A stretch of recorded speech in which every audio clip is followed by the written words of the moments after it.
Alright, I'm starting to see some people who are participating. That means we can finally start.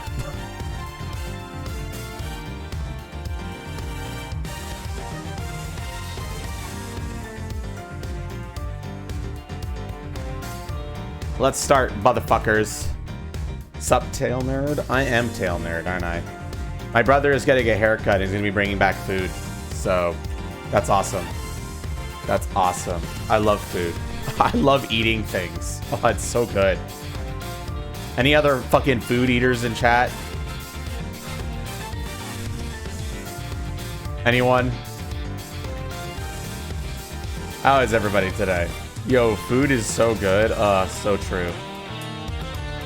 Eating pizza right now? Fuck yeah. My brother's getting Wendy's. I'll be getting myself a bacon of Ater. You just photosynthesize? Understandable. I also do that sometimes. Alright, you know what, chat? We're not gonna mosey about. We're just gonna jump right into it. So, to give you all what happened last time. We're currently investigating the case that of Edgeworth's dad that happened before the DL6 incident. The case that basically started the whole series almost. If you think about it. It takes place at a confectioner stand where one of the contestants was murdered and the host of the tournament was arrested. Gregory was investigating 18 years ago. And then, 18 years later, Eddie Fender has brought Edgeworth to the museum to look at the statues that melted during the investigation. However, during that time, one of the contestants from back in the day got poisoned in the modern era. And then, shortly after investigating the poison case, a dead body was found in the fountain. And now, due to the links, we're going back to see what else happened during that 18-year investigation with Edgeworth's dad.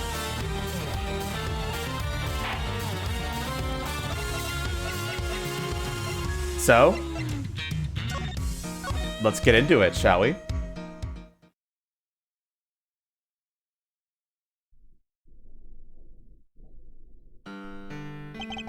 I still can't believe the IS-7 incident was Gregory's last case. Or that it's been 18 long years since. A murder at a confectionery contest. And one of the participants, no less. Artie Frost. They pulled his body out of a treasure chest that was a part of the Samson Tangaroa's chocolate tableau. He'd been hit in the head with a large rock salt lamp, and subsequently bled to death. We found the lamp hidden inside the Candy Castle Delicious Scone had made for the contest. But then, before anyone had the chance to investigate Mr. Frost's own room, all of his icy creations had melted clean away. 18 years ago. And that's cool, Awario. And you haven't missed shit yet, so that's good. We're all here.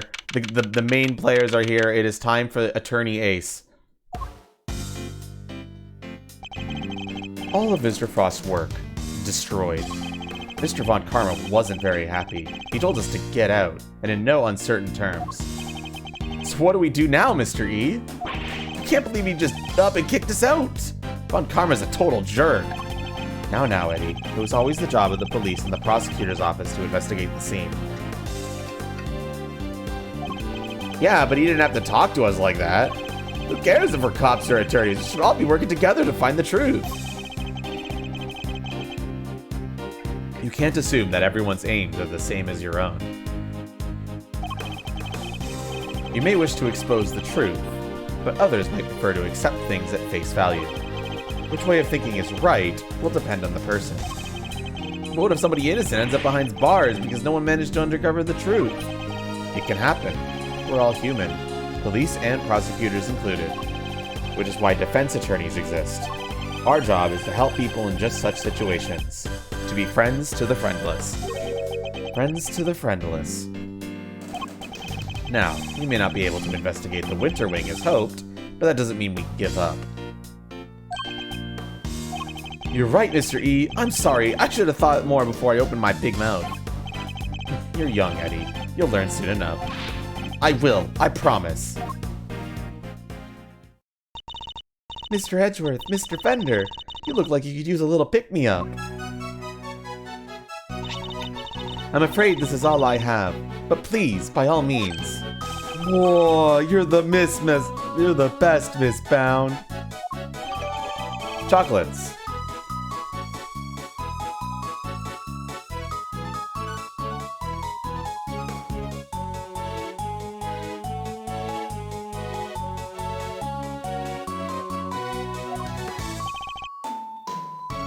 Thank you.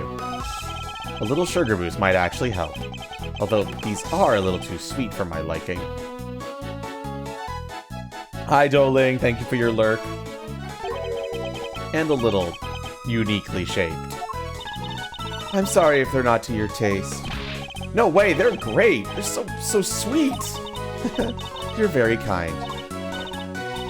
Imagine, me of all people, a mediocre confectioner. What? You mean you made these yourself? Yes, Samson loves chocolate, so I had to learn. Keeping him supplied with his favorite treats is just one of my many duties. Although he does spend most of the time coaching me on how to improve my technique. Mr. Tangaroa sure is a lucky guy. Getting to eat homemade sweets made by the one and only Judy Bound whenever he wants sounds amazing. I'm sorry, did you say something? Nope, nothing at all. Dear sweet Eddie, you really do still have a lot to learn.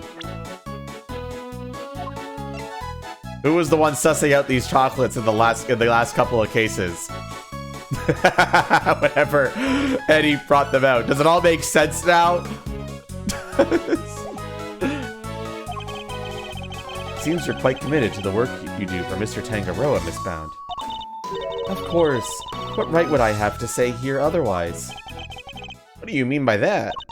I was abandoned as a baby, and Mr. Tangaroa took me in. That's right. One snowy Christmas Eve many years ago, he found me on the steps of this very mansion. He saved my life and became the father I never had. I can never repay him. So my work for him is the least I can do, and I'll be here for him as long as he needs me. That's the most beautiful thing I've ever heard. I must be getting old. I'm welling up a little myself. And to think today is Christmas Eve, and I can't even give him his present in person. I'd do anything to save him. Anything! Please, if there's something I could do to help, just say it. We're grateful, Miss Bound. Perhaps you could help us by answering a question. Do you know the victim? Not very well, I'm afraid.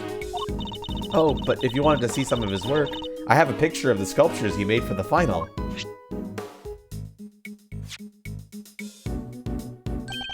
My, they're stunning. Aren't they? I think they're masterpieces. Who would have thought that you could make such intricate sculptures out of flavored ice? Samson adored them too. Oh hey, that's Taurus and Gemini, right? I didn't know you were keen on constellations in the Zodiac, Eddie. Oh, I love it! The stories these stars could tell.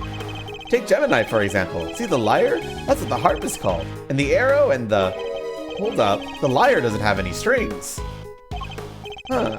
Did Mr. Frost forget to add them, maybe? That doesn't sound like something he'd forget to do. Wait, really? But I thought you just said you didn't know him very well. Oh, well, he didn't seem like the type. It seems she got something to hide, too. You took this photograph yourself, Miss Bound? Yes, I use this instant camera here. It develops the pictures as soon as you take them. It's so useful. Ooh, I'd love to see it in action. Then why don't I take your picture? Yes! Come on, Mr. E, let's get a shot of both of us! Well, alright then. It would be a shame to waste a good hair day. Ready? Say cheese! There, all done. And the picture's yours to keep, Mr. Fender. Oh my gosh, thank you so much. That's such a cool camera. Well, it's the only one we've got, so use it for all our picture-taking needs. It's very convenient, but the lack of negatives is something of a shame. So there aren't any negatives for us to reference, huh? I assume Mr. Tangaroa used the same camera during the contest? Yes, you assumed correctly. He used it for some work-in-progress pictures of his son's seascape, and later to take some photos of the other contestants' work. But didn't you take a picture of the body when you discovered it? And didn't you discover the body while the judging was still underway? Ah, yes. Samson wanted pictures of all the entrances' completed rooms. But the film ran out just as he finished photographing Mr. Gusto's work. So he asked me to go put in a new cartridge. He seemed to think there should have been more shots left than there were. In other words, the film ran out sooner than expected? Yes, the number of shots he took didn't line up with the number of shots remaining. But he thought maybe he just lost track somewhere along the way. But had he really, though? I went to our living area to change the film, and was passing through the fountain room on my way back, when I heard the sound of something break and collapse in Samson's room. Samson, are you in here? Ah! My horrible ah. Look, I'm trying, okay? My throat's a little shot. My voice acting might not be as good today. Because my voice is a little shot from doing it all. Mr. Frost's body was just lying there. I was in total shock. It was all too much. But I remember I called the police, and then I went to tell everyone else. And the camera, it's been with me ever since. I see.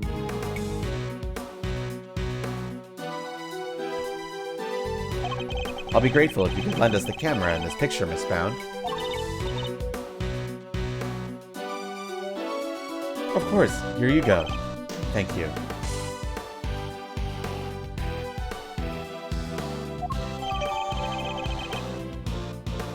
Takes photos that develop instantly. A new film cartridge has 20 exposures, but there are only 3 remaining.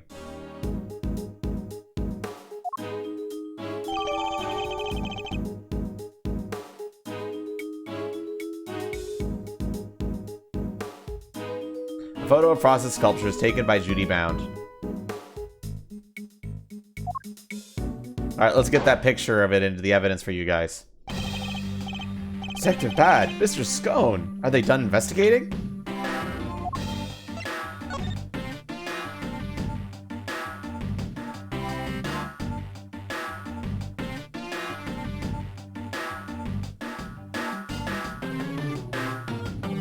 Let's get this picture into the evidence for y'all. It has been done.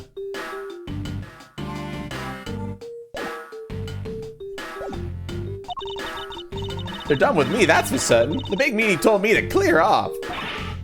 Honestly, that mannequins will be the end of me. The cheek of him! Guess he got tired of people cluttering up his crime scene. Did he run you off too, Detective Bad? Yeah. What Karma seems to think I'm a nuisance. Can't do things his way with me around. Probably to shave the ice. Why would Mr. Von Karma go as far as to exclude his own lead detective? Still, got a pretty good look at the scene. As for Gusto, he's enjoying a nice little chat right now in Frost's room. What about? About the fact that Miss Bound said she saw him going in there during the contest.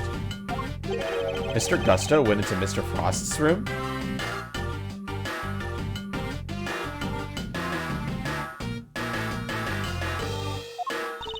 That's right, and I have to say, he looked very much like he didn't want to be seen.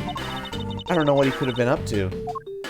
Well, he's candidate number 1 at the moment, as the guy who melted Frost's work. But is that really why Mr. Gusto went into Mr. Frost's room? Got a photo of the room right here, if you need it. It's all yours.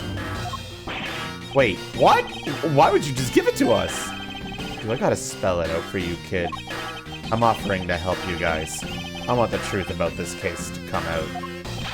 Detective, Really, Detective Bad? Mr. Von Karma won't be happy about this. Yeah, well, I'm not Van Karma's stooge. He's gonna stonewall my investigation, but I'm not gonna play by the book either. Can't let some pesky rules keep me from finding the truth.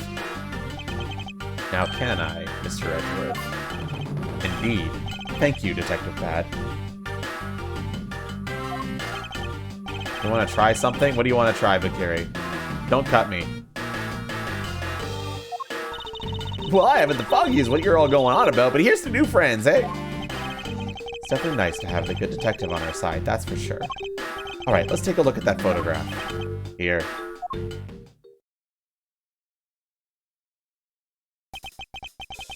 This is what Frost rooms look like right now.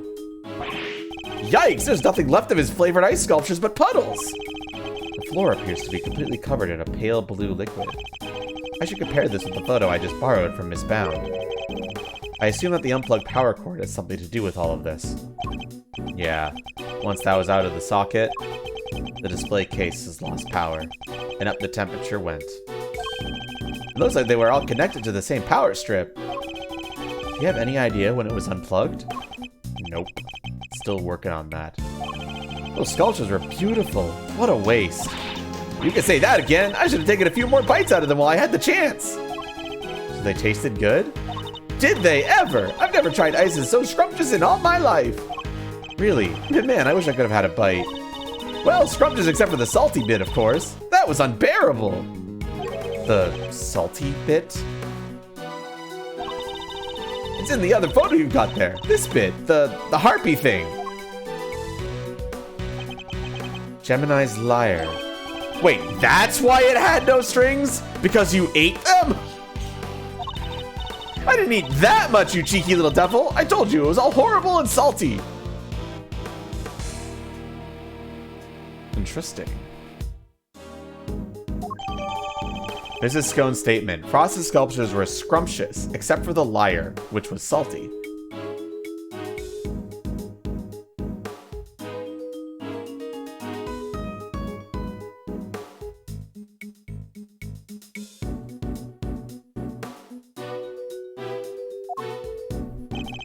It's interesting that only one particular part of this one particular sculpture tasted different from the rest. And could somebody other than Miss Scone really be responsible for eating the rest of the strings? Did you notice anything else, Miss Scone? Come to think of it, I did. There was a funny little mark on Chillyweek's work. It was 2 little letters. Let me see if I can draw it for you. There we go. Yes, it looked just like that.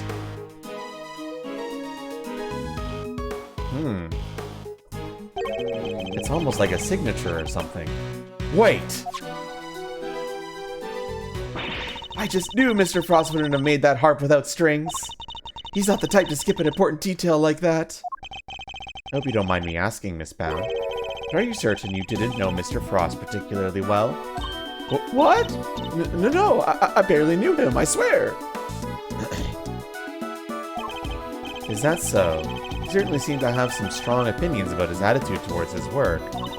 No, I just, the sculptures were so carefully made, I didn't think he missed something so important. I'm sorry, but I don't believe you. You have a more personal connection to his work than that. What makes you say that? I have an item of evidence that appears to have been one of Mr. Frost's possessions, and it shares a key feature with another piece of evidence. Well, I don't want you to talk about if you don't share. So what are these 2 pieces of evidence of yours? Which 2 items point to Mr. Frost? This is the first.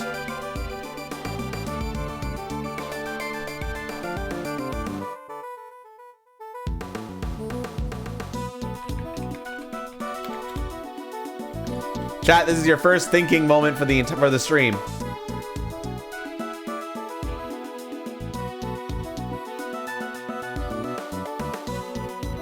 The seal?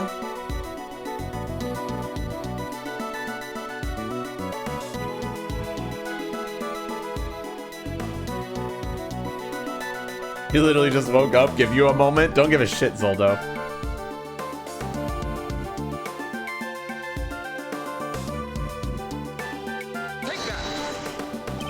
And now, the second.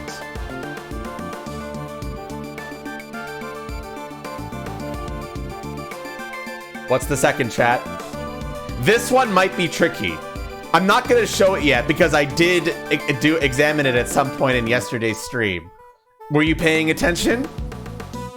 If you weren't, I'll show you because this does require you to investigate something that you guys can't see. But I did show it yesterday. So I want to see if anyone was paying attention.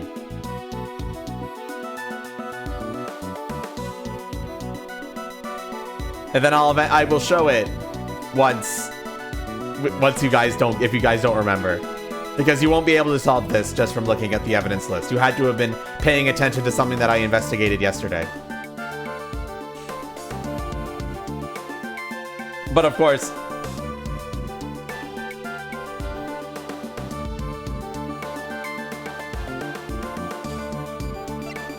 Wario saying the teapot.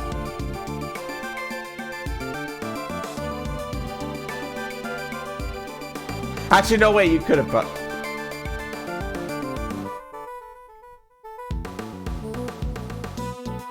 Wario wants to present the teapot.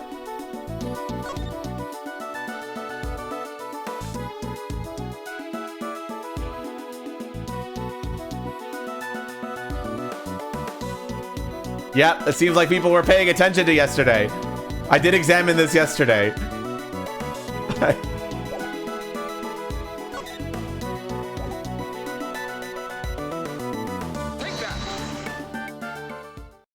I examined that yesterday specifically for this moment. I want to see if people got it. I don't know how you remembered that. You're a fucking legend, Wario. That's why.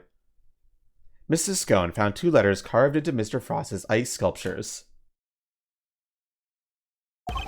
I think they were a signature of sorts. After all, it's not unusual for an artist to initial their work. I guess not. That's right, dear. It's just like you said. Chillywinks' statues have the letters PH carved into them, plain as day. PH? Shouldn't it be AF? You'd think so, but take a look at this. It's the seal we found at the crime scene. It seems reasonable to assume that it fell from Mr. Frost's pocket. And when he pressed it to the surface of an item, it would leave behind the letters PH. The same pottery mark we've seen imprinted on the bottom of the items in this tea set. The same pottery mark? We have already established that the tea set is the work of the sculptor Paul Halik. From that, we could assume that these same letters would mark any item out as a piece of his work. A fact of which you are well aware, correct, Miss Bound? Well, yes, I know that he always marks his work with his initials like that. He's never revealed his true identity in public, so it's the only way to know his works are truly his. You mean, Paul Halik was... That's right, Detective. Party Frost had another identity. He was no ordinary confectioner, at least as far as Miss Bound was concerned. For you see, Miss Frost was, in fact...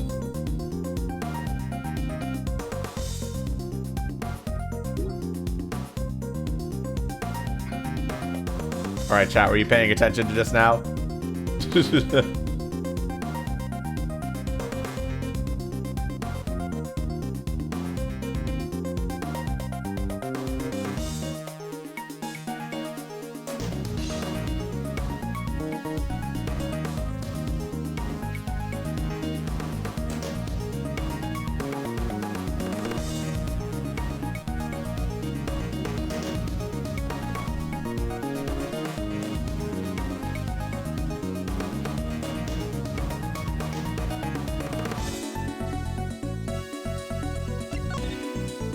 For once you were. Mr. Frost was, in fact, none other than famed sculptor Paul Halik. What? Mr. Frost and Paul Halik were the same person? It's not like the mark's hard to copy, though. Anyone who's seen it could fake being him with it. Not exactly conclusive proof that Frost was who you say it was. It was proof enough for Miss Bound. What matters is that she believed it. His true identity will have to be investigated by the good people of the precinct. Huh. Alright. I'll have the boys look into it.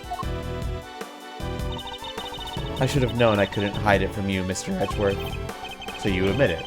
You were aware of who Mr. Frost really was. I was. When I discovered his body, I saw the seal you found. Don't ask me how, but I just knew straight away that he was my dear Paul Halik. Imagine, his entries in a confectionery contest were his final legacy. A great man like that.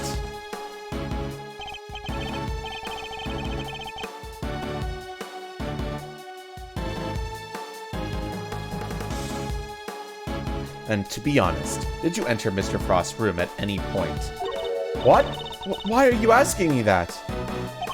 A photograph of Mr. Frost's room. I'd like to know when it was taken. Okay, we don't have the other picture yet. Okay. I must have gotten it mixed up with the one Samson took during the judging.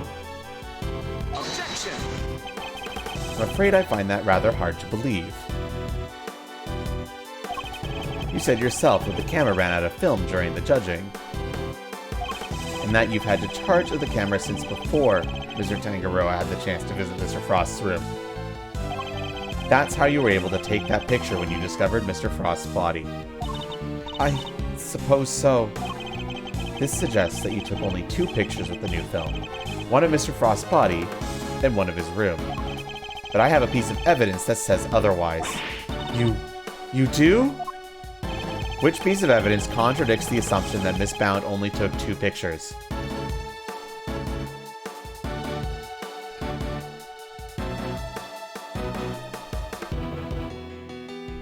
Well, chat.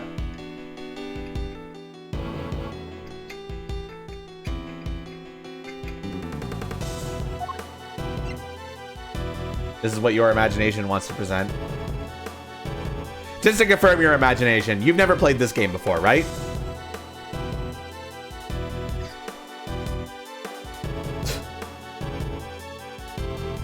Never played? Perfect. It's just that most other people who have been joining along, I've asked them that question already, just haven't asked you, and you've been on point with stuff. Just wanted to make sure that nobody was spoiling. Good job. That's a compliment. But yes, this is it. Enough people have confirmed it. The camera?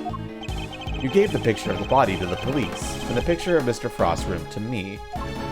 Oh, and you gave us that picture you took of me and Mr. Edgeworth, too. 3 photographs in total, and yet the film cartridge of this camera only has 3 exposures remaining, out of a total of 20. You took more pictures, and I want to know what of. I'll need to see all the photos you took. Perhaps then we'll finally learn what you were really up to.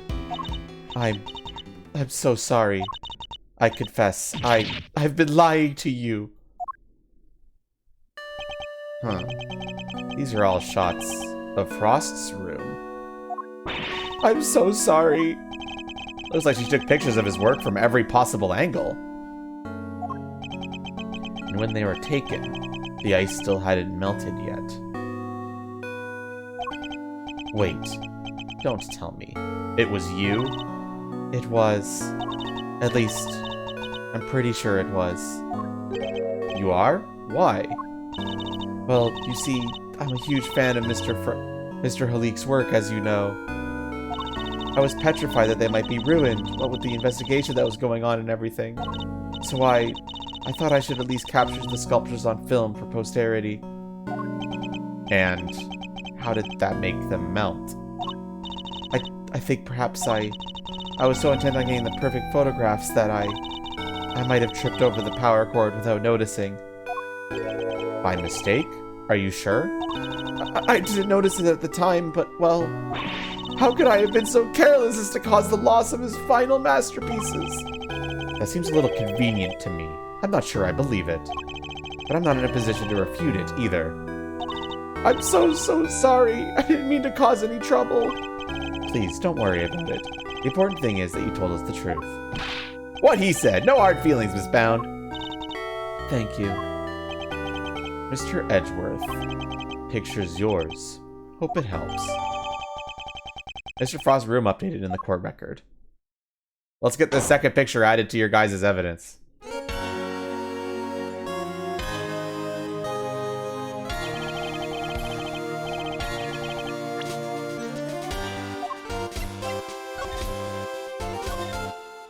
Unfortunately, we don't get all 14 pictures, chat.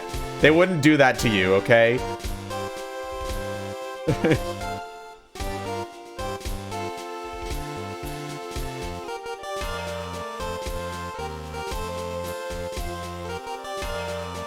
You get the picture before and after, and that's it.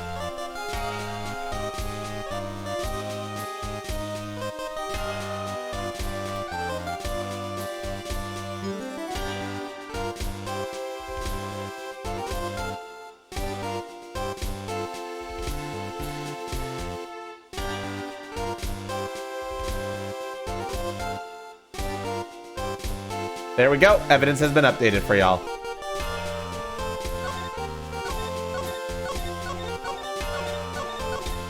So here's the two pictures side by side.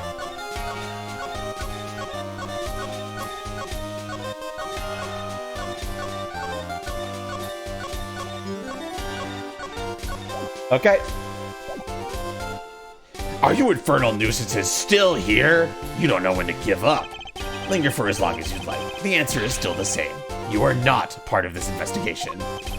Whether we're part of it or not, we'll uncover the truth nonetheless. It seems you don't know when to shut up either. But I commend you on your stubbornness. Mr. Von Karma, I'm afraid I'm the one responsible for Mr. Frost's work melting. What? What is the meaning of this? I'm so sorry. And to you, Mr. Gusto. Huh. No concern of mine. I didn't do anything. And Mr. Von Karma agrees. Nothing at all, Mr. Gusto? You went into Mr. Frost's room, didn't you? Perhaps you could tell us why. Sure, I was. Silence! You are not to give the attorney even the tiniest shred of information. Duty bound, you're coming with me. I have reason to believe that you are an accomplice of the accused, Samson Tangaroa. No, I will be interrogating you personally, so you better get your story in order. I understand. Wait, please. I'm not done questioning her myself. And you think I care because? Bad, Gusto, and you, Scone. I have questions for all of you, and I expect answers. Fine by me. Ooh, you can at least look nicely, mannequins.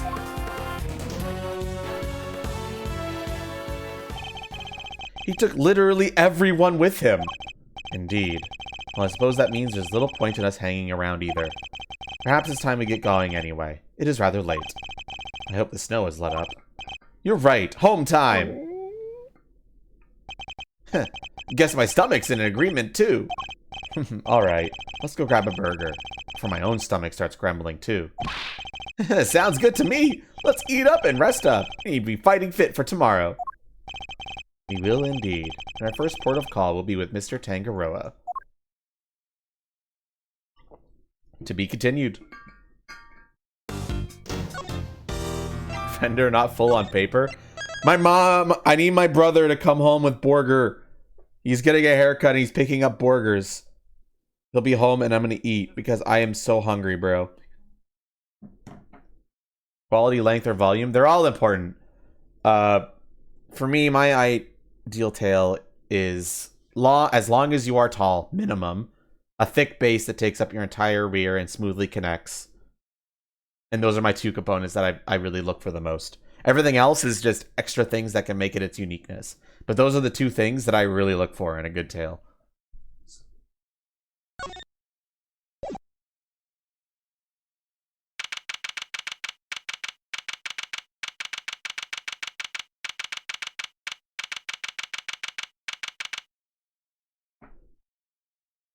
But yeah, quantity is not important too much for me. So I would say length and volume are pretty much the most equal parts. Hey, it's Miss Bound. Oh, Mr. Fender. Mr. Edgeworth. I'm so sorry about what happened yesterday. She looks rather tired. Has Miss Von Karma finished interrogating you? Yes, though he really only seemed interested in how I melted those sculptures. I was here to see Mr. Tangaroa, too. Yes, I'm terribly worried about him.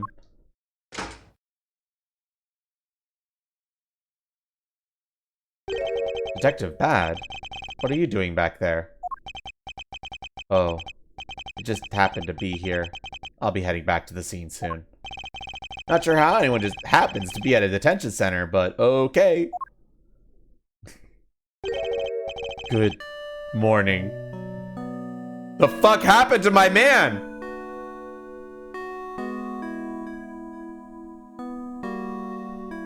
Bro, it's been one day. What happened to your hair?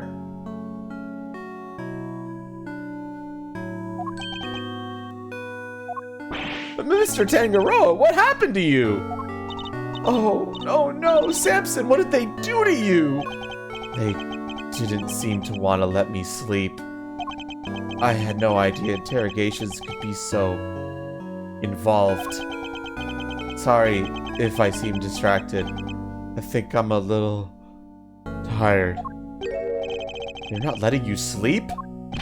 That's not police work, that's torture! What's going on here, Detective Pad? I'm not the one doing the interviewing. It's the guy they put on the case before me. I like Von Karma's methods about as much as you do, which is why I'm doing what I can to help. It was Detective Bad who got me out of there. I'd still be in that interrogation room right now, if it weren't for him. Huh. Detective Bad really is trying to look out for Mr. Tangaroa in his own way, it seems. Alright, Eddie, let's share yesterday's findings with Mr. Tangaroa. You got it, Mr. E. My notepad is at the ready. Mr. Tangaroa, we found out quite a bit, if you would like to hear it. Of course, thank you. Are you alright, Mr. Tangaroa? You seem kinda spaced out. I'm fine, I think my blood sugar might be running a little low. Samson, do we have anything that might give him a little energy boost?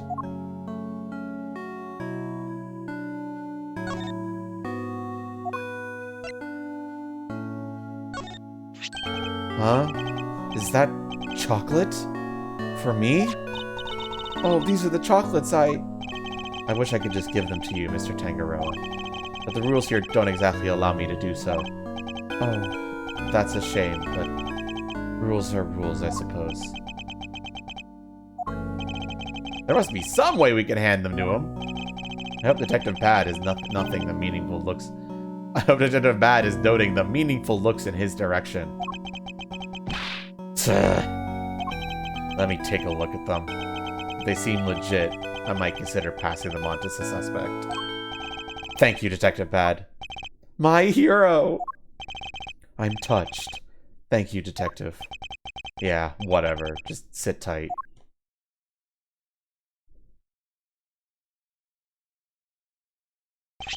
Here. You don't know how much this means to me. Yeah, keep it down, will ya? For both our sakes. Of course, Detective. I wouldn't want to put your livelihood at risk. Now, to sample these treats. Detective, I apologize for putting you in a tight spot. Huh. I didn't do it for you. It was my call. I guess you're not such a bad guy after all. Oh, the sweetness. I feel like a man reborn. Were they your handiwork, Judy? Yes, how were they?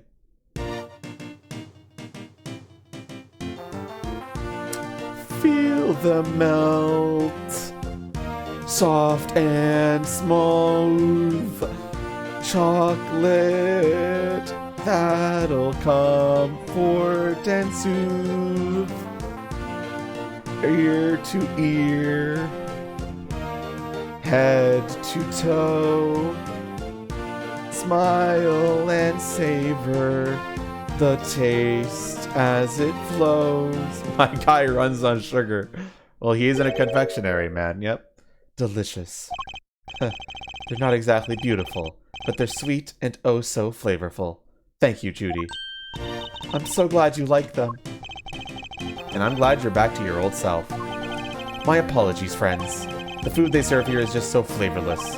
Between that and the lack of sleep, I was about ready to collapse from sheer despair. How, is the food here really all that bad? Just the usual. French fries, ham sandwich, stuff like that. Yes, and yet I couldn't taste a thing.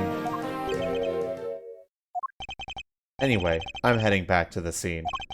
Before you go, Detective, do you have any new information to share? Oh yeah, you were right about the victim's identity. Frost worked as a sculptor in France. Whether he was known as Paul Halik. Barty Frost was Paul Halik? I never would have imagined. Poor Mr. Halik. So the famous French sculptor wasn't a Frenchman after all, huh? This all would certainly explain why Mr. Halik was such a recluse and refused to show his face in public. He was busy working on the greatest masterpiece, apparently. Bunch of Zodiac statues. Guess he'll never finish them now.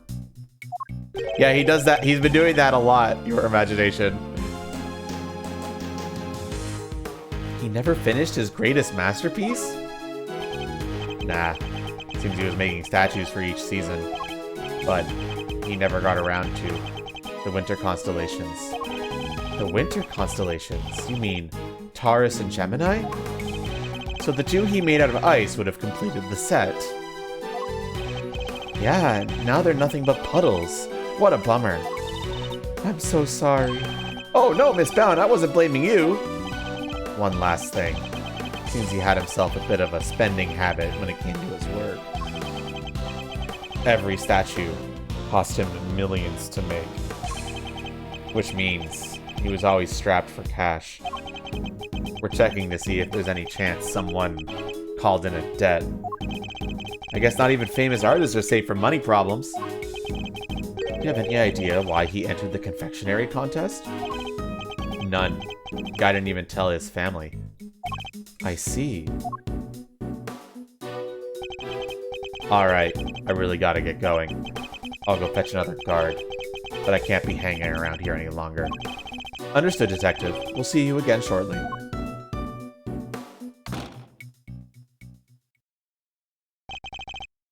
He's a good man. An uncompromising one. Somebody who can be trusted to stand up for what he believes in. He certainly is. Okay.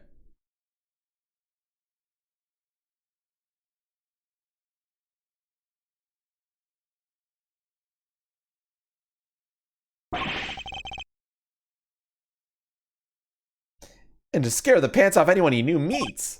Huh. Now you were going to tell me about what you learned yesterday? Of course. Allow me to give you a full report. Thank you for that, and allow me to apologize on Judy's behalf. I'm so sorry. It's fine, Mr. Tangaroa. As I told her yesterday, the important thing is that we learned the truth in the end. Now, would you mind if I asked you a question or two? By all means, I'll gladly share all I can. The contestants.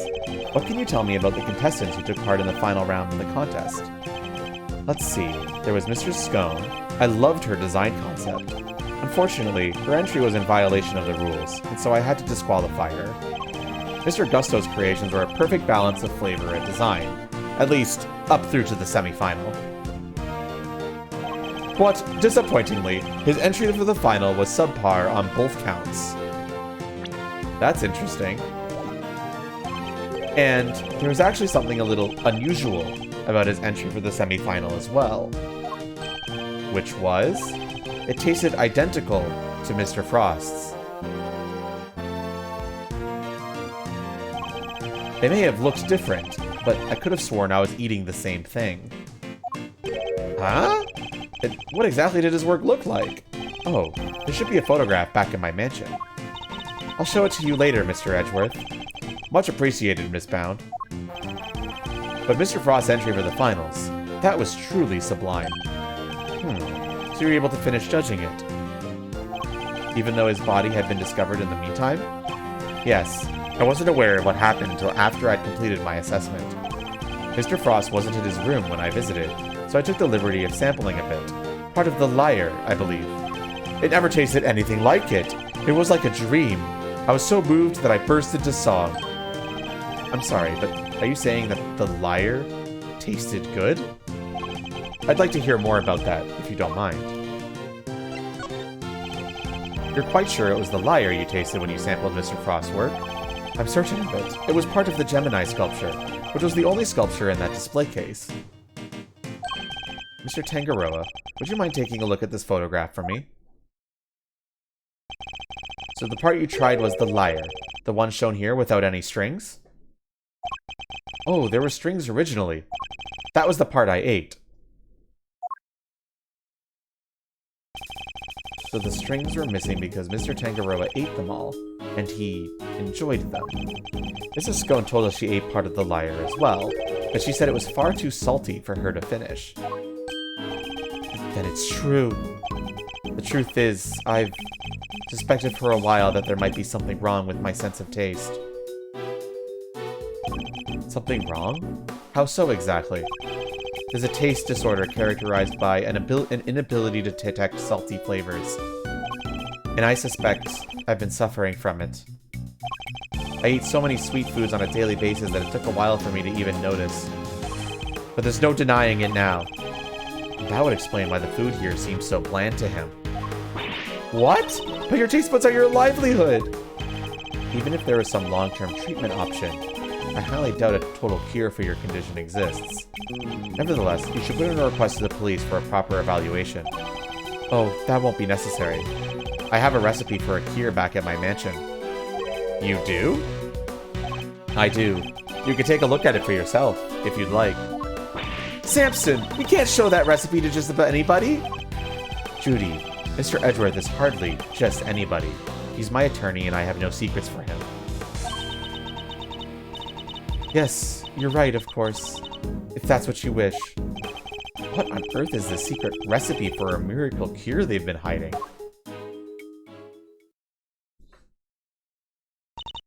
Well, I suppose I should be getting back.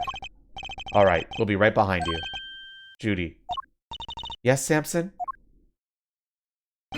There's more to life than just me. Please, Judy, think about the life you want to live. Because I won't always be around. Don't say that! Without you, I don't have a life to live. So I'll be waiting, right there at the mansion, until you come home. Now, if you'll excuse me. Wait, Miss Bound! Judy.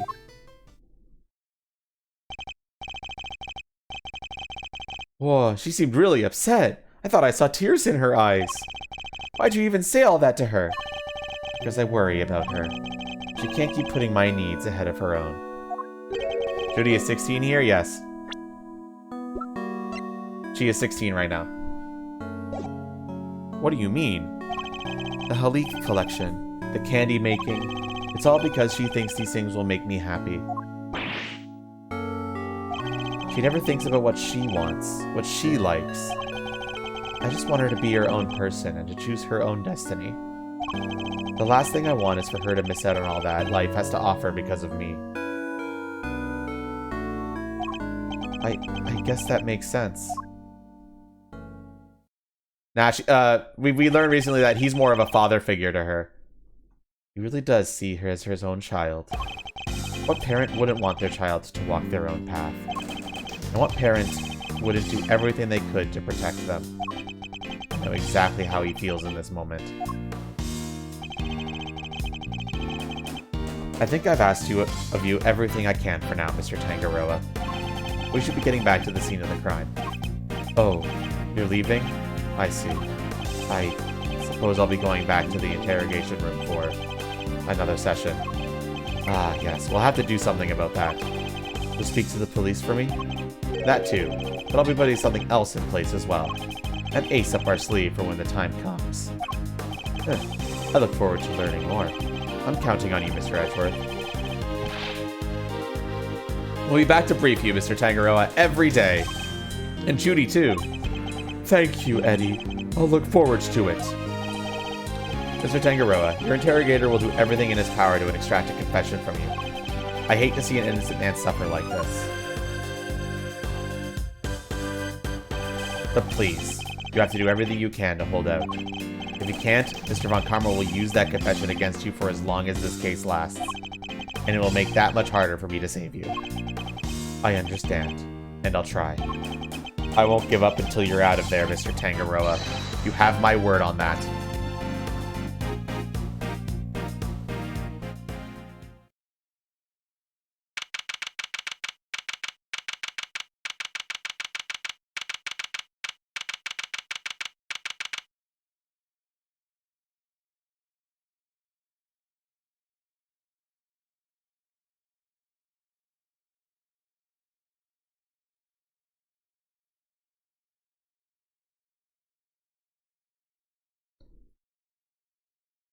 Okay.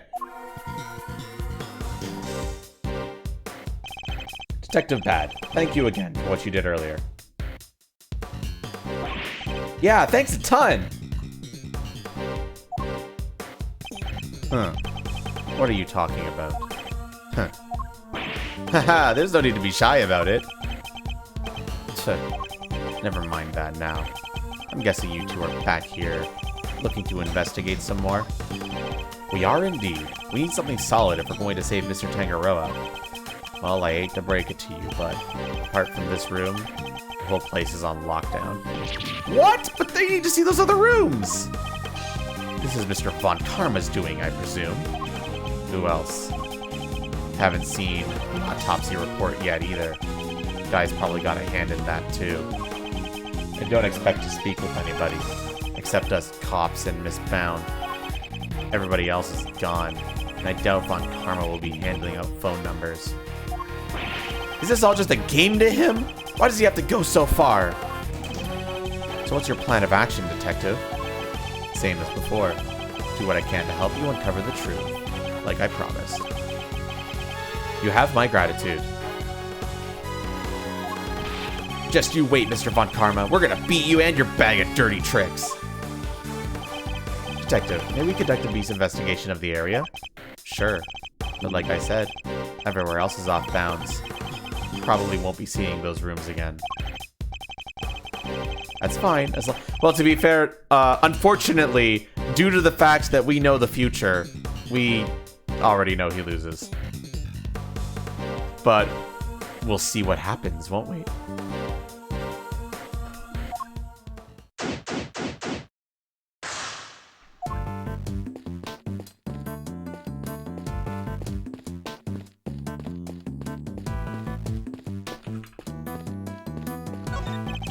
Miss Bound, we're here to continue our investigation. Oh, Mr. Edgeworth, I'm so sorry about earlier. She's still looking kind of down in the dumpsters, Mr. E. She must be greatly taken aback by what Mr. Tangaroa had to say. Not much of it, Bakiri. But, you'll see. Just watch. Just wait and see. I found the photograph of the semi-final entries for you. Here, it's all yours. Wow, Miss Scone sure knows how to make a cute cake.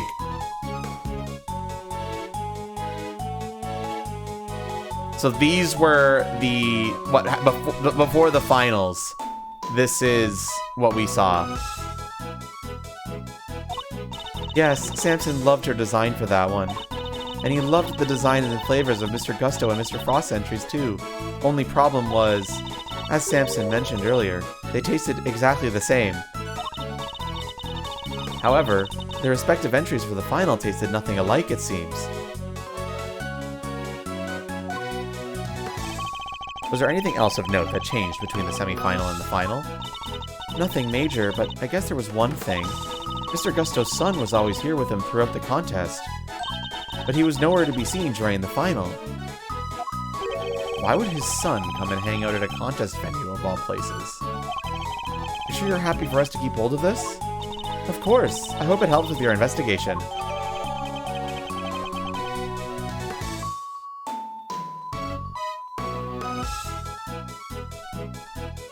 The semi-finals. Oh, and I also have the book containing the reskin for the cure Samson mentioned. Hey, wait a minute, isn't that the cookbook, chat? Let me get this picture in there for you first.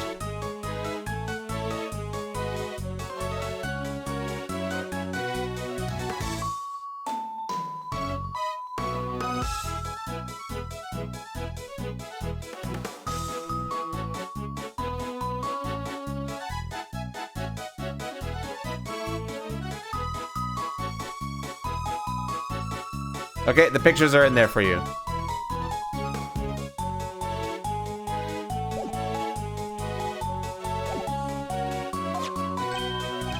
We've seen this book before. It was in the chocolate frame in Tangaroa's room. That's right, he put it on display there so that everyone can see the grand prize. What? The cure is in the ultimate cookbook? So it's not a book of dessert recipes, I take it? Oh no, we told the contestants, of course. But I guess nobody told you yet. So the contestants all knew what the ultimate cookbook was this whole time. A book containing formulas for creating a cure for taste disorders and other chemical and pharmaceutical items.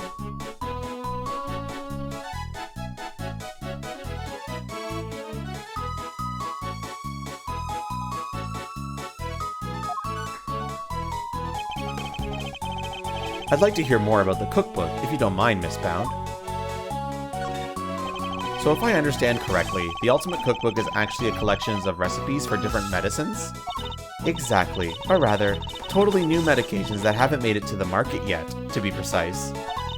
To the right buyer, a pharmaceutical company, for example, it would be worth a fortune. But why make that the grand prize in a confectionery contest? Mr. Tangaroa is the sole heir to the Tangaroa family fortune. Perhaps you've heard of the Tangaroa Group? The Tangaroa Group? Yeah, I think I've heard of them somewhere before. It's a major pharmaceutical corporation. It sells all kinds of pills and poisons. Oh yeah, that new Cold Killer Pro has been making some real waves since it went on sale. I always reach for a cold killer when I'm feeling under the weather. Which is never as far as I've seen. I'd like to hear more about the Tangaroa Group if you don't mind. So did Mr. Tangaroa not want to take over for his parents and go into the family business? No, he preferred the idea of making people's lives better through the power of confectionery. And his parents supported him in his quest to become the best in the world. Then, when they passed away, he inherited the cookbook. Why would he make such a valuable heirloom a mere contest prize? He's been hounded by so many people looking to make that book their own. He was tired of it. But it would have been an insult to his parents' memory simply to give it away. So he decided to find someone he felt was worthy of it. I'll bet the board of directors loved that. Handing over the fruits of all their expensive research to someone else. They hated the idea, of course, which is why Delicia entered the contest. The Tangaroa Group wanted her to win the book back for them. So you knew she was a pharmacist all along? Yes, and not only that, I told her how to appeal to Samson's taste. I tried to help her win. But why? I wanted to protect Samson by protecting the Tangaroa Group. If that cookbook fell into another company's hands, the board would never forgive him. So I wanted to find a way to keep it with the company, but in a way that Samson couldn't object to. So that's how Miss Scone managed to make it so far in a contest she had no business taking part in. But Miss Scone wasn't the only one pretending, was she? Mr. Frost wasn't really a confectioner either. And he still made it all the way to the final, just like she did. Not bad. Yes, it's unbelievable, isn't it? Such a talented sculptor, and a gifted crafter of desserts, too. Gifted indeed, judging by the standard of his work in the final. Can one produce pieces of that size and quality in such a short period of time? Give me 1 second, chat. I'll be right back. I believe it is time.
Food obtained. Wendy's burger.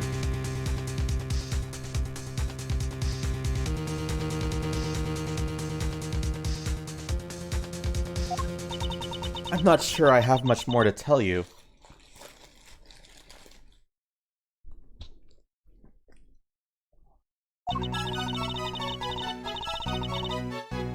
It is. That's the burger I always get. I usually get them some spicy chicken wraps alongside it, because their spicy chicken wraps kind of slap. If there's anything else I can help you with, I'd be happy to, of course. I'm certainly very keen to ensure that she does all she can for Mr. Tangaroa. I can certainly use a cup of the tea you made us yesterday, if you wouldn't mind. I think that might help move the investigation along nicely. I'll have some too. Your tea is to die for, Miss Bound. Well, how could I possibly refuse? I'll bring it right out. You know, I think that cheered her up a little.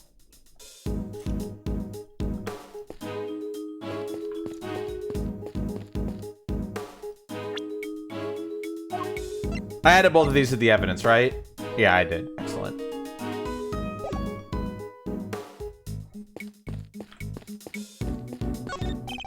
The statues in the fountain depict cherubs enjoying some chocolate fondue. Paul Halik's work, apparently. Gotta hand it to him. They look so real. Yeah, no. Are you saying you have personally seen cherubs before? Attorneys. Always poking holes in people's words. What, did I do something wrong? Excuse me, may I ask what you're investigating? Sir, I'm analyzing the fountain water to see what might be in it, sir. And? What did you find? Chocolate, and what looks like the kind of flavorings and colorings used in frozen desserts, sir. The composition of the chocolate seems to be the same as that of Mr. Tangaroa's work. And the flavors and colorings match the profile of those used in Mr. Frost's ice sculptures. Those little rivers from all 4 artist rooms right here to this fountain. Guess that's how the stuff from the melted sculptures wound up in there. And that's not all, sir. We also found blood. What? Why is there blood in the water?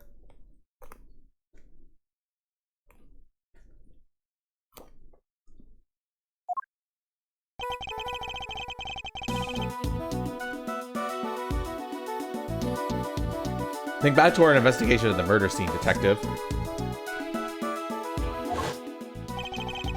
Take another look at the scene in front of us, detective. A very conspicuous pool of blood that should be here is clearly missing.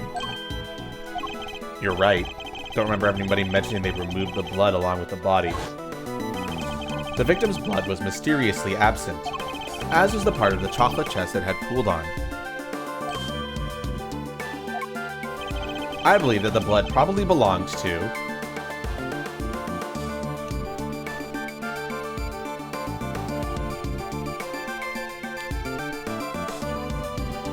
Well, chat. This shouldn't be too hard.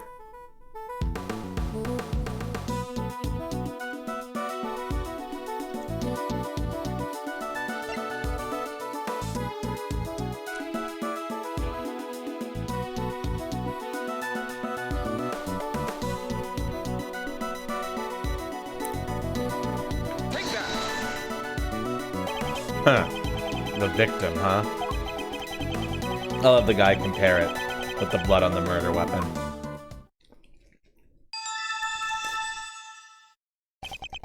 It's a match! The blood in the fountain is Frost's.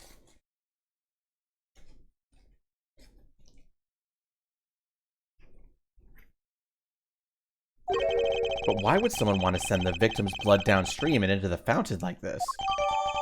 Victim's blood. Frost's blood was found at the crime fountain, but not at the scene of the crime.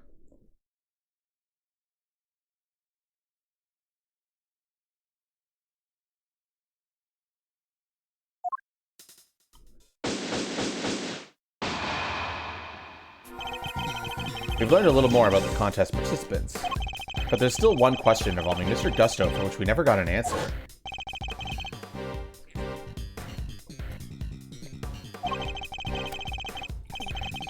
You went to Mr. Frost's room, didn't you? Perhaps you could tell us why. Sir, I was... Silence! You are not to give the attorney even the tiniest shred of information. What was he doing in Mr. Frost's room? And that's not all. I also have questions about the work he submitted for the semifinals. A confectioner who admits to lacking design sense, and a sculptor with it in spades. Mr. Gusto could not have hoped to win such a high-level contest by himself, which is why I'm beginning to wonder if there was some sort of connection between him and Mr. Frost. Detective. I need to ask Mr. Gusto a few more questions. His story still doesn't quite add up for me. Me neither. We need to figure out how to get in touch with him. Oh, do you now?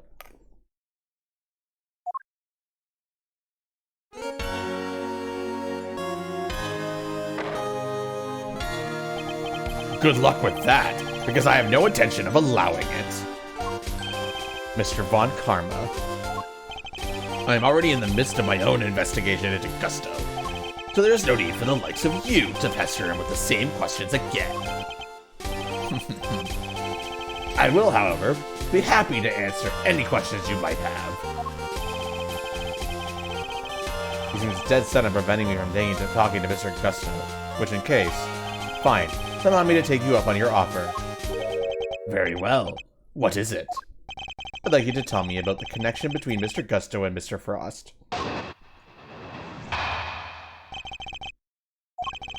The connection between Gusto and Frost? It was simply a matter of coincidence. They both happened to be taking part in the same contest. And that's all? That's all I have to say to you. What? But that doesn't help us at all! We'll have to confront him with evidence if we want to draw the truth out of him. And it's imperative that we do. He's clearly hiding something. Shortest testimony ever, chat. The connection between Gusto and Frost? It was simply a matter of coincidence. They both happened to be taking part in the same contest. Hold it! Yes, there must have been a connection of some kind. And you would cease your baseless interruptions. I will happily tell you what it is. This is our courtroom. I would have you removed for contempt. But isn't that solely the judge's purview? Yeah, a Judge Varkama would probably have dancing to his tune. What? Even judges are scared of him? It won't be an easy trial, that's for sure. Please, Mr. Von Karma, continue.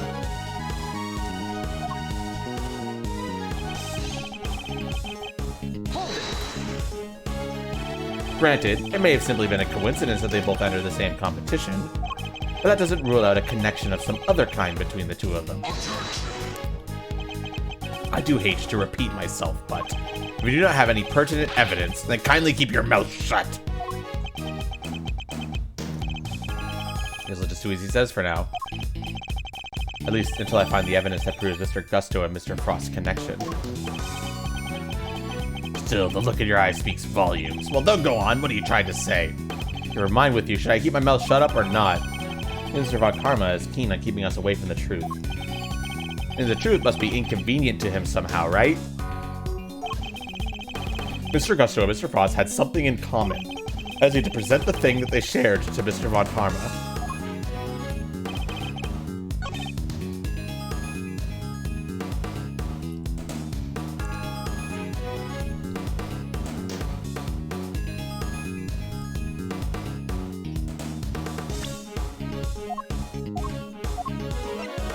This is what we're thinking right now, right, chat? Any objections?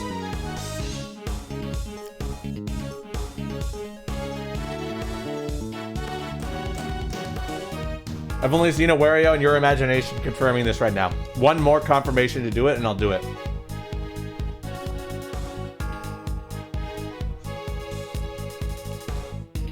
Objection! I got the confirmations.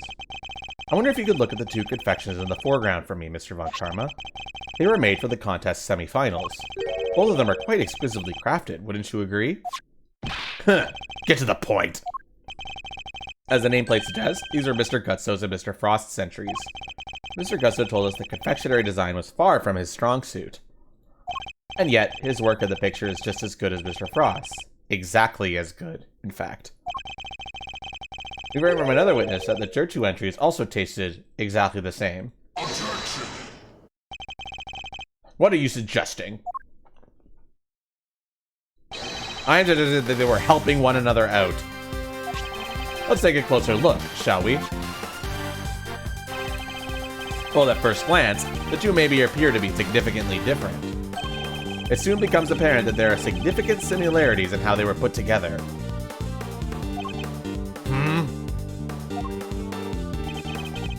They are made of the same ingredients, taste the same, and share a similar design aesthetic. This picture is proof positive that the two were working together.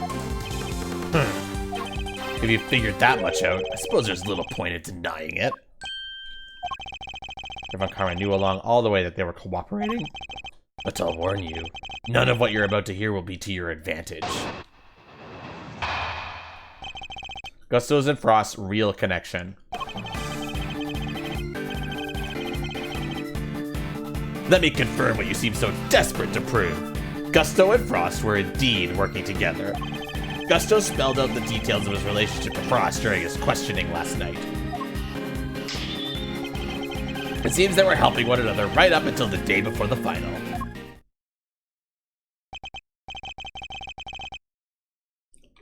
So, you knew that the two were cooperating. Mr. Von Karma, why are you trying to bury the truth? Why is he trying to bury the truth? Because he's fucking Von Karma. Why wouldn't he be trying to bury the truth? That's a better question we should be asking. Objection. Hey! Thank you so much for the raid, Astro. How are you doing today?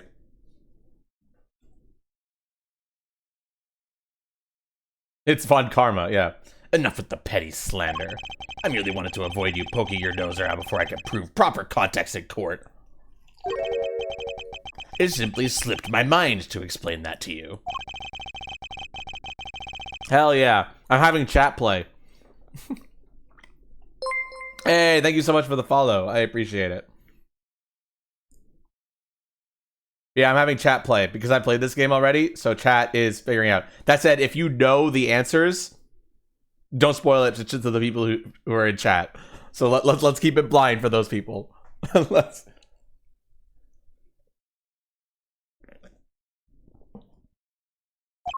I need to figure out what it is he's hiding. I can't let things end like this.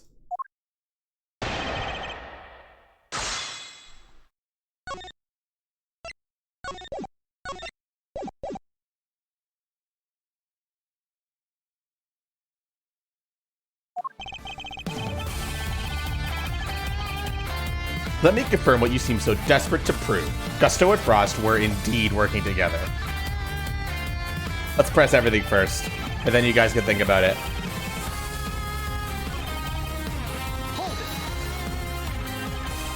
So you did know that there was a connection between the two.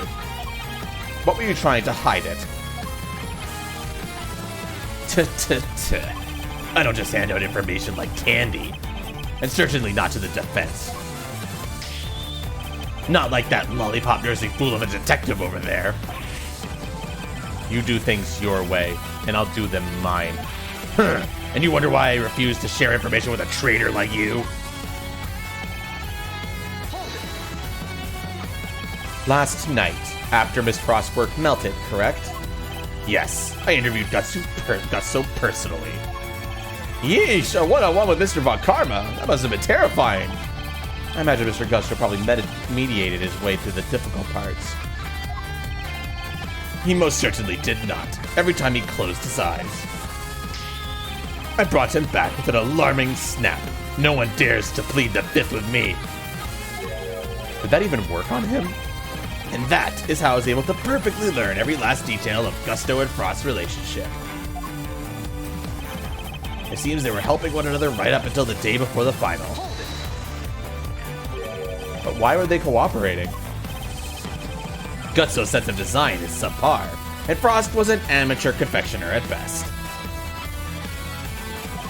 Neither of them stood a chance of making it through the contest alone.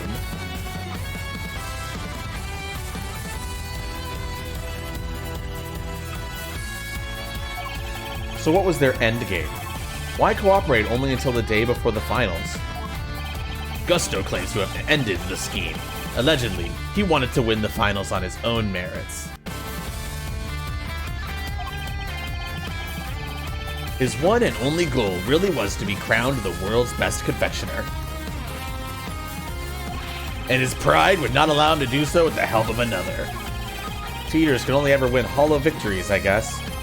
I was under the impression that their collaboration had only lasted through to the semifinals. But I'm starting to think it might have lasted up through the final itself. Mr. Von Karma, I'd like to ask you some more about how long they worked together for, if you don't mind. If you must.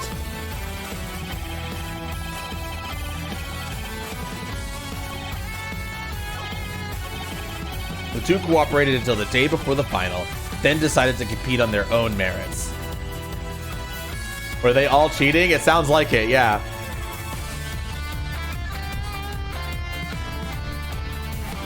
This entire contest was stuffed from the get-go.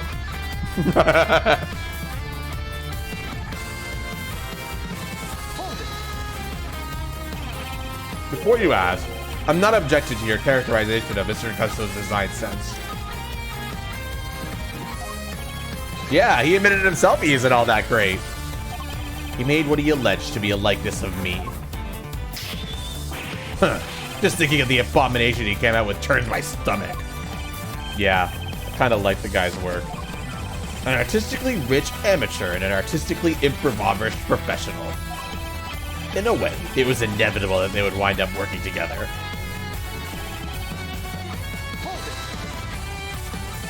You really believe that they were cooperating until the day before the finals, and then just simply stopped? That seems a little strange to me, wouldn't you agree? I have told you the truth. Whether you find it strange or not is not my concern. He was concerned enough to try and hide it from me only a few minutes ago, though. Which means there must have been a reason for that.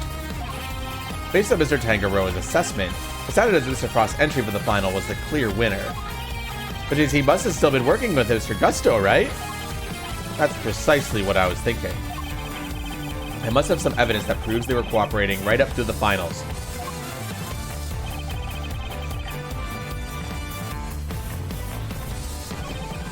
Well, chat.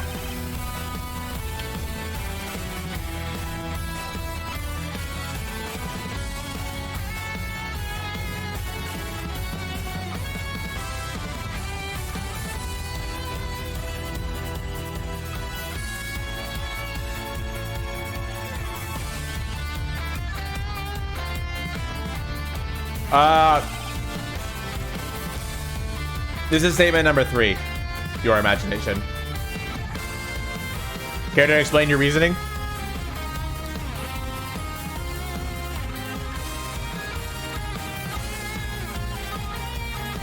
You meant vor?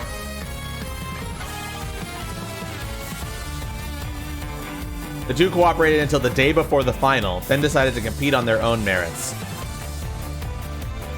But that was the semi-final. That just proves what he's saying true.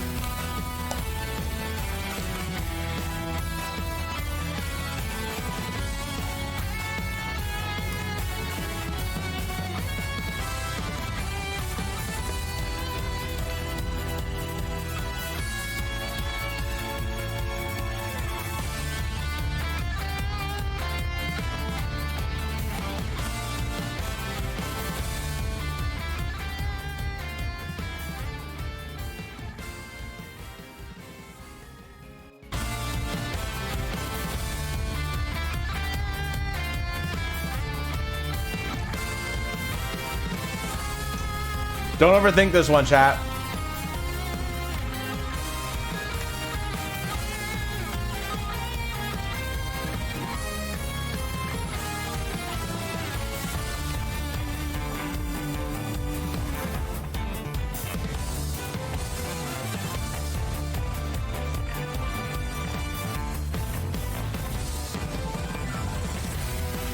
Yeah, Bakiri, that is what we're trying to suggest.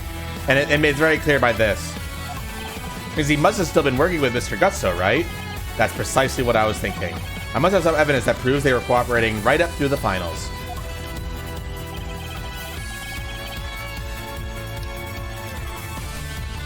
So yes, they basically spell it out to you. What we're trying to do is we're trying to find evidence that shows that they were working together right up to the finals.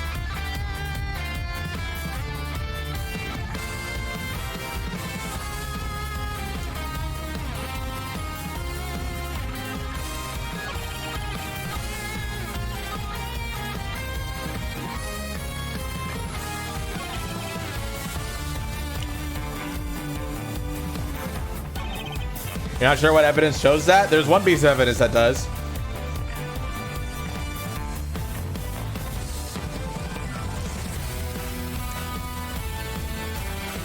The cakes are the semifinals. Yeah, they have nothing to do with the finals.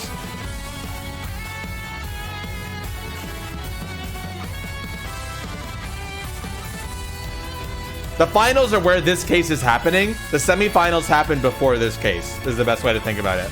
In case you're a little confused. They were, yes. But Von Karma's saying the day before the finals, they cut off their agreement.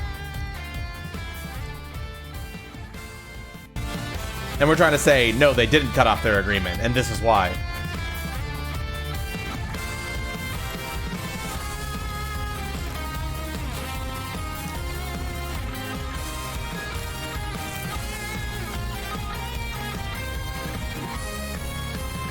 Bakiri is suggesting Scone's statement. Frost's sculptures were scrumptious, except for the lyre, which was salty.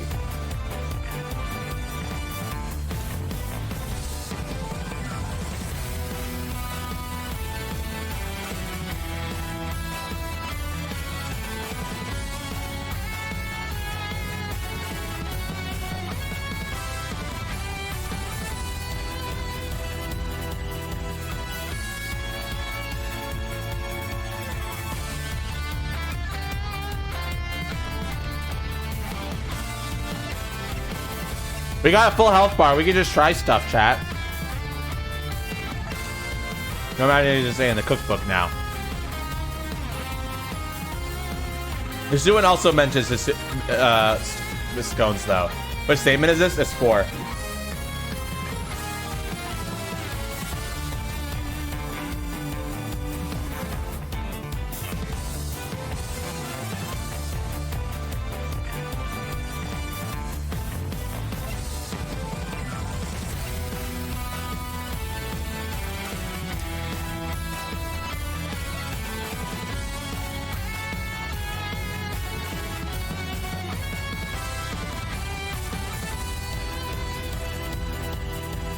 One more vote. Objection.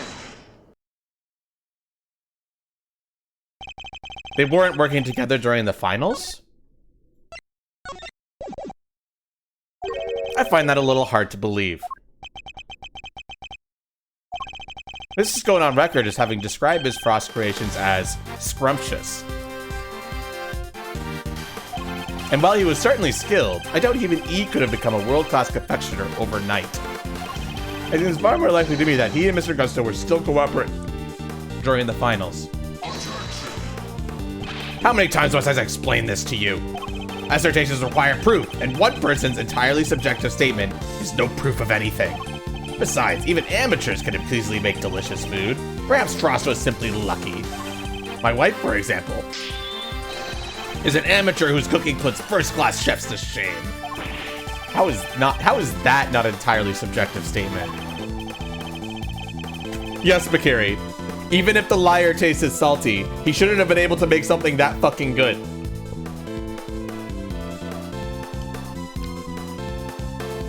Furthermore, you are ignoring another crucial part of that pharmacist's testimony. Namely, that she also described some of Frost's works as having been unbearably salty.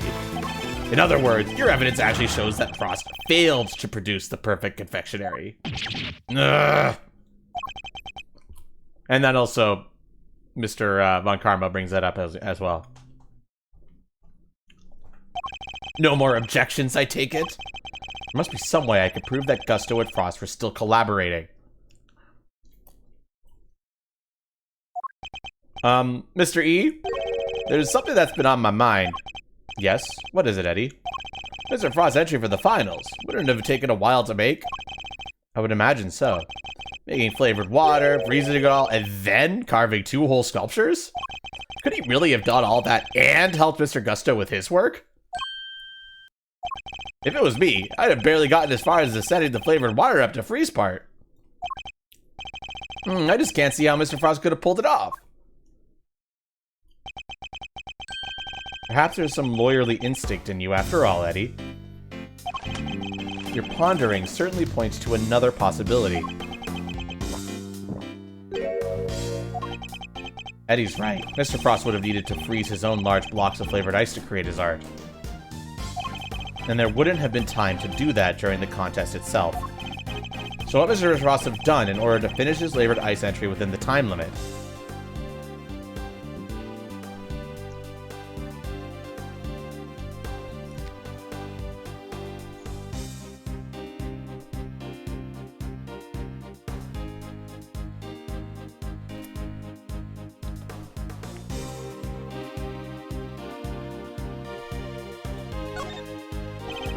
He must have made the flavored ice the day before. Then all he would have had to do was sculpt it. What are you muttering about now? Oh, I'm sorry. I just realized something, that's all. I realized that you're correct. What? Mr. E? I hope you know what you're doing. Oh, accepting defeat at last, are we? Huh. The only thing I'm accepting is that perhaps one of the things you said was true. They were helping one another right up until the day before the final. Just as you said, the day before the final really did mark the end of their collaboration. Mr. Frost's entry was carved entirely from blocks of flavored ice. Ice which would have needed at least a day to freeze, and whose flavors would therefore have already been prepared by Mr. Gutso. Yes, which lines up perfectly with what Gusto told me, that he helped Frost until the day before the final. In that case, why didn't Mr. Frost reciprocate and help Mr. Gusto in return? I could hardly be expected to read the minds of the dead. Perhaps not, but I imagine Mr. Gusto could tell us, so why don't you let us speak to him? Or do you still insist? Your interrogation was as thorough as you claim. How dare you call my methods into question?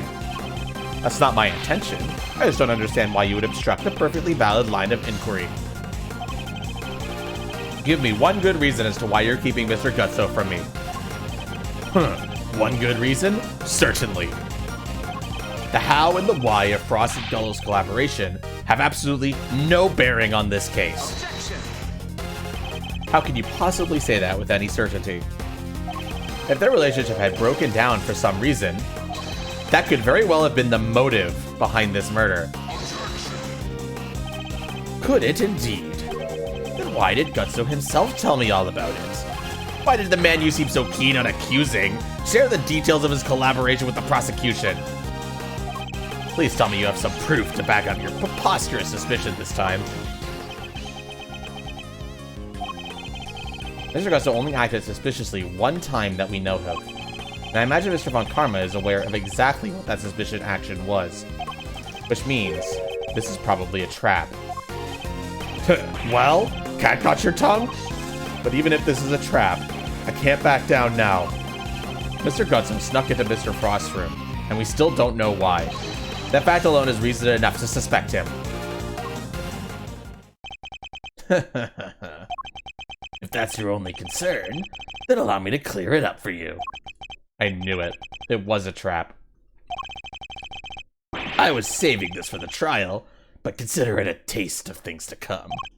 Plus, I'd hate for the proceedings to drag on because you needless interjections. Here, take a look at this. That's Gusto and Frost and their sons.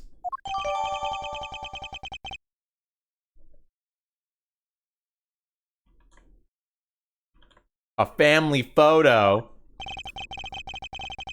Gutso snuck into Frost's room in order to retrieve this photograph.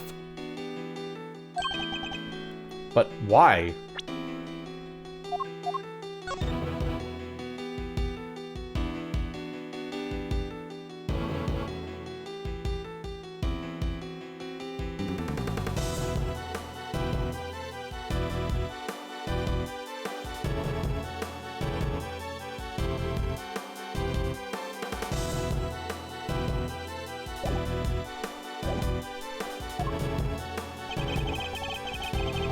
It seems their Stuns attended the same elementary school.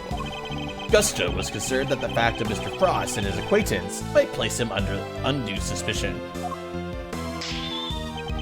A concern that you have just proved was entirely well-founded. Ugh. Gutso's actions make perfect sense, and you have given me no reason to believe otherwise. No! He's never gonna let me talk to Mr. Gutso.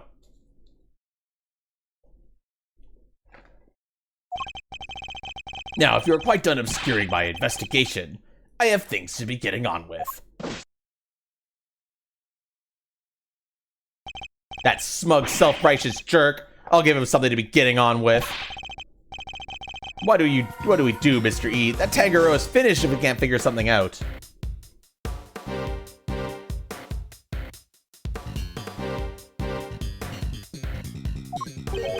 Things to be getting on with.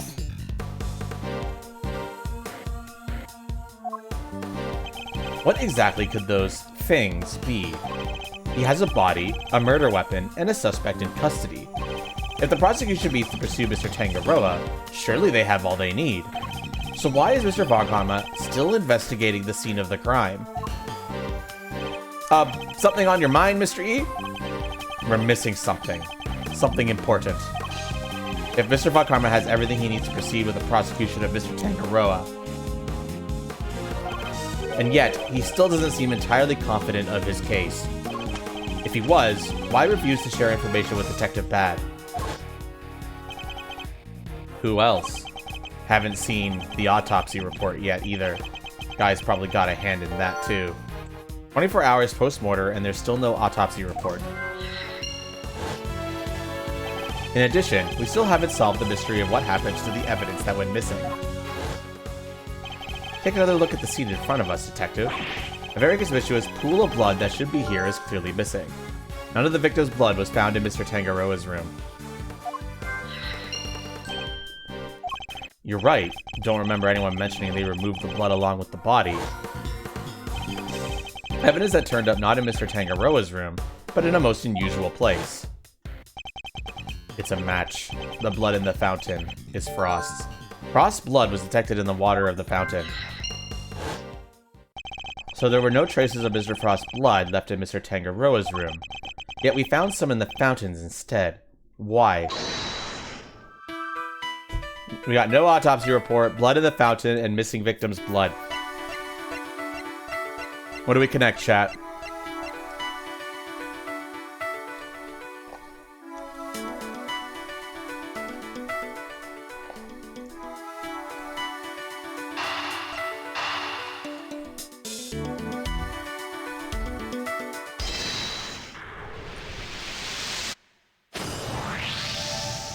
Mr. Frost's blood went missing from the crime scene. But traces of it showed up in the fountain. Why'd go to all the trouble of removing the blood from the scene after the body had been discovered? And why only the blood? Surely the body would have also been in the way. Wait, could someone have moved the body aside to get to the blood?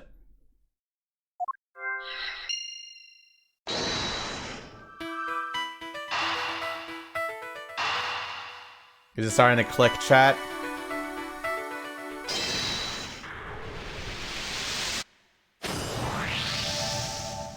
So the body might have been moved aside, or even removed from the scene of the crime entirely. After all, as far as we know, there's still no autopsy report. We've learned plenty about the murder weapon and the suspect, but very little about the body itself. Our assumption thus far has been that the body had been recovered by the forensics team. But what if that assumption is false. What if Miss Von Karma wouldn't show Detective Bad the autopsy report out of something other than spite? What if we've been thinking about this the wrong way around all along? The question isn't, why did Mr. Von Karma hold back information about the body? It's, did Mr. Von Karma even have any information about the body in the first place? How do things look from that angle? Perhaps the body hadn't been removed by the police in order to carry out an autopsy. Perhaps it had already been removed and hidden away by the culprit before their arrival. Mr. E? We've both heard the rumors about Mr. Von Karma's questionable methods. Fabricated witness statements, shady deals, forged evidence even. Sure, everybody's heard of that stuff, but what's that got to do with us right now? I would never judge a person on the basis of rumors alone. Given Mr. Von Karma, I've tried my best not to let my preconceptions color our interactions with him. Nonetheless, it appears he may be indeed willing to twist the truth to his own ends. To twist the truth? You mean he's been playing dirty? I fear he might have been, and still is. And I'm not about to let him get away with it.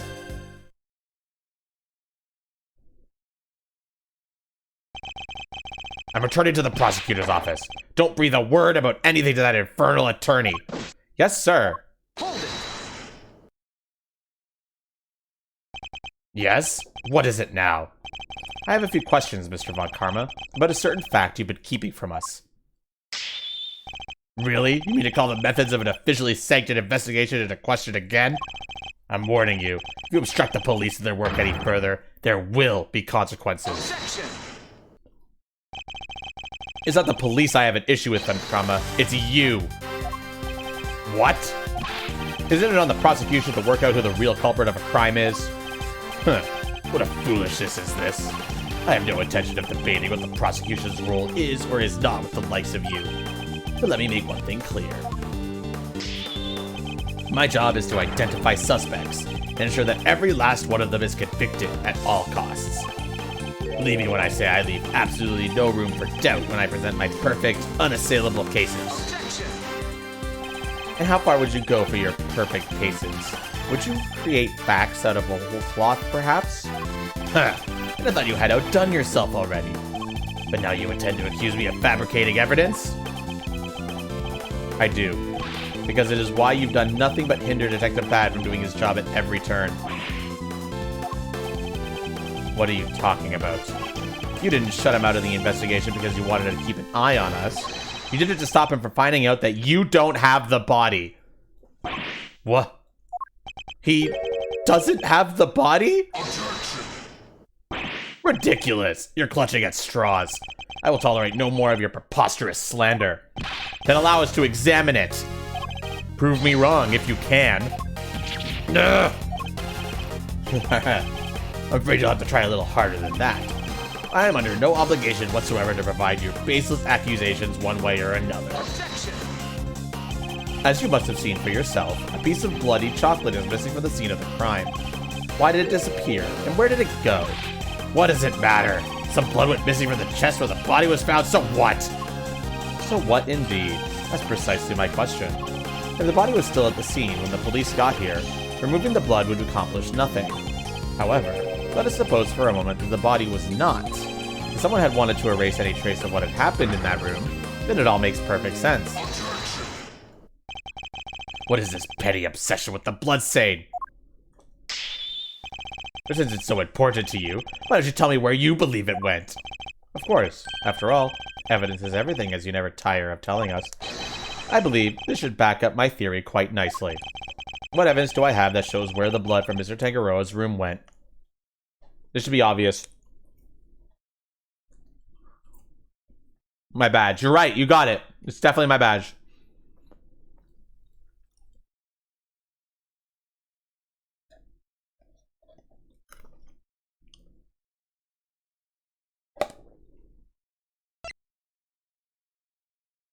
You sure about that?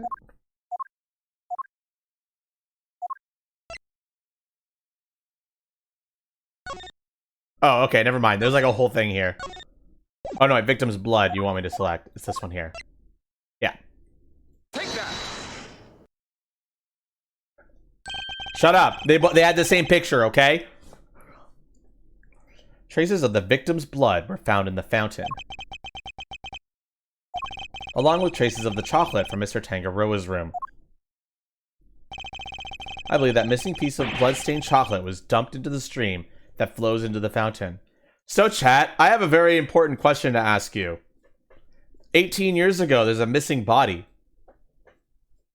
18 years later, there's a body. Which strongly points towards one certain fact. Someone purposely disposed of the blood after the body had been removed from the chest. Ugh. Mr. Von Karma, where did you find the body? You didn't find it, did you? Answer me. You. Where did you get your hands on that kind of evidence? You have neither the authority nor the means to carry out that kind of analysis on the fountain water. No, but I do. Curse you, bad! Been a thorn in my side from the moment you've been assigned. Well, no longer. As of now, you are officially off the case. I was barely on it in the first place. Mr. Von Karma, you still haven't answered our question. Because it should have been pretty obvious, Awario. It even looked like him. But whatever.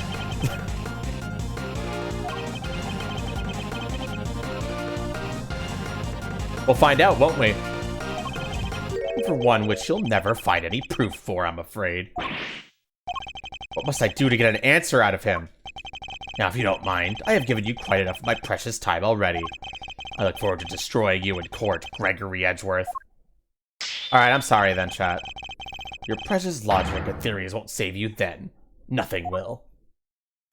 Mark my words, Mr. Von Karma. Your methods will be your undoing. No matter how you try to hide the truth, I'll bring it all to light in the end.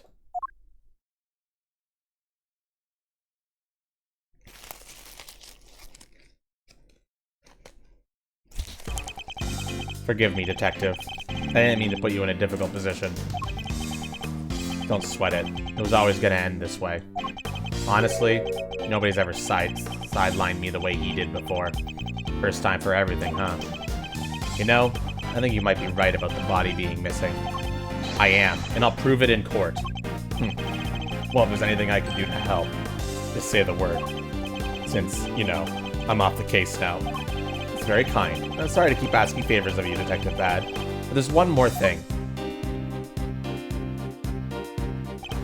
Hey, what are you guys whispering about? Come on, let me in on the secret. Alright, Eddie. Detective and I were just arranging a little insurance for the trial.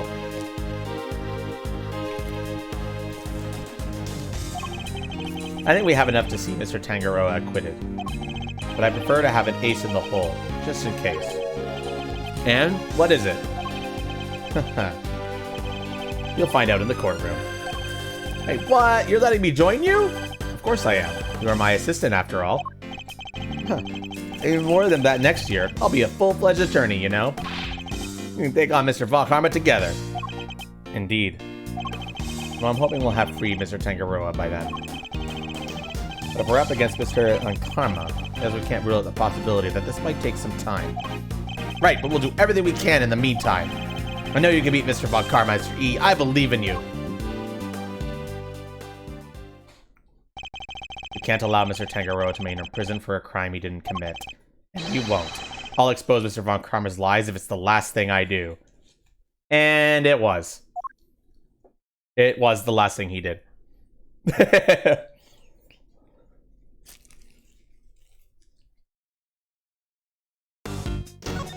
It was, in fact, the last thing he did.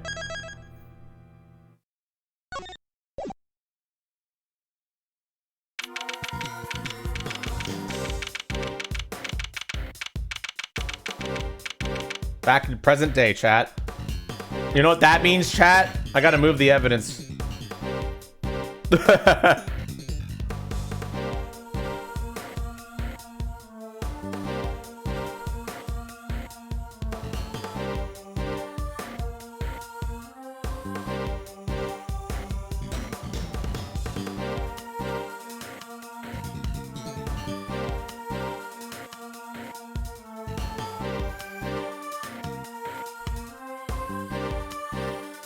Evidence has been shuffled.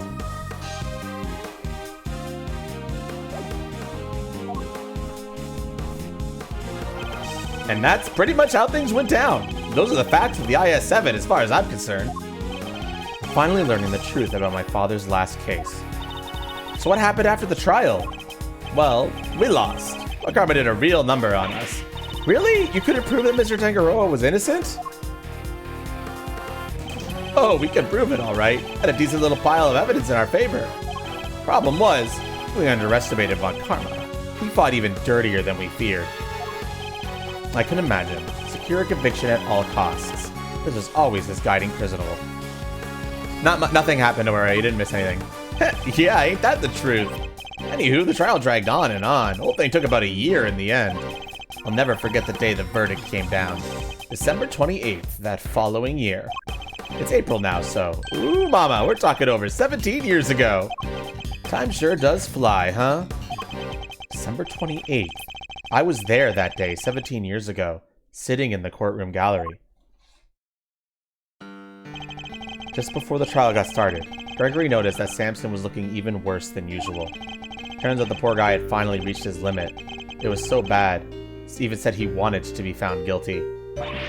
Wait, you mean they forced a confession out of him? Yeah. Von Karma got what he'd been pushing for from the very beginning. And when Gregory tried to drop the bombshell about there being no body to speak of, he learned that Von Karma had used the power of the police to head him off at the pass. Even had himself a fake autopsy report. But that wasn't the end of it. Von Karma had gotten to Samson to falsely testify against himself, being an accessory to the murder in court. Fine with his confession, poor guy's goose was well and truly cooked. But Gregory still had his ace in the hole, though. The same ace he asked Detective Bad to help him with. Exactamundo! He needed at least one last card to play if they squeezed a confession out of Samson. So he had Bad record all of Samson's interrogations. I guess Detective Bad really wanted to know the truth too, huh? We all did, but he was a trooper. Stayed with the case even after Von Karma took him off it. He was tied up in some other big case too. Good old Bad. They don't make him like that anymore. Anyway, Gregory presented the recordings as proof that Samson's confession was coerced.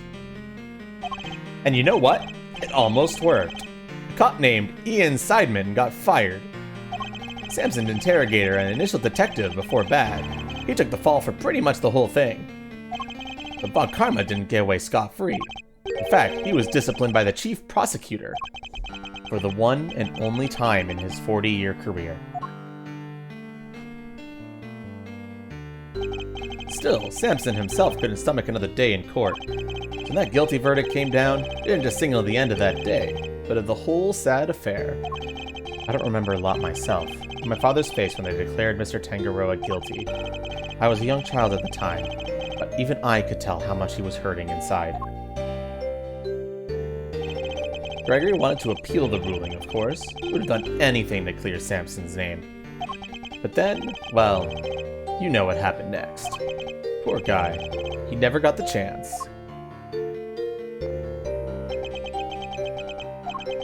I should have left with him that day. I'll always blame myself for not doing that. But I shoved that aside and obsessed over something else instead. Or rather, someone else. I hated what you did. Hated you for choosing to stick with Von Karma.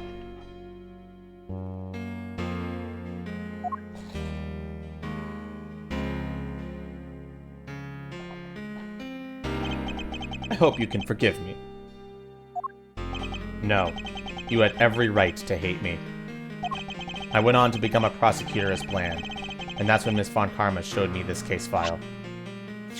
According to these records, Mr. Tangaroa was convicted as the main culprit in Mr. Frost's murder.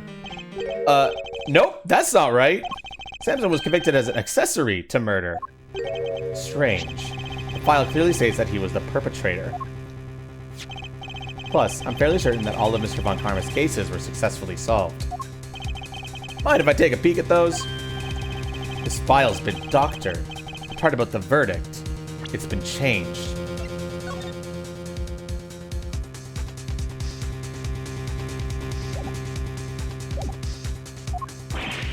What? Here, feast your peepers on this. Organizer of the Confederate combat victim's body was found inside one of his creations, leading to his arrest. While in detention, Tangaroda discovered that he had a taste disorder, which was subsequently cured via medication. Verdict: convicted as an accomplice based on his confession.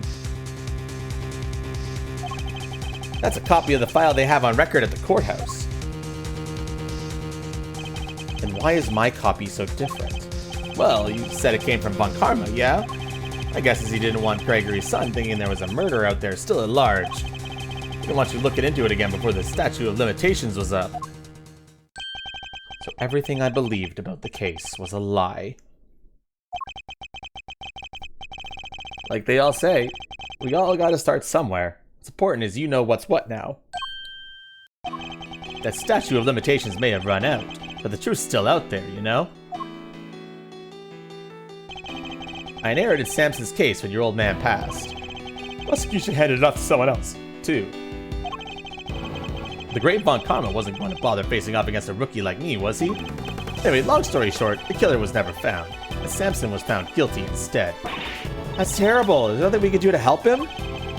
Not without the real perp, I'm afraid. Until then, his confession stands. Speaking of which, I didn't find out until after the verdict had been handed down, but Karma had threatened Samson and made him a deal. Told him if he didn't confess, he'd make sure Judy was convicted instead. How could he? Samson knew there was no way Judy could have done it, of course. He wasn't going to take any chances. He did what he was told and confessed to keep her safe. Now riddle me this, Milesy boy. Why do you think your Uncle Eddie just happened to be the person the day Bronco Knight died? Ah, that's right! You were there to see Mr. Tangaroa. Bingo! Judy and I both promised we'd visit him every day. I didn't quite keep that promise, but Judy did. She never missed one visit in all these years. Come rain or shine, she always showed up. But none of that changes the fact that Samson is still being unduly punished day after day. How heartbreaking. We've got to do something, Mr. Fender. Well, kiddo, that's actually why we came here. The ice sculptures are back on display, just like they were all those years ago. And we're going to see what we can find out. Right, Miles Zarino? I'm a prosecutor, Fender. I don't look at these things in the same way as you or my father. Miles. But that doesn't matter right now. Speaking not as a prosecutor, but as Miles Edgeworth, I want to know the truth behind both of these cases. And I'm not leaving until I do. You really are old Gregory's son, though, through and through. Alrighty then, now that's sorted, we can really get to work. Good thing I brought the IS case file and evidence with me today, huh? Here, documents first. Who doesn't love paperwork, am I right? The parts in red ink are my annotations. IS-7 incident case file data updated in my organizer. Thank you, Fender.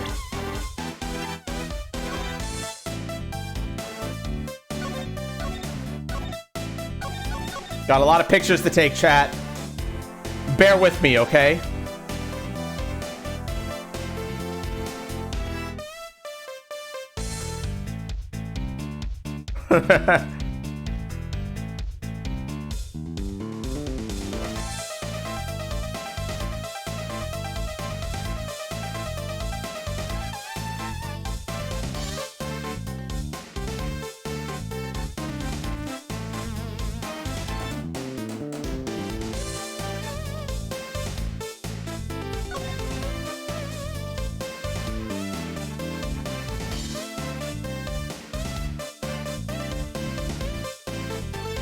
Bear with me, yes.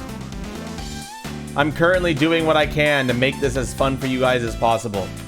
Never tell me to do anything for you ever again. JK.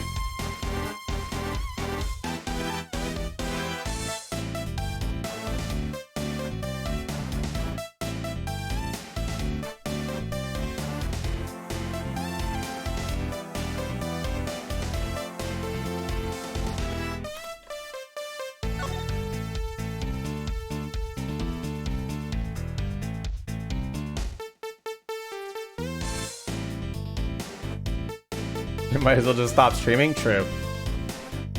You got me there. There.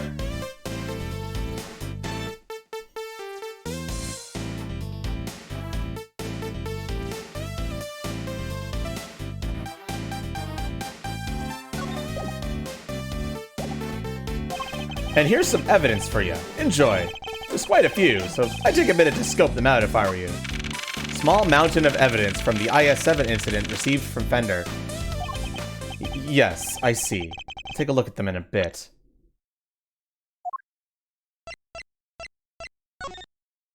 It's a picture of the salt lamp, because we don't have the picture itself.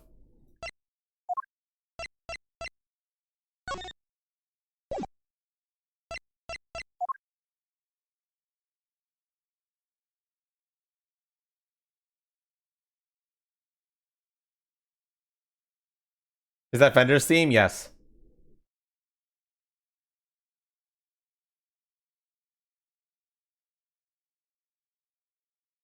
Wait a minute, I think I fucked up the,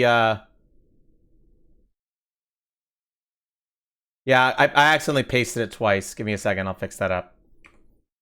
There, now the evidence should be all in order.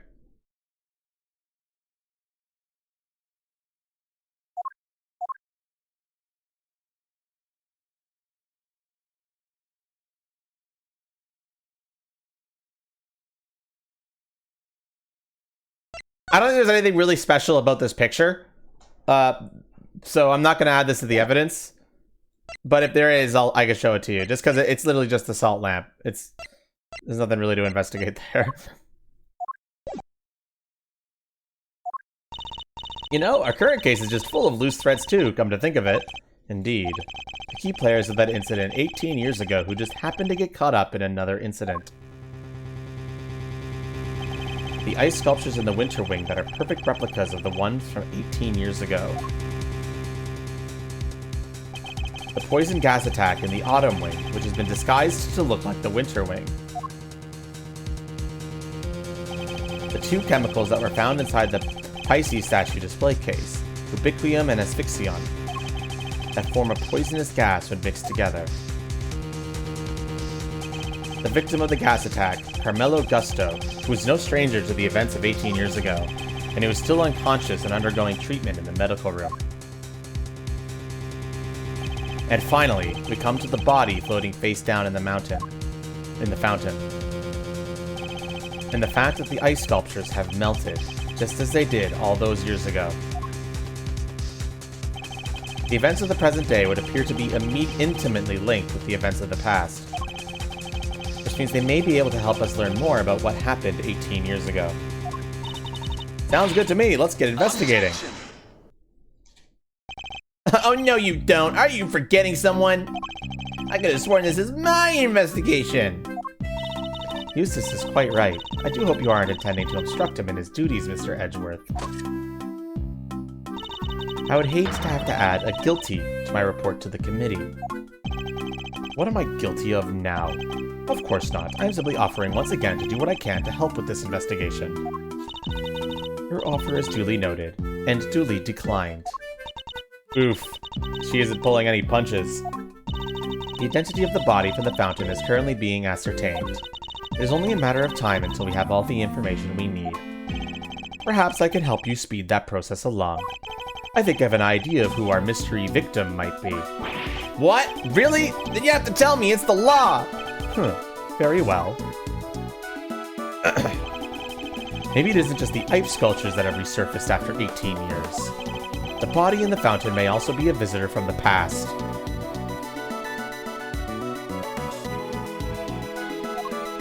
Well, chat, I kind of spoiled it already.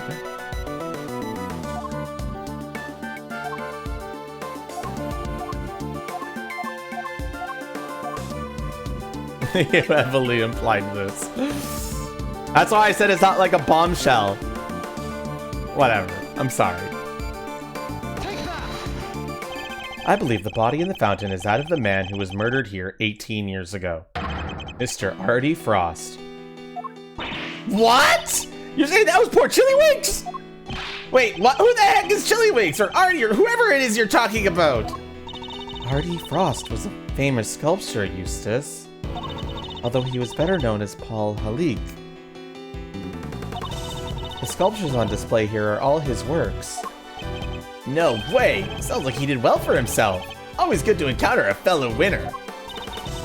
Mr. Frost was also the victim in the IS-7 incident.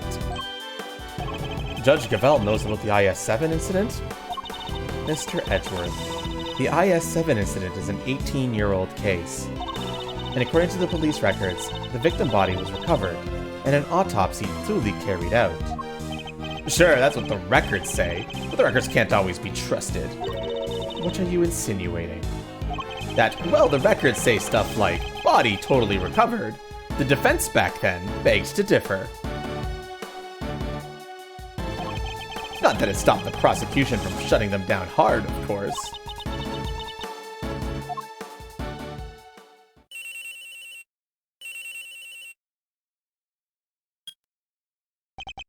Yeah, this is winner. What? Really? What is it, Eustace? The body. We've got an ID. Some sculptor called Frost or something. So I guess Edgeworth called it? Goddess of justice! So my father's deductions were right all along. Well, Judge Gavelle, I'd say this changes things, wouldn't you? Perhaps now you'll admit that I might be of some use to this case. More than a certain junior prosecutor, anyway. No fair, you're trying to steal the win. Took 2d6 lethal damage, pretty much. I'm doing no such thing. All I want is to uncover the truth. And if we're going to get to the bottom of what happened here, we'll need to work together. We do not need to do anything, and you don't need to know the truth. This case is none of your concern. Whoa there, Judge G. I think you might be wrong about that. Another of your interruptions, Mr. Fender. Yup, see, I was on the defense team for IS-7, so this case is very much my concern. I was one of the pesky kids pushing the theory that the body had actually gone missing. The prosecutor at the time may have brushed us off, but you can't deny the testimony of your eyes. Or to put it a little more bluntly, the prosecution's case was rotten from the ground up.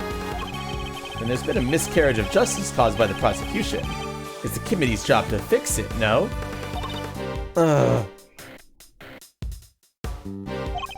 And who better to help you unpick the mess than someone who was there at the time? Unless you have an ulterior motive. Judge Gavelle seems to know the facts of the IS-7 incident in some detail. In which case, I suspect she must be here on the committee's behalf. Your connection to the case is noted, Mr. Fender, but I see how it fails to concern Mr. Edgeworth. He's the son of the original defense attorney, and the protege of the case lead prosecutor. And if that's not enough for you, he was at the trial too. I think it's just possible he might have a little something to bring to the table, don't you? Very well. You may both assist in the investigation, but only if you refrain from interfering with the work of others. The Winter Wing is off limits for now. This room, however, is all yours. Alrighty, glad to hear we're on the same wavelength, G. Why don't we bring it in to show we're all in the same of justice? Do not test me, Mr. Fender. Your permission to investigate can be revoked at any time. Duly noted, Your Honor. This is a turn up for the books, huh, Milesy? We get to do our thing after all. Thanks to your immeasurable help, as always. No sweat. Besides, I was mostly doing it for me. One day she's actually gonna hit someone with that. Okay, I'll be investigating my own things, so just holler if you find something interesting. I will.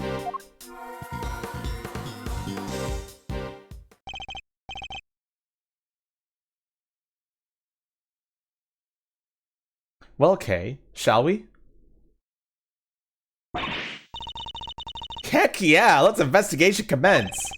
We're still unclear on two key facts.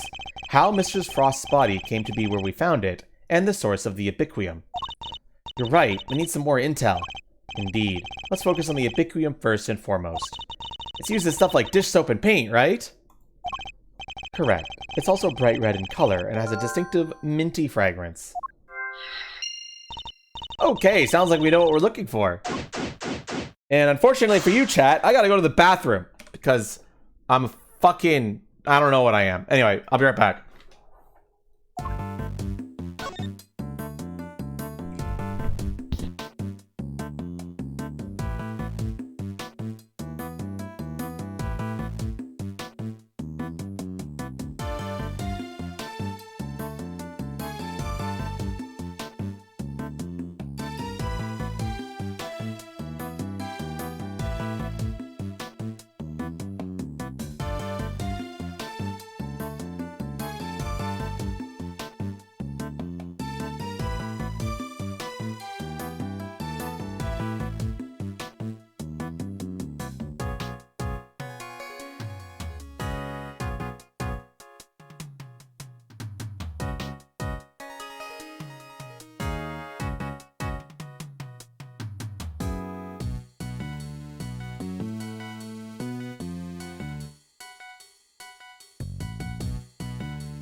I've returned, motherfuckers.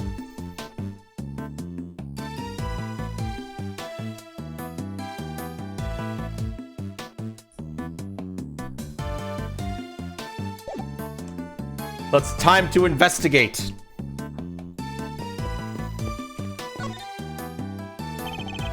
Miss Bound's tea set is laid out neatly on the serving cart.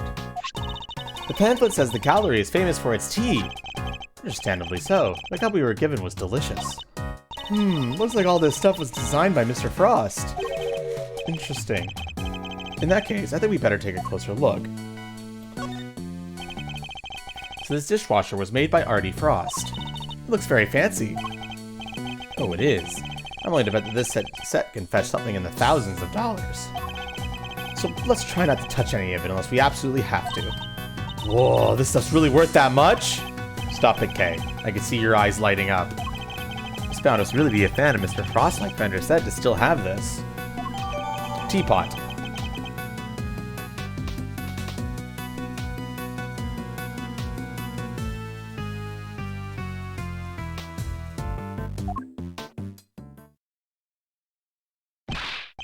Hey, Edgy! What is it? You best be careful with that teapot, you hear? Why is Larry so concerned all of a sudden? Honored guests. I can pour you a cup if you'd like. Miss Bound. Judy. I'm good, thanks. No tea for me. You two knock yourselves out. Thank you for the offer. Yes, why not? A quick break wouldn't hurt. 2 cups coming right up. This smells great!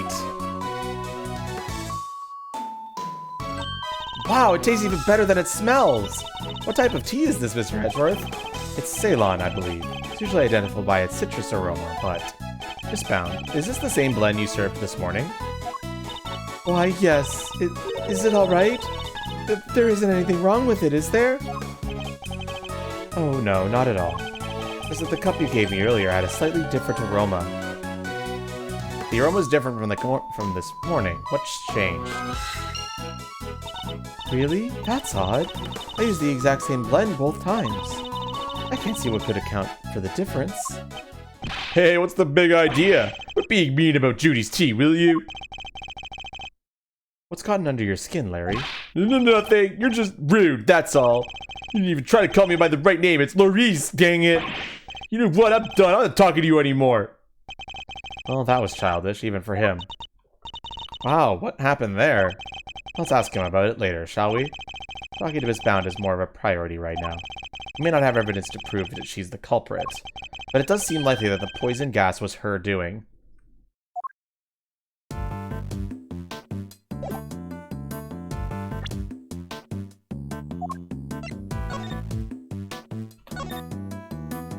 That is one swanky teapot. That's one way of putting it. I lean more towards eccentric myself. Whatever it is, it won't do for a great thief to remain so ignorant about such cheap things. No, he's dating someone named Lulu, yeah. Actually, your ignorance is my bliss.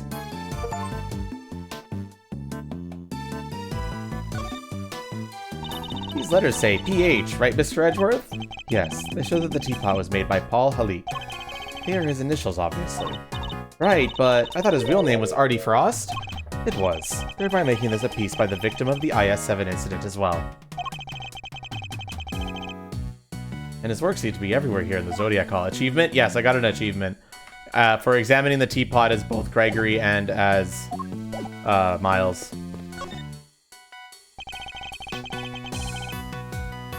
Okay, Edgeworth is telling me there's nothing else to be found here. From the color and aroma, I'd say this is a puddle of spilt tea. And look, there's a small chunk of ceramic in it. What's that jar? No idea.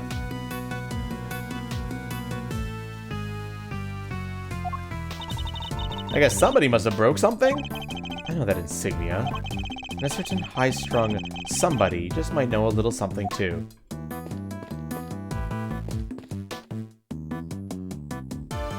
Oh, whoops.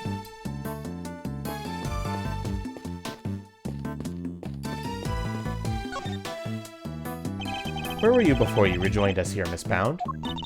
I had to go and tell our visitors were closed. Oh, and hand out a little something, an apology. Was there something you wanted to talk to me about?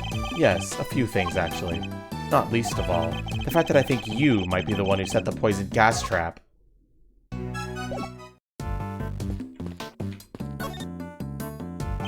Fine, I'll examine it.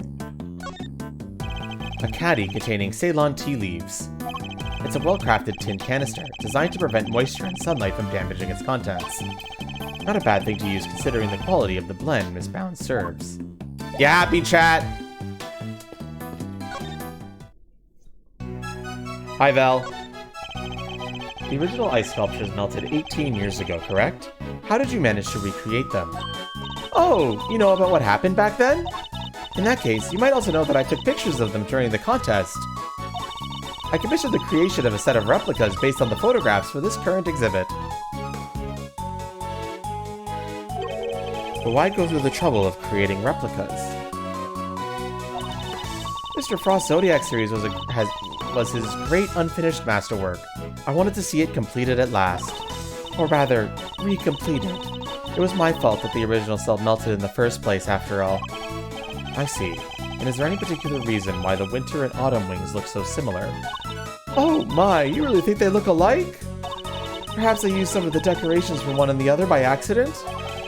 She's clearly lying. But I don't have the evidence to prove it just yet.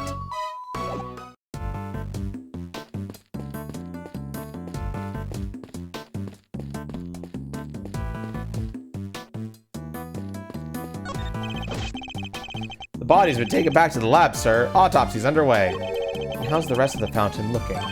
Rather beautiful, actually, sir. The water's crystal clear and kinda soothing. Almost if there wasn't a body floating in it not so long ago. We're finally going to have an autopsy report for the body all those years ago, chat. Isn't that crazy?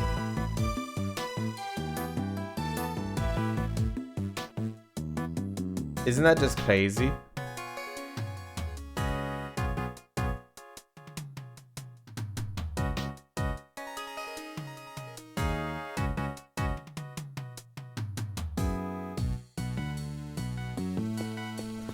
We're updating the autopsy report after 18 years. Alright, Larry. Fucker. I'm going to keep this simple, Larry. You're hiding something, so just tell me what it is.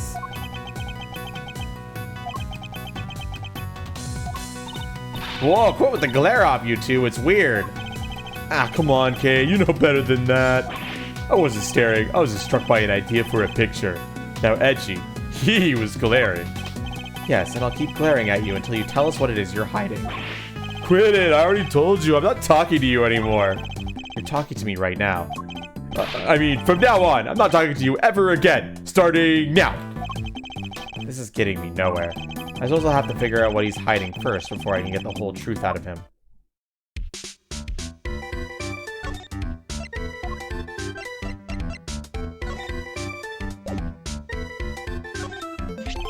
Would you mind taking a look at this for me, Larry? Why would you show me that? Tell me, what is it about Miss Bound's tea set that got you so agitated? If you won't tell me, then perhaps you'd prefer to explain it to Judge Cavell? Wait, don't make me look bad in front of Verity. She thinks I'm a sensible, cool, clean-cut guy. I don't want her to see the real me, the real low-down, dirty me. I'm not so sure anyone here thinks you're particularly clean-cut, Larry. But if you don't want her to think badly of you, the best thing you can do is talk to me. Alright, I'll talk. Alright, Larry, enough is enough. Now confess. Is this any way to treat your best friend, Edgy? Is this any way for you to treat yours? By lying to him? Hiding things? I get the picture already. Stop glaring at me like that. I'll tell you everything, okay? Earlier, I thought Verity might like a cup of tea, so I went to pour one for her. I got distracted and my hand slipped and smashed. I broke the teapot. A priceless work of art. It's in pieces because of me. No words exist to describe how far away I saw this coming from. Ouch, you really messed up this time, Maurice. See, Edgy, everyone's gonna think less of me now. Shooty's never gonna forgive me for this. Crying to me won't do any good. I think you need to apologize to Miss Bound. My teapot? I see. I'm sorry, Judy. I'm so sorry. I don't have any money, but I'll paint your portrait. I'll paint you 50 portraits. Please, Mr. Dixium, it's really me who should be apologizing. How could I have failed to notice that there were broken pieces of ceramics on the floor? Somebody could have been hurt. Here, let me make sure that's safely disposed of. The teapot in question was designed by Artie Faust, correct? I understand it was something you long treasured. You must be upset. Oh, I am. But of course, all things break eventually. And as luck would have it, I have another identical teapot. It's far from the end of the world. Is she less attached to Mr. Frost's works than she used to be? I can't believe this, Judy. You're the sweetest, the kindest. This other teapot you're talking about. So sitting top of the cart right now, right? What do you mean? Yeah, so when I smashed the first one, I tried to hide the pieces at the bottom of the part. That's when I saw the other pot under there, so I took it out and basically switched the two pots.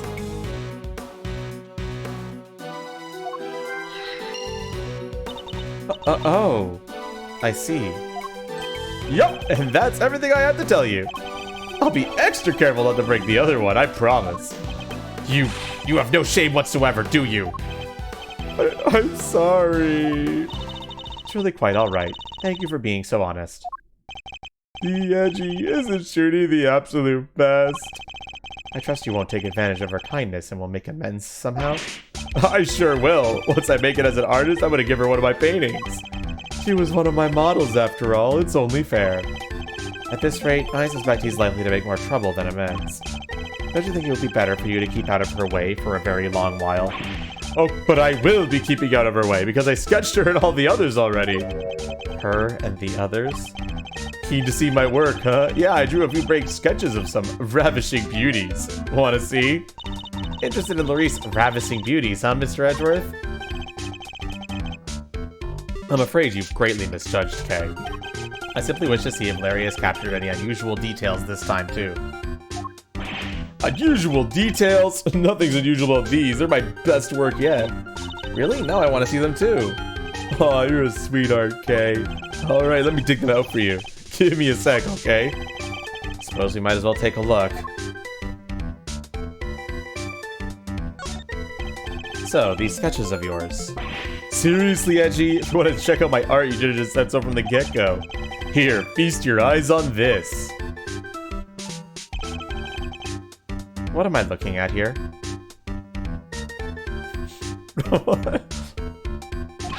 I told you already. Ravishing beauties. Just a few of the fair faces that have caught my eye since I've been here, you know?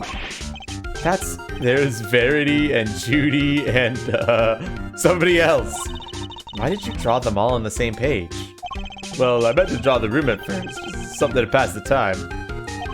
And then I saw one beauty, and then another, and, well, I just scribbled them all down as I went. If you can fix the delay, Bakiri, by just pausing and unpausing, you might get hit by a pre-roll ad, but at least it'll catch you up. Oh wait, you're subscribed. You won't get hit by a pre-roll ad. Unpause and unpause.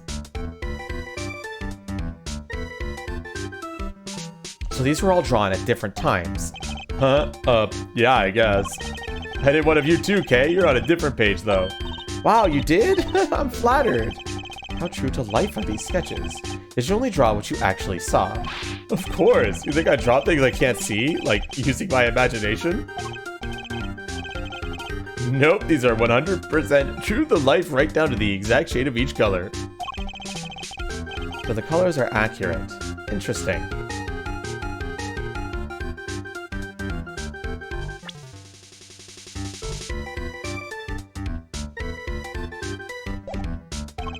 Much as it pains me to admit it, Larry may have provided me with a useful piece of evidence yet again.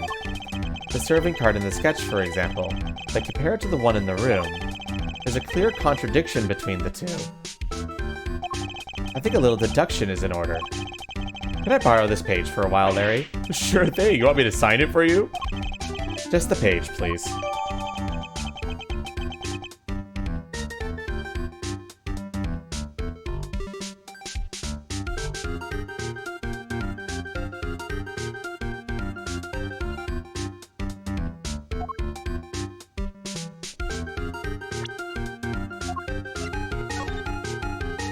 Let's get that picture in here, chat.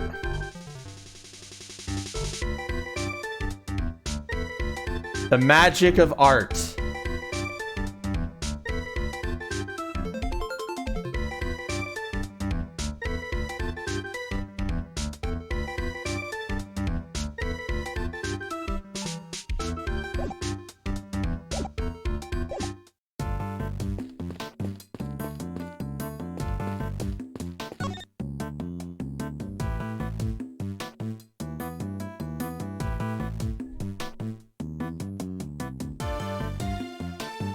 Well, chat, what are we deducing?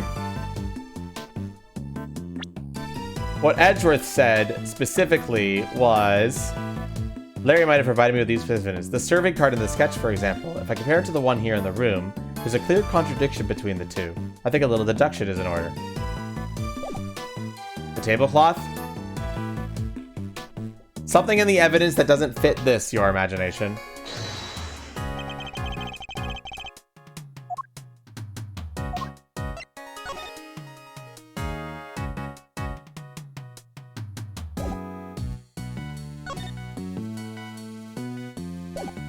So should I present this as the deduction?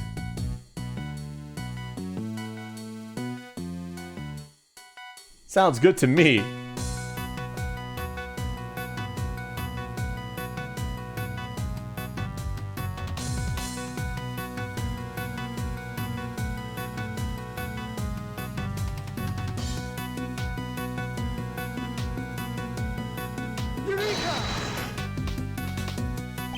Larry, could I ask you something about your sketches?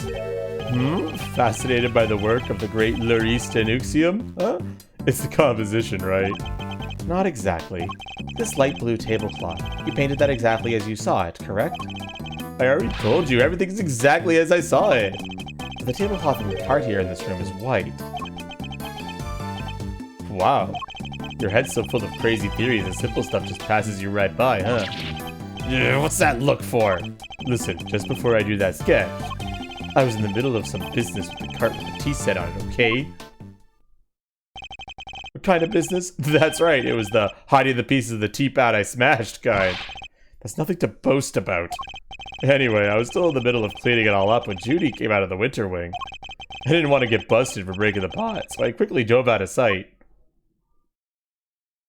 Hi, Sierra Falls, how you doing today? Wait, Miss Bound came out of the winter wing? Yeah, she was pushing a cart. A different one. That's the one with the light blue tablecloth on it that I drew. And what did you do with the second serving cart? Well, I saw her wheel it into the summer wing. I don't know what happened to it after that. When she came back out, she was pushing one of these other carts. The kind you can lift stuff with? A lift cart? Yeah, it's like, called out to her, but she just ran off and left it behind. Never had her down as the shy type, but it just goes to show you never know. Another serving cart and a lift cart. Is there maybe another tea set too? We better check with Miss Bound. Rolling through the Twitch, stopping by here and there? Hell yeah.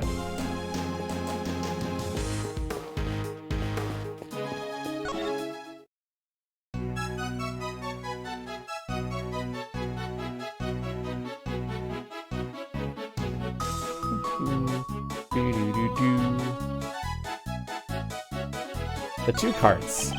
Are there two serving carts here at the gallery, Miss Bound?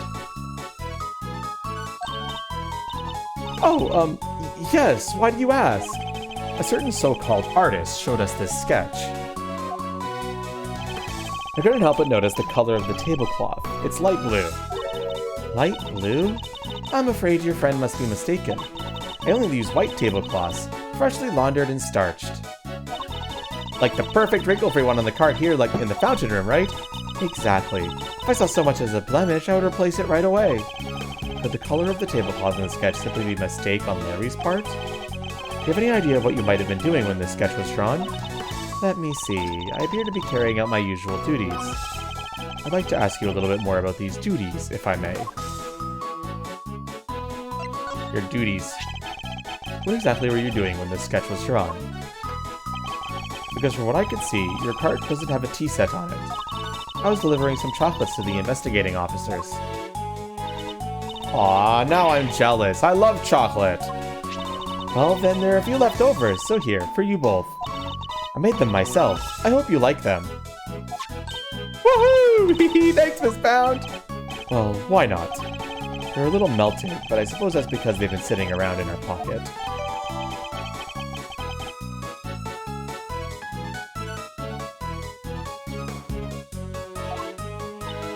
Chocolate! They're super sweet. I love them. I'm very glad to hear it. They may not be the prettiest, but I'm grateful for the energy boost nonetheless. But perhaps they could do with a little less sugar. Like father, like son in that regard.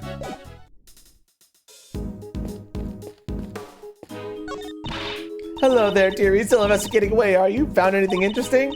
No, dearie. Well, not much anyway. Silly girl, that wasn't a dearie moment. That was more of a lambkin. Sweetheart is for when you're being sympathetic, of course, and treasure is for when they're in a tiz. Love is for people you're not that keen on, and petal you use when you're trying to get someone's attention. Wow, I didn't realize there are so many rules. Mr. Edgeworth, petal, I hope you're getting all this down. Don't even try it, Kay. Oh, dearie me.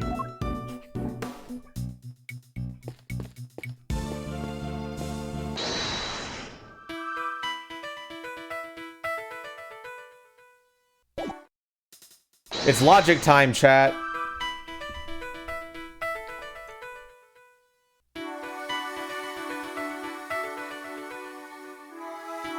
Minty fragrance. Ubiquitous is a red liquid with a minty fragrance. Larry swapped the pot he broke with a different one. The aroma's different from the morning. What's changed?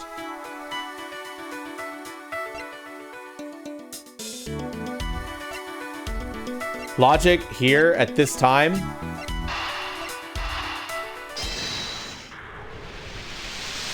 It is okay, you know what, Seer? I don't know how I feel about that comment. I suspect the difference in aroma we notice is due to the teapots having been switched. You do? I can't see what else it could have been. The tea itself hadn't changed. Why don't we ask Miss Pound, just to be sure? Miss Pound, the difference in aroma we noticed, do you think it could have been because of the different teapot? I suppose so. My cup just now had a simple minty scent, rather like uva tea. Oh, I just remembered. I made some peppermint tea in that pot only yesterday. That must be where the minty aroma is coming from. The tea has a refreshing aroma because it's in a different teapot from this morning. Could that really be it?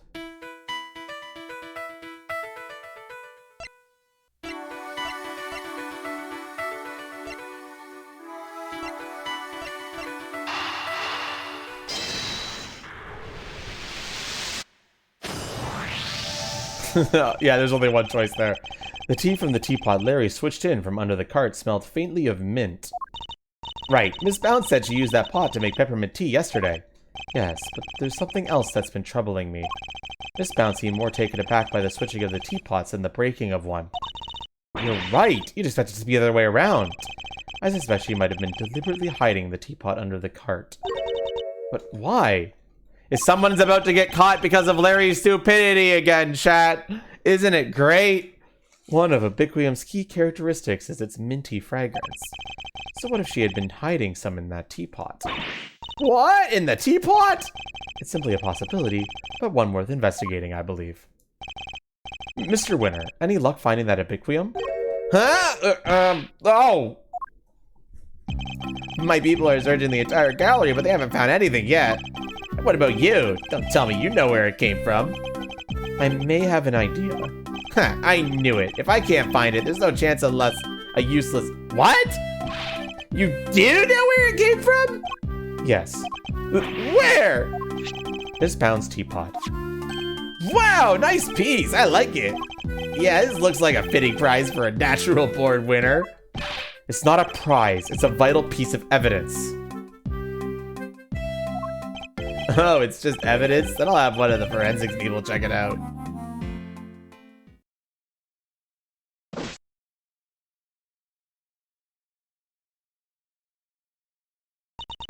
Mr. Edgeworth.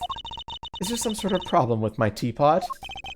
Possibly. The minty fragments we noticed coming from it. I think it just might be the scent of one of the chemicals used to make the poison gas. But Mr. Edgeworth, surely you don't think I had anything to do with that? I'm afraid I do. The method used to create the gas would have required considerable preparation. Nobody would have had the time or the opportunity to set that up except you. That's not strictly true.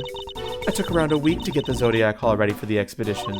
There were all kinds of people coming and going through here during that time. Delicia, for one. So you see, I'm not the only person who could have set it up at all. Mrs. Scone is on our radar too, of course. You needn't worry about that. And besides, I wouldn't know the first thing about making poison gas. So even if you did find some Epicum in my teapot, I wouldn't have had any idea what to do with it. But I suppose we should see what the test results say first. Miss Bound claims she doesn't know the first thing about making poison gas. I need to find a way to prove that she's lying.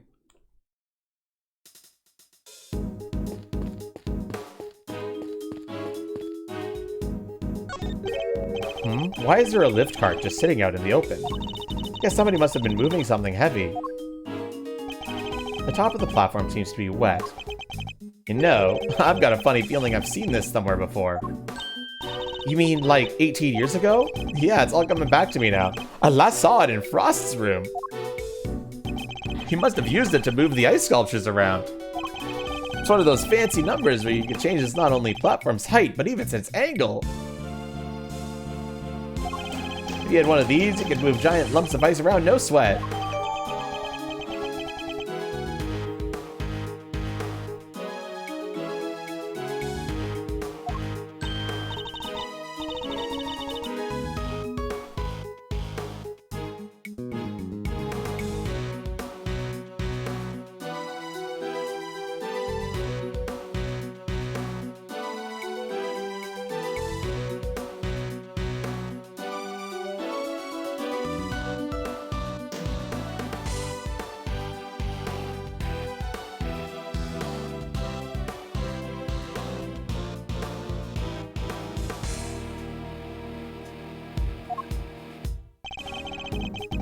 Still doesn't explain what it's doing here, though. Bit of a head scratcher. We should give it a think, yeah?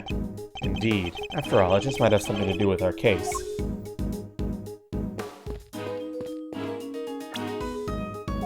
Nothing else I need to do with this piece of evidence, right? Well, let's me examine it, but... The top of the platform is wet. Maybe someone used it to move something liquidy around? Yes, but the question is who and what?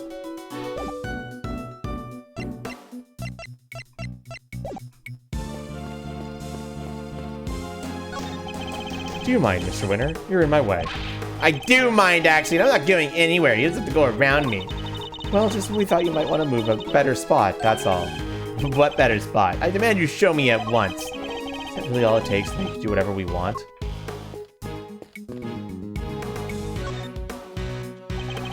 Seems the police have already removed the body. But why did the body of a victim from 18 years ago turn up in this fountain? And why wasn't it all rotten and stuff? Did it slowly shuffle its way over here? Here to remind you that zombies aren't real. It seems likely that the body was preserved somehow. Really? Is that even possible? Hey, Mr. Forensic Guy, any to report? Yes, ma'am! Traces of both ubiquium and asphyxion have been detected in the fountain. I'm gonna say that they were probably carried here by the stream from the autumn wing. In addition to those two chemicals, there's also a large amount of sugar. The composition of the sugar is being analyzed as we speak. Is sugar in the fountain? Where would it even have come from? Edgeworth speaking. Sir, it's me! What about it? Is everything alright, Detective? Everybody's left the winter wing. It's just me in here now. Which is I can tell you what we found out. You really shouldn't be sharing information about the investigation. But after the past week or so, I'm not about to stop him now. The exhibits here have all completely melted. All that's left in the display cases is some stuff at the bottom. More of it in the Taurus case and the Geminis case, though. Describe this stuff for me, if you can. Yes, sir. It's like a pale blue liquid. I had the lab run some tests just now. The sample from the Taurus case just had a bunch of sugar in it. But the one from the Gemini case had 3 different substances in it. Which were sugar, salt, and blood.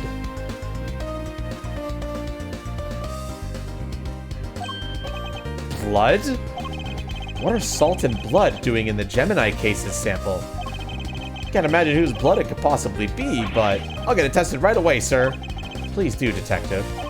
Oh, I almost spoke over to the radio with forensics guy working in the fountain room. He said he just got word that the sugar they found in the fountain matches the sugar in the pale blue liquid. I see. That might well prove to be a significant development.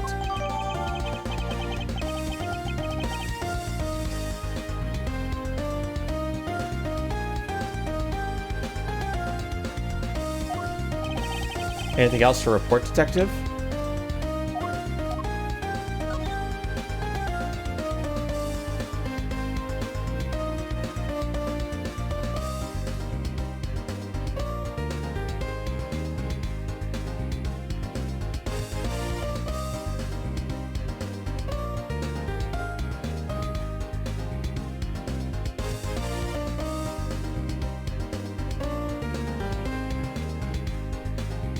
Evidence updated.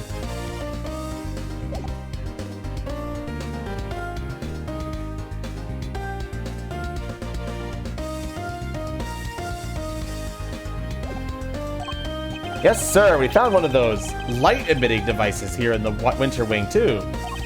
There were a few of those being used in the Autumn Wing to disguise it as the Winter Wing, as I recall.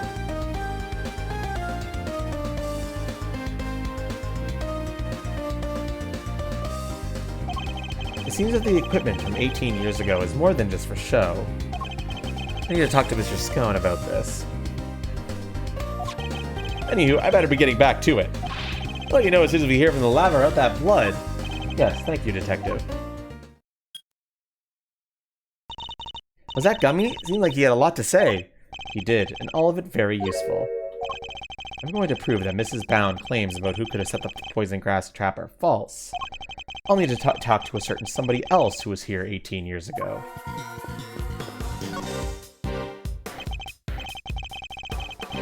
A certain somebody else.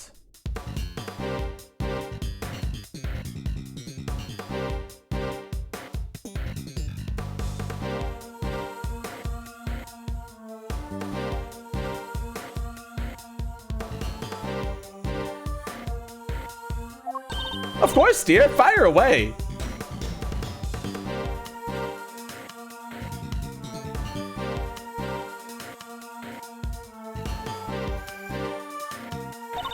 Anything for you, Milesy Smilesy, and dear sweet little Tooth Decay. I'd appreciate it if that was the last time you called me Milesy Smilesy. I'm not a fan of Tooth Decay either. All you just have to like it or lump it. I can't change a nickname once I've settled on it. Well, I guess we tried. What can you tell us about the various devices used to decorate the gallery's exhibits? There seems to be some pretty specialized items in use. Light-emitting devices, luminous fabrics. Oh, I can tell you all about those, dearie. After all, I'm the one who gave them to Moody Judy. It was my way of saying sorry after I broke the rules all those years ago. I brought her 4 lovely new salt lamps and I gave her the 4 pieces of luminous cloth I used for the contest. Wow, that's super generous of you. Well, us girls have to do our best, don't we? Not everybody understands, of course. And I better not be a dig at me, Delish. I told you the kind I thought I was. Yes, back when you were a dear, sweet, innocent baby boy. What happened to you, eh? A dear, sweet, innocent baby boy? Mr. Fender? I can't quite picture that, I have to say. So these decorations, they're all the same as the ones you saw 18 years ago, correct? Yep, salt lamps, glowing fabric, light-emitting doodads, the whole bit. There were 4 luminous cloths in use in the Autumn Wing, but I'm sure I saw another one somewhere. I'm not lying. Oh, it's in my bag. I'm sure of it. What is she looking for? That's not it. And that's not it. That cloth looks familiar. Maybe I should jog her memory with something so Mr. Scone will tell us more. Miss Scone, you're something of a specialist. How might someone learn to make the poison gas that was used in the attack? Any ideas? Well, any pharmacist who's ever handled Infesticide Ultra would know for a start. After all, it says right there on the label, do not mix with products containing ubiquium. But what about a layperson? It's only like they would know, would you say?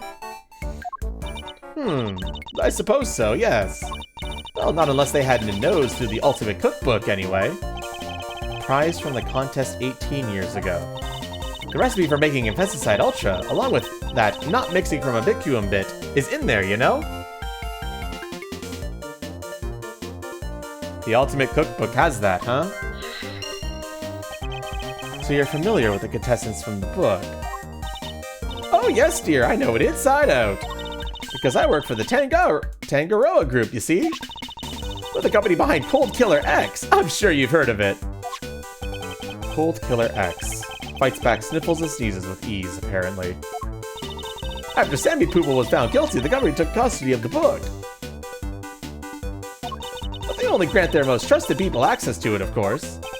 Which means Mrs. Scone is one of these elites, I suppose.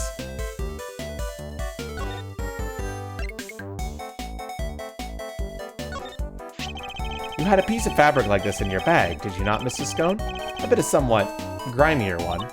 Grimy? How rude! You won't get people to cooperate with your little investigation like that, young man! Shall I call it a dish towel, then? Perhaps you used it to wipe up some sort of spillage? A spillage, he says! That's chic! That's the price of highly specialized luminous cloth! Oh, I probably shouldn't have told you that. I think I'd like to know a little more about this highly specialized luminous cloth, if you don't mind.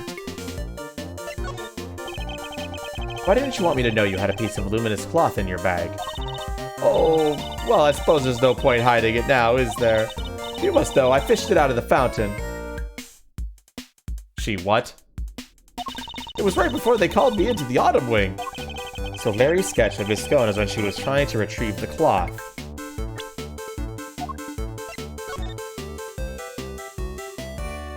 That's what she was doing in this picture.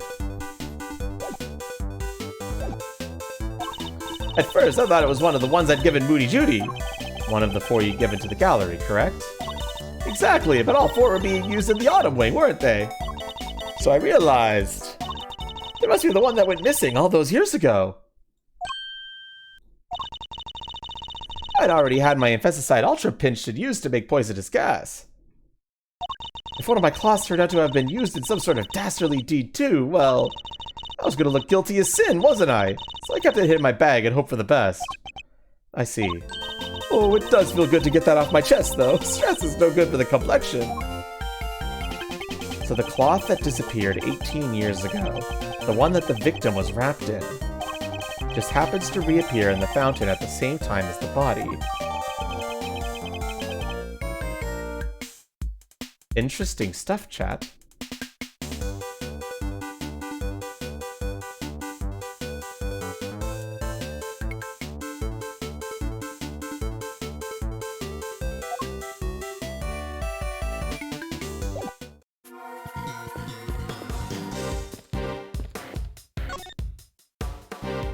Hey there, Miles Zarino. What's the situation with the investigation? Things are progressing. I think a fuller picture of what happened is beginning to emerge. Good to hear. I guess I better step up my game too, then. This case seems to have a lot in common with the incident from 18 years ago. And how? It's got the lot. Melting statues of the Winter Wing, and even the murder victim's body. But how did nobody ever figure out that the body had gone missing? Frost had no family apart from his son. And, well, the kid kind of vanished.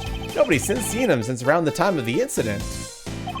Gusto's son, too. Him and his best pal from school both just up and disappeared. What? And they were never found? Gusto's boy wasn't, not as far as I heard anyway. Gus Frost's kid turned up in the end, though. He collected his inheritance at some point. But yeah, with no family around just after the incident, Frost got no funeral, no nothing. So no need for the police to release the body, and no need for anyone to find out they didn't have it. They filed their fake autopsy report and nobody was any the wiser. Well, almost no one. I still can't believe Mr. Von Karma would have stooped so low.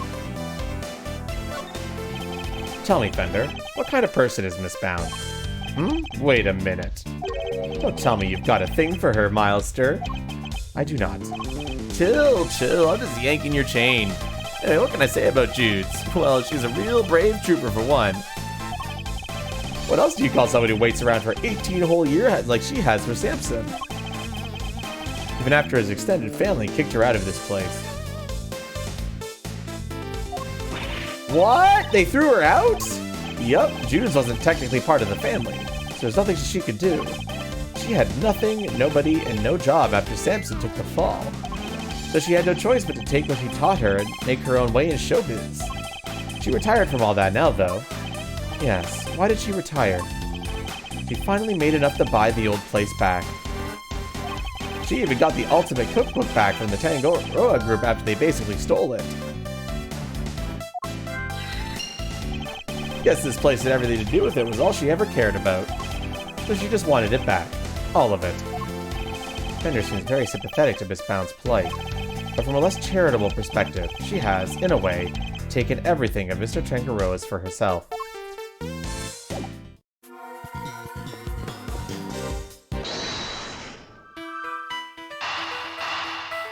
This is a very obvious link.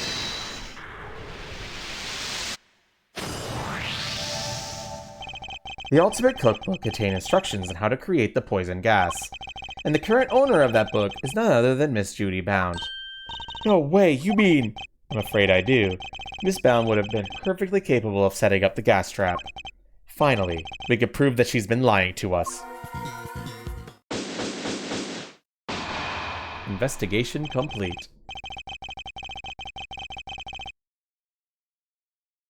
And that's that. All that's left now is to await the results of the tests on that teapot. To be continued, chat.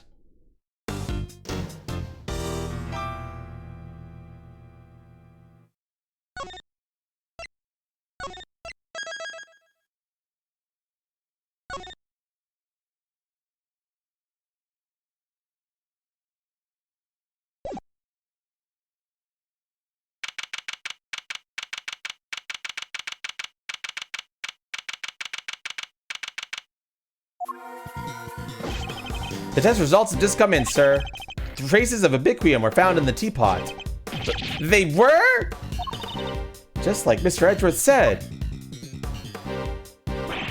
Curse you! You better not think this means you beat me! You really need to drop this obsession with coming in first, Mr. Winner. We're all on the same side here, remember? We're all trying to get to the truth. What? But first is best! Everyone knows it's better to be a winner than a loser! That's really no way for a prosecutor to think. Not a successful one, anyway. But Enough. Mr. Edgeworth, please refrain from taunting the boy. Ignore him, Eustace. He isn't worthy of your attention. But Gavel! Oh, alright.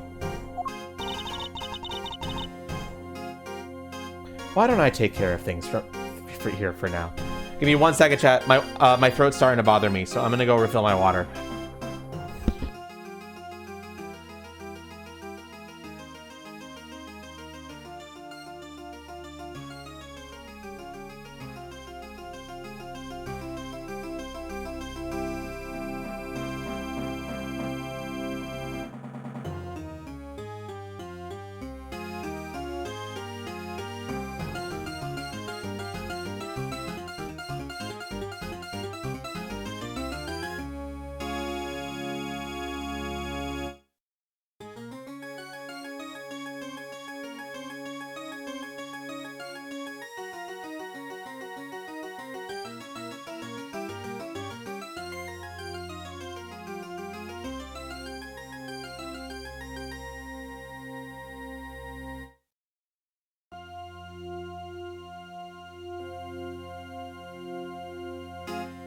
Alright, I'm back with water.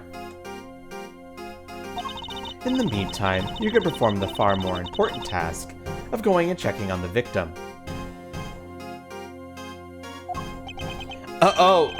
Yeah, good idea. I'll be right back. Excellent. We shall see you shortly then. Mr. Winner's annoying, but totally harmless. Judge Gavel, on the other hand. Now. Miss Bound, perhaps you could explain why traces of ubiquium were found on your teapot. I had no idea there was anything like that in there. But perhaps it's one of the ingredients in the dishwashing soap I use? So you are telling the court that you did not intentionally put ubiquium in the teapot? Yes, exactly. Why would I? Until today, I had no idea it could even be used to make poison gas. Objection! You are a trained actress, are you not, Miss Bound? I had thought you'd be a more convincing liar. What do you mean? You have access to the ultimate cookbook, correct? A book that just happens to contain instructions on how to create the poison gas used in the attack. Meaning, it's perfectly possible for you to know exactly how to make it. You're very well informed, Mr. Edgeworth. Miss Bound, is what Edgeworth said true? The book does contain information on how to make the poison gas, yes. But the fact that I have seen it doesn't make me guilty. Can I ask exactly how the gas was triggered? The victim used a blowtorch to heat the lid of one of the display cases, thereby melting the ubiquium. I see. He locked himself in the room too, didn't he? Surely that and the fact that he triggered it himself. Wouldn't it point to being a suicide attempt? So she's not willing to admit to anything. Furthermore, where would I have gotten a hold of the Infanticide Ultra? Oh, I don't know. Perhaps you stole it. You know, I did bump into Moody Judy a week or so ago. And that very evening, I noticed my Infanticide Ultra had gone missing. Judy, surely you didn't. Delicia, you carry your bag of pharmaceuticals with you everywhere, don't you? There wouldn't have been any number of opportunities for someone other than myself to steal it from you. That's true. I don't have any hard evidence that it definitely was Miss Bound who stole it. Jude, there's clearly something you're not telling us. Why don't you just come clean, We all know you'd never hurt somebody for no reason, so... Not you too. You think I'm guilty as well, Mr. Fender? Can you blame me? You've got one wing disguised as another, a gas trap in one of the display cases, and you're the proprietor of the establishment. It's looking a lot like you did it, kiddo. You've got this all wrong. You have to remember, the gallery doesn't have any security cameras, nor any security personnel. If some ill-intentioned person or other wanted to get in undetected, I don't think they have much of a problem. Wow, you're practically asking to be burglarized. You need to be more careful. A great thief could have a field day in here. And I don't think she's joking. And actually, it seems that Mr. Gusto did, in fact, enter the gallery before it opened. Sheesh. Judy's one tough cookie. She's not budging an inch. Maybe it's time to rock a little technique Gregory taught me back in the day. And what technique might that be? So hear me out. Everything's connected to what happened 18 years back, yeah? Since we're not getting anywhere by focusing only on the here and now, maybe we ought to approach this from a different angle and look at the past for clues instead. A turnabout in thinking. So my father used this method as well. Alright, let's run this through the old Thinkathon. How was Jude's involved in what happened back then? According to Miss Bound, it was because of her that Mr. Frost's flavored ice sculptures melted. And yet, his sculptures are here on display at this very gallery today. Is it possible that she... Thank you, Fender. I think I know what I need to ask Miss Bound now. Do thank me. Thank you, Pops. Now take it away, Milesy. I'll grab the popcorn. Miss Bound, you say that you were the one who caused Mr. Frost's creations to melt 18 years ago, correct? I'm afraid so. I was young as foolish, and it was a terrible accident. And yet, what you did allowed you to open this exhibit, no? What do you mean? Yes, what do you mean, Mr. Edgeworth? If you are going to ask such questions, perhaps a formal testimony of Miss Bound might be best? Yes, perhaps it might. I'd like to know more about Zodiac Hall, and about why Miss Bound decided to dedicate this space to Mr. Frost's works. Very well. If you believe it to be relevant to the case, I will allow it. Miss Bound, would you mind? Not at all. I'll do whatever it takes to prove that I'm innocent. Then please, if you could give us a background on Zodiac Hall and the pieces on display here. Zodiac Hall. It took 18 years, but at long last I was finally able to buy Samson's home back a little while ago. But a place like this is expensive to maintain, so I decided to turn it into an art gallery. To that end, I collected as many Paul Halik pieces as I could from around the world. Because, if I'm honest, it's always been something of a dream of mine to open up a space dedicated to his work. Thank you for your testimony, Miss Bound. How wonderful it is that you're able to fulfill your dream. Well, Mr. Esward, everything seems entirely above board to me. Judge Gaval, that was simply the witness's preliminary statement. As you surely know, the value of that testimony cannot be evaluated without due cross-examination.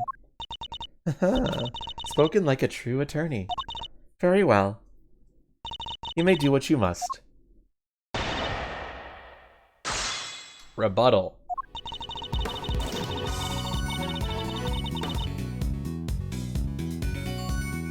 Hold it!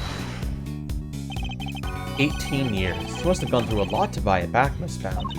This home, this place, such memories abound. I couldn't stand to lose what I had found.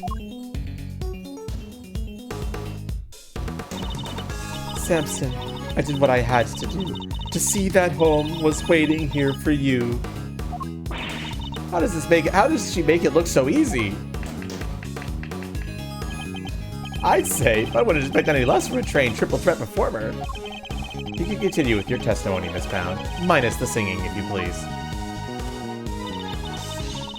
But a place like this is expensive to maintain, so I decided to turn it into an art gallery. You manage the gallery by yourself, Miss Pound? Yes, well, we only opened today, so I haven't done much managing today, but I have to keep the mansion going. Can't have it falling down around my ears. Samson could come home any day, after all. But she really got the house back for him. I'm so sorry, Judy. I wish I could have done more. Oh, you've done plenty, Mr. Fender. If anyone should have done more, it's me. Even if the only thing I could do right now is to keep this place safe for Samson. To that end, I collected as many Paul Halik pieces as I could from around the world. Hold it! Paul Halik. That was Mr. Frost's pseudonym, correct? Yes, he adopted it while he was working as a sculptor in France. I see. I'm curious about some of the pieces in your collection. More specifically, how you were able to acquire the Taurus and Gemini sculptures. It was my understanding that Mr. Frost died before he could complete them. Yes, I was able to create replicas for the Winter Wing based on the photos of the sculptures he made. Really?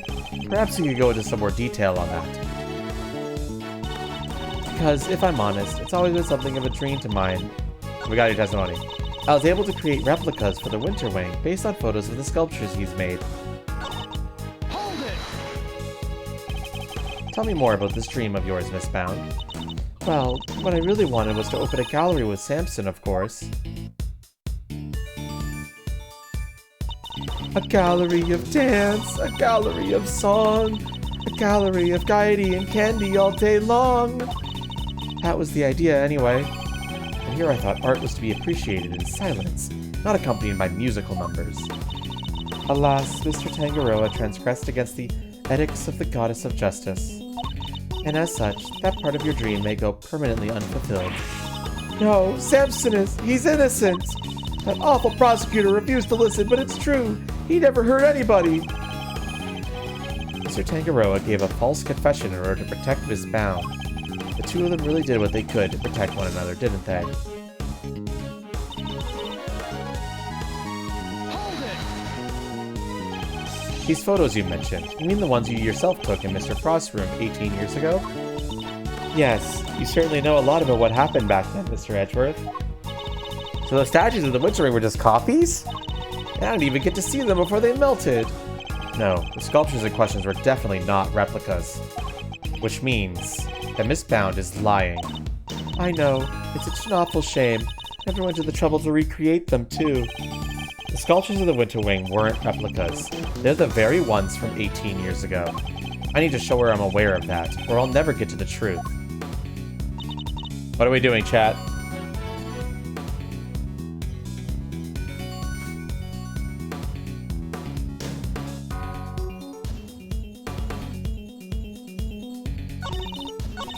From pressing, this is the new statement we got while pressing.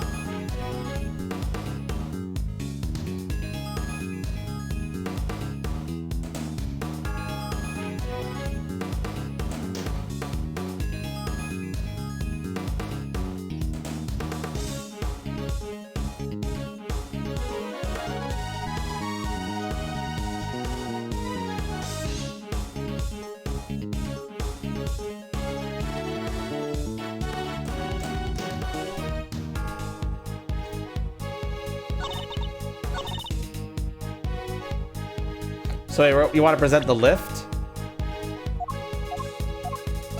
This?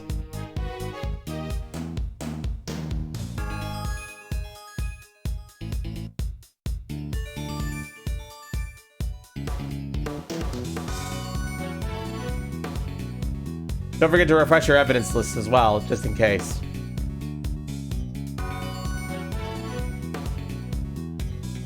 Okay, that's the way people saying yes. Take a look at this piece of evidence. Or you could take a look at my latest dance routine instead. I'm quite proud of it.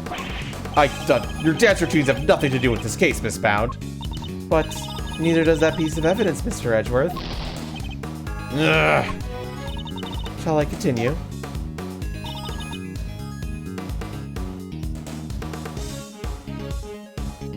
Incorrect.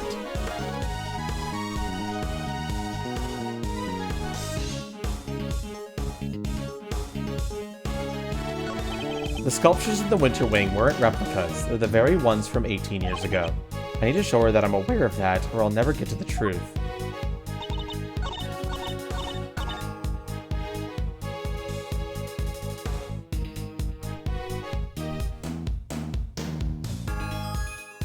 It's evidence time!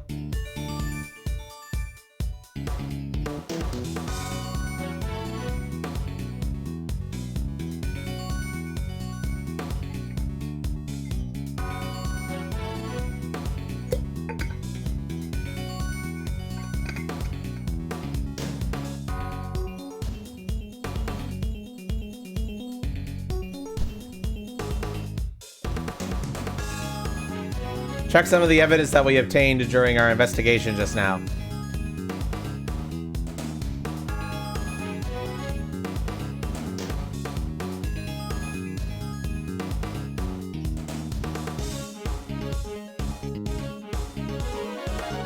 Bakiri seems to have noticed something.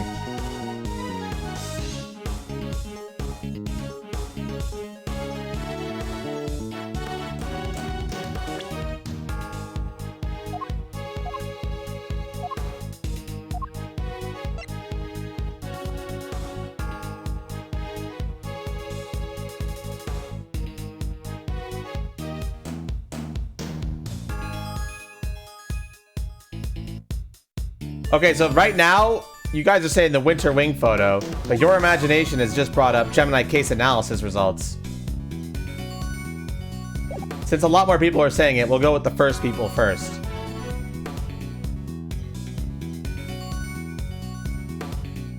Well, here's the Winter Wing photo. And the Gemini case analysis results. Detected salt, sugar, blood. Sugar composition matches that of the sugar found in the pale blue liquid in Artie Frost's room 18 years ago. Sugar detected in fountain water also seems to be a match. And here's the Wonder Wing photo that you were going to do before as well.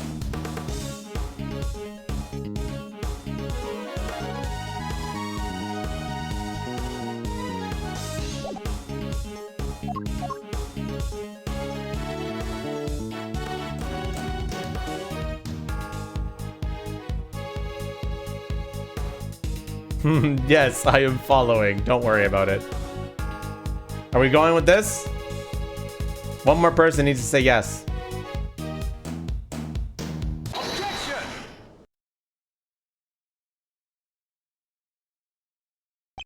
I'm afraid you've run out of the road, Miss Bound.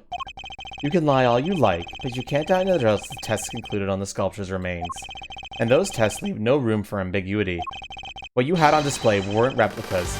They were the very statues Mr. Frost carved 18 years ago. Oh, I could probably help explain how they worked it out if you'd like, dear.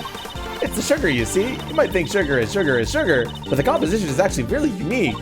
You could probably recreate the statues, but the sweet secret of their chemical makeup? No chance. Thank you, Miss Scone. I don't recall asking her for help, but still. Oh, she's sweating. To put it simply, the statues didn't disappear back then because they melted. They disappeared because you spirited them away and kept them hidden for these 18 long years. Ah! What? She kept a pair of flavored ice sculptures around somewhere for all that time? It's not the most out there idea in the world, assuming you had a big enough icebox. Quiet, all of you. Miss Bound, have you anything to say in your defense? So you've already learned that much.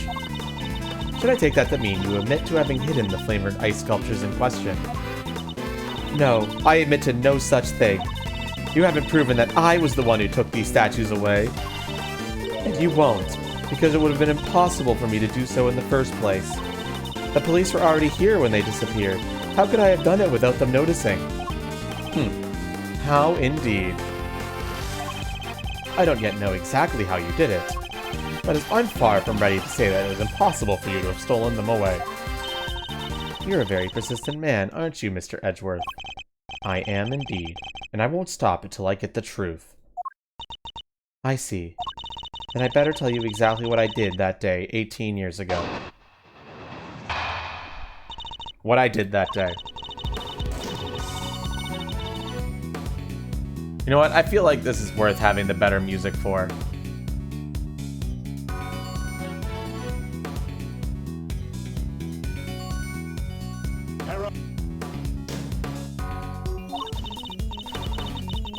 During the judging, I had to go change the camera's film cartridge for Samson. But before I could take the camera back to Samson, I discovered Mr. Frost's body.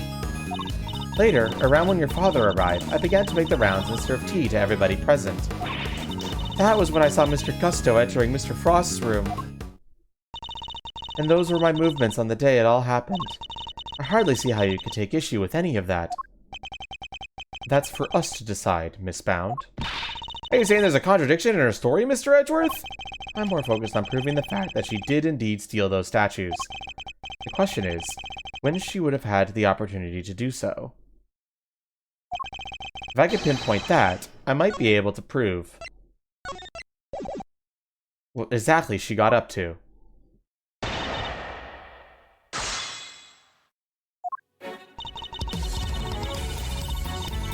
The whole time before judging began, I was waiting upstairs in our living area on standby. During the judging, I had to go change the camera's film cartridge for Samson. Hold it! Let's press everything until you guys tell me to do something different. And what were you doing while you were waiting? I was in my room practicing some dance routines. I was on a TV show called Bacon Bob with Samson, you see. Bacon Bob? What kind of show was it? It was a children's show. The two of them would sing and dance as they made a variety of sweets. Whoa, that sounds awesome! Hold the phone, Miles. You used to watch it? My father introduced me to it. I may have watched an episode or two. So Miss Bound passed the time before judging began by practicing her dance routines. Was this the moment when Miss Bound stole the sculptures?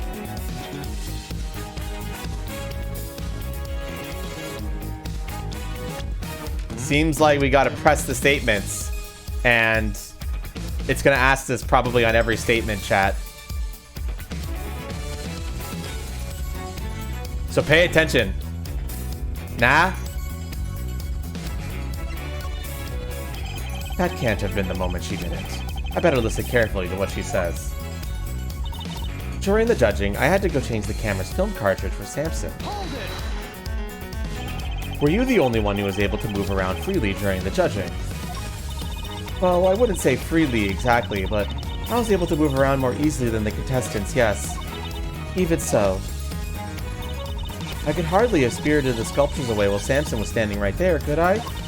And I ran straight off to change the film as soon as he asked me. I wouldn't have had the time. So, changing the film and the camera as requested by Mr. Tangaroa. Was this the moment when Miss Bound stole the sculptures? What about this one, chat?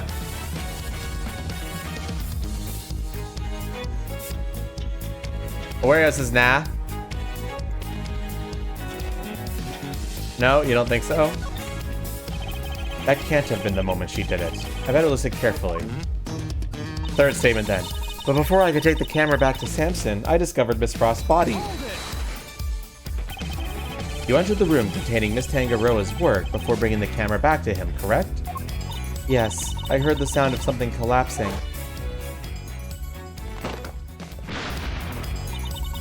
Samson, are you in here? Ah! The sound of a chocolate chip falling over and a certain someone taking a bite out of one of the supports.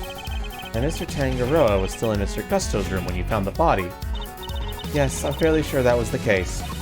He was judging each room in order, and he liked to take his time. So, the point at which you discovered Mr. Frost's body, was this the moment when Miss Bounce stole the sculptures?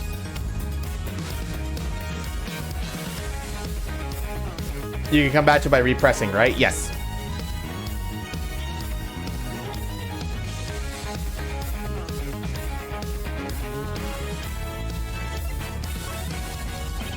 That can't have been the moment. Later, around when your father arrived, I began to make the rounds and serve tea to everybody present. Hold it! Just as you did today. Yes, I went around and offered everybody working on the investigation a cup of tea. Present company included. I remember it well.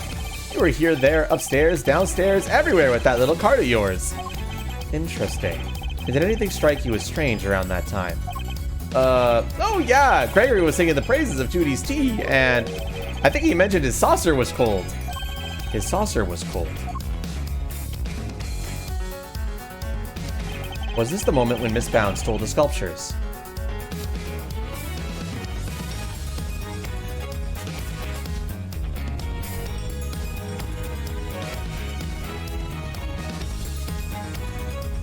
People are saying this one. You locking that in? You don't need to make a present for it.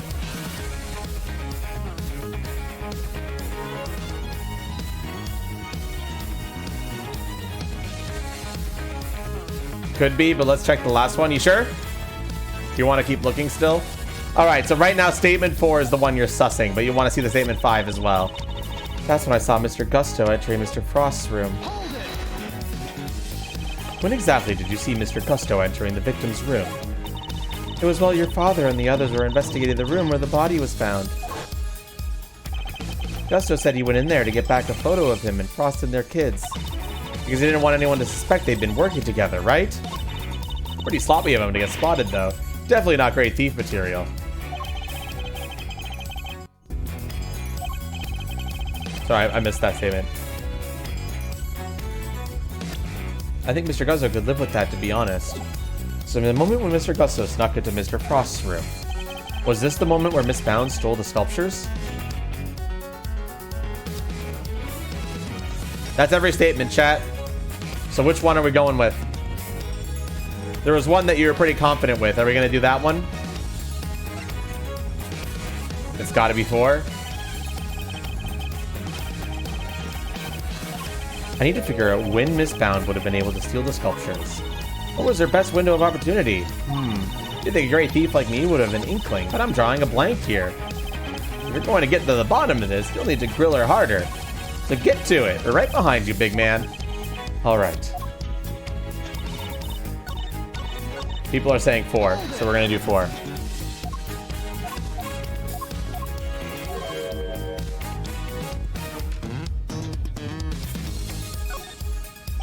Miss Bounce, I believe this was when you stole the sculptures.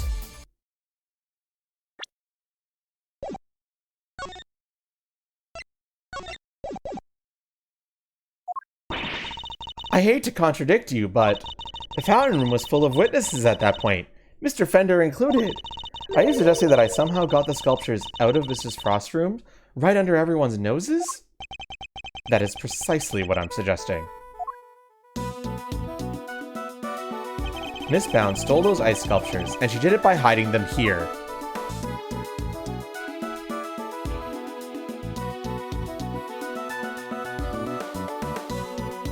Table? Any all in agreement?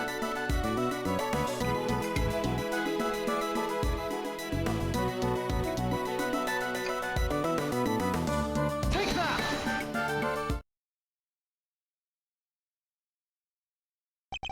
My father and Fender had no idea that one of the sculptures were merely inches away from them.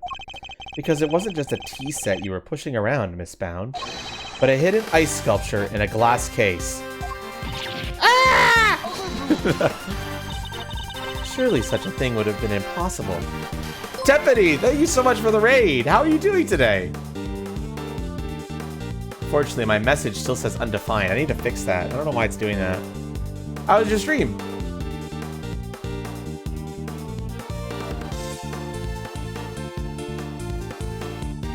Went well? Hell yeah. How would a case of that size fit on a serving cart? It would have been spotted immediately. Who said anything about a serving cart? Well, I'm not sure I follow, Mr. Edgeworth. What are you suggesting she used instead? I'm suggesting that Miss Bound used this to transport the sculptures.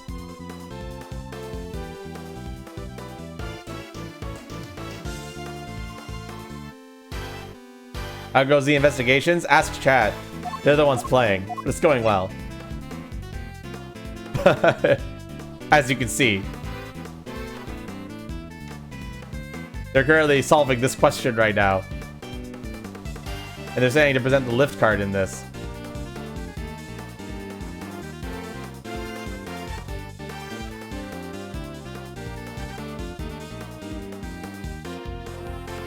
Someone say yes.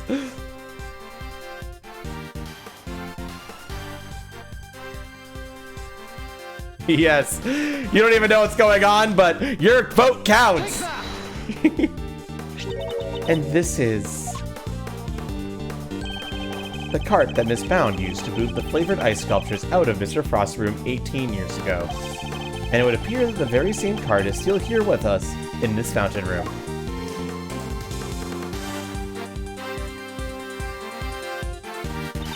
Well, we originally bought it for use in the contest.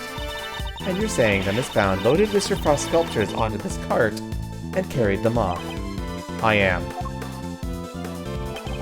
As you can imagine, all one would need to do is lay a case on its side, add a tablecloth, and it would look exactly like a normal serving cart, thus allowing her to move the sculptures around freely.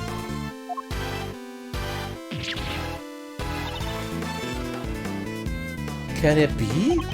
Holy moly, of course! That's why those saucers were so chilly. They were sitting on top of a big block of ice!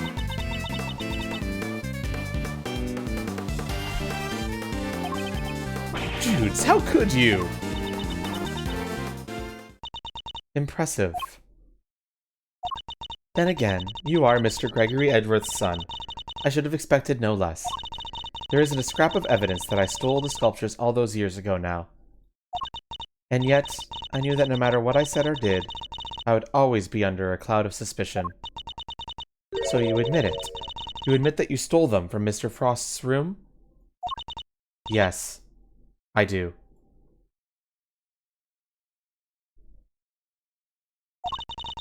I took those sculptures and their glass cases out of that room 18 years ago.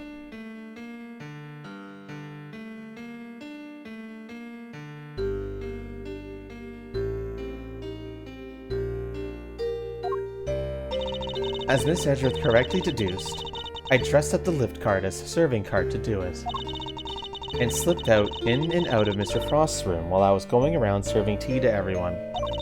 In the end, I'd removed not only the sculptures, but the flavored ice Zodiac blocks as well. Zodiac blocks? I feel like I've seen them for myself before.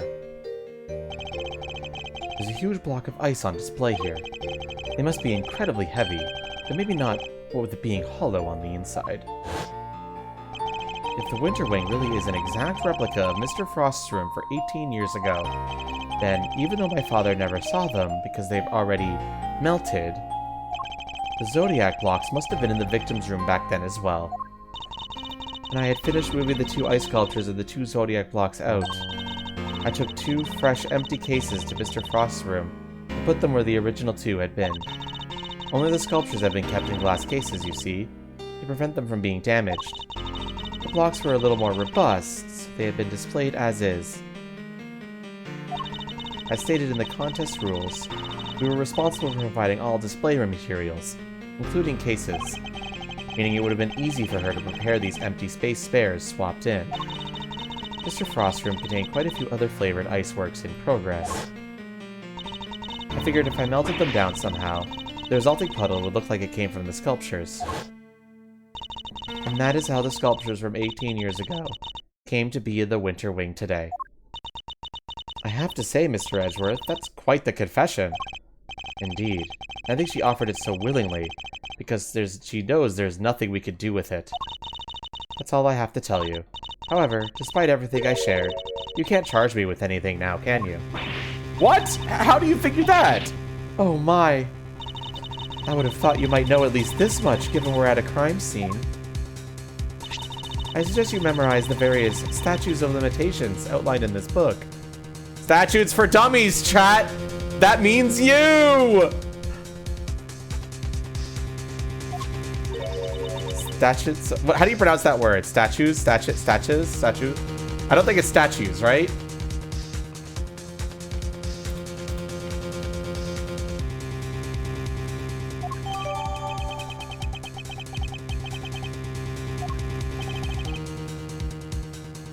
Statute? Okay.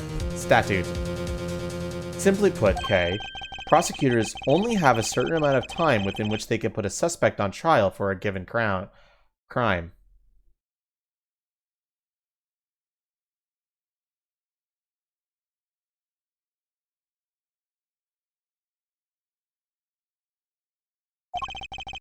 Let's take a closer look, shall we? Theft. 7 years from the date of the crime. Separate. Oh, fuck, that was not enough time. So it's different for every crime? Murder, 15 years. Theft, 7 years? Ah!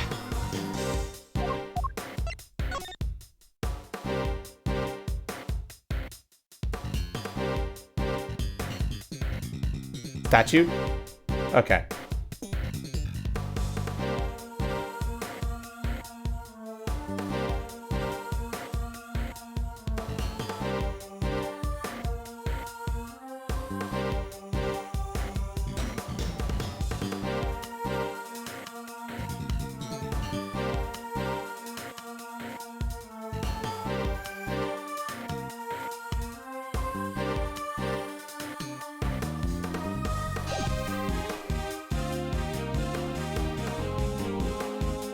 Statute. Okay. Yes, Miss Bounce stole the ice sculptures 18 years ago, so it's too late to have her arrested for that crime. I don't believe it! Theft is a serious matter, especially when it involves the removal of evidence from a crime scene.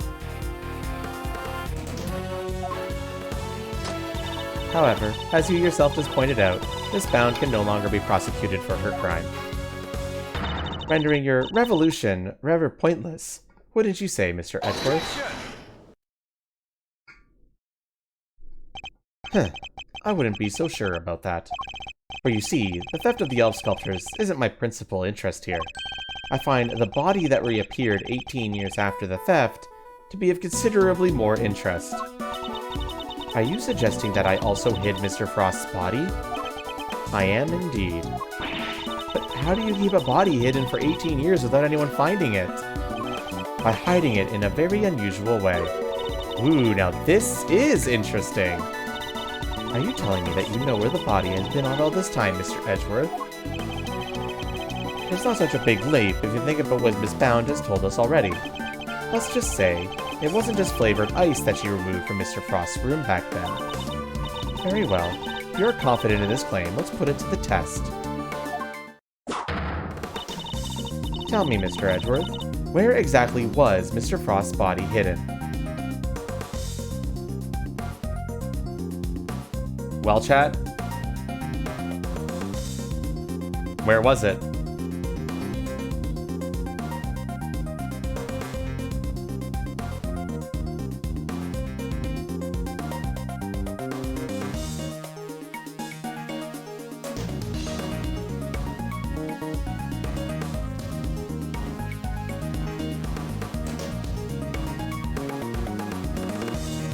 In the badge!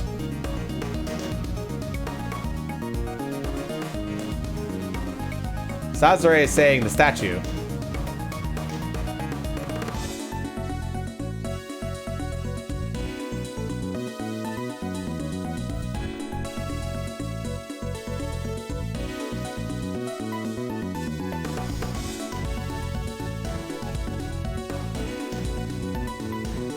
There's an extension on the screen that you can click on to show the evidence.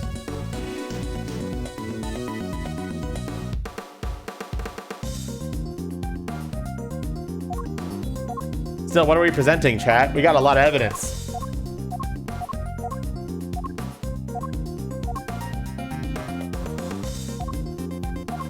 Well, that ended up being that ended up being Ubiquium, Sazray.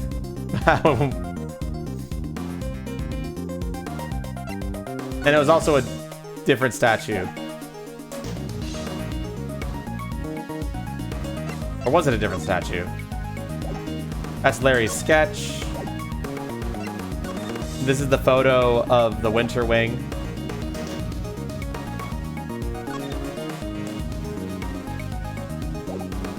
Awario wants to present this photo.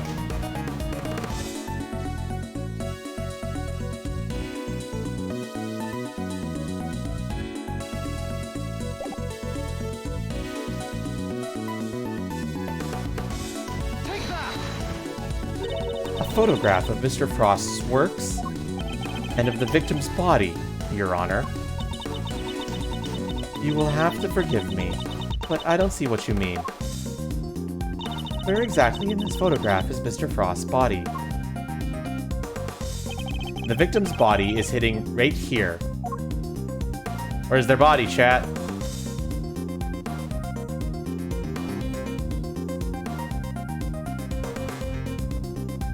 Zuin is saying the Gemini statue.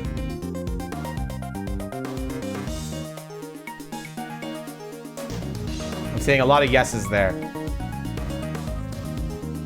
So I will go with it. The Gemini sculpture? Yes, it may look like a sculpture at first glance, but it is in fact Mr. Frost's corpse. Whoa, surely you can't be serious. I don't see anything in the photograph to support such a wild claim. That's because a certain piece of evidence was used to hide the body in plain sight. And what piece of evidence might that be? The court demands that you present what was used to conceal the body.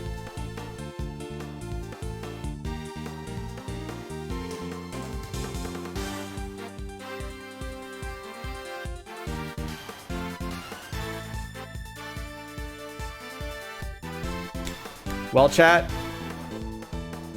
Suin says the cloth, and your imagination is trying to make it official. Take that! One of the cloths from the Autumn Wing. Yes, when it's made to glow in just the right way, it's so visually convincing you might mistake it for ice. Isn't that right, Miss Scone? Well, yes, dear, but you really make it look just like about anything, really, even blazing fire. And the right shade of blue would make it look like ice. Yes, exactly like it, in fact. Is it not the case that a certain special device is needed to generate these colors, though? If you would care to take another look at the photograph of the Winter Wing, Your Honor, you'll notice that there is a small box connected to the bottom of the Gemini display case. And you, chat, you noticed that, too. You actually noticed that. You guys, some of you mentioned that. If only you clued in back then what the implications of that was. You didn't, unfortunate, but some people did.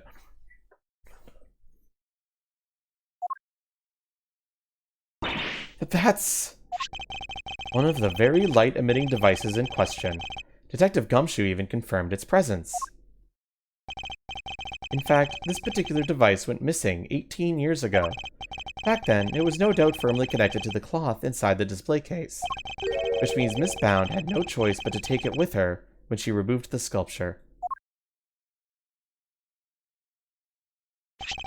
So you see, this cloth and the light-emitting device were being used to create the illusion that Mr. Frost's body was, in fact, a statue carved from ice.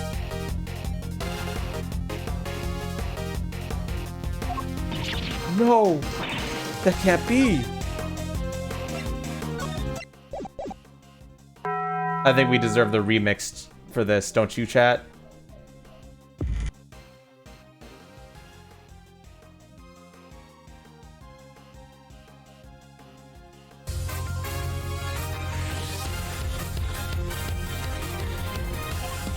Wait, so you're telling me that when we took that photo of us in the winter wing, yes, we were standing right in front of the body. But the body and the cloth were both recovered from the fountain. Why would they be found in the disguise of the body? Actually, Sazerac, that was the autumn wing. The body was in the winter wing, but the poison gas happened in the autumn wing. Curious, huh? Don't worry, it'll all be explained. Why were they found there if the body is supposed to be in the winter wing disguised as a sculpture?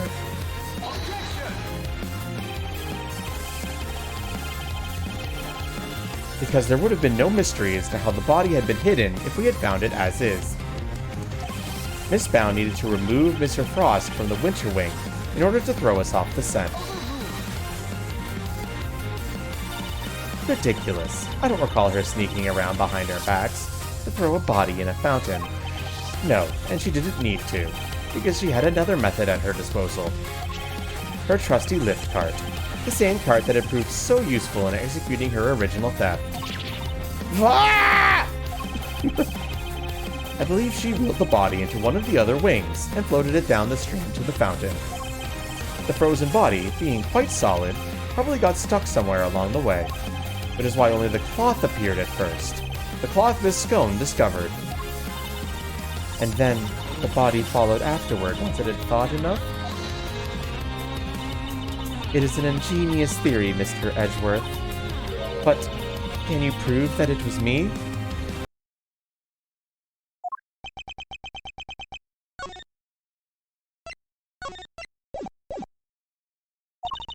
It seems a little unfair to expect me to accept your accusations without proof, don't you think?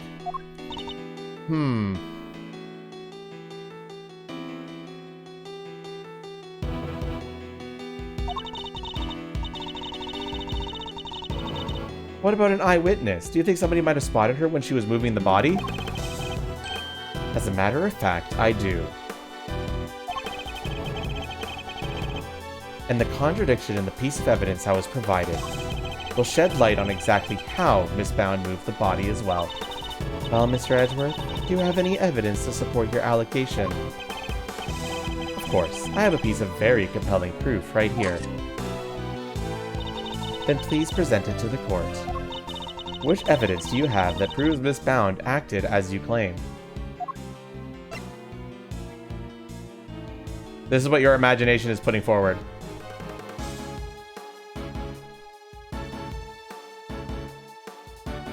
Do we agree on this?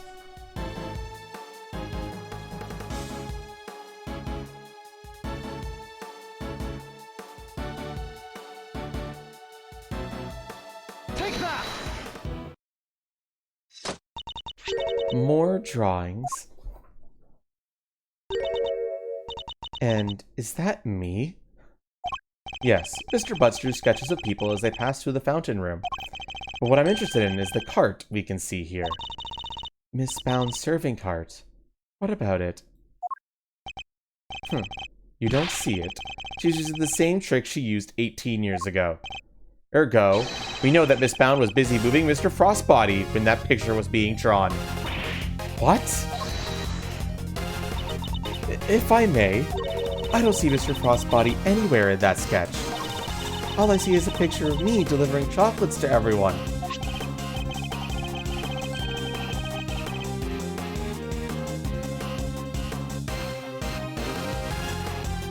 Really, but allow me to direct your attention to the color of the tablecloth, Miss Bound. I'd originally thought that Mr. Butts had made an error, but he assured me that that couldn't possibly be the case. This tablecloth appears to be light blue. Yes, a shade of tablecloth that Miss Bound doesn't seem to own. The cloth only appears to be light blue due to the body hiding just underneath. Whoa. But the shape of the card is perfectly rectangular, just as one would expect. Surely it would be immediately obvious if the tablecloth was being draped directly over the body. Not if the body had been placed inside one of the hollow zodiac blocks in the winter wing. Place one of those on the lift cart, and it easily pass as muster as a regular serving cart. Wouldn't you agree? Goddess of justice! Miss Bound, surely now you must admit that it was you who moved the body, just as you did 18 years ago. Haha, I didn't expect you to deduce all that from a simple sketch. But that sketch alone isn't really enough to prove your theory, is it? You needn't worry on that front. My case doesn't rest solely on Mr. Butts' artwork. Once you have disposed of the body, your serving cart became a simple lift cart once more, which is exactly what we discovered here in the fountain room. And without a serving cart, you had to find some place to put your chocolates. Like chocolates? The ones I was handing out? As we saw in the sketch, you had originally placed them on top of the cart. But the chocolates you gave us came from your pocket. Oh yeah, mine was half melted. It was still super sweet and tasty though. Why did you suddenly feel the need to put chocolates in your pocket, Miss Bound? It was because you no longer had a serving cart to put them on. That's why. Ah! One moment, please. You have explained what Miss Bound did with the chocolates in the lift cart. But what about the tablecloth? Where did it go? Indeed, if stashing the chocolates in her pocket was the only solution she could think of, I doubt Miss Bound had the time to dispose of an entire tablecloth. Well, Miss Edgeworth, do you have an answer for me? Miss Bound didn't hide or dispose of the tablecloth. Your Honor, in fact, it's right here in front of us. Perhaps you would care to enlighten us. Where exactly is the tablecloth Miss Bound used to hide this body?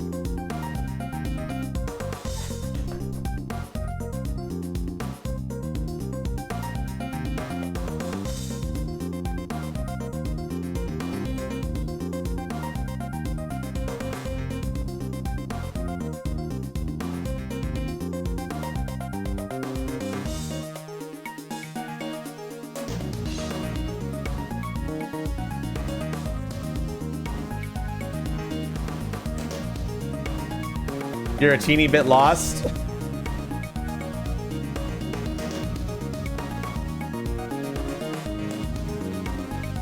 Where could she have put that tablecloth, chat?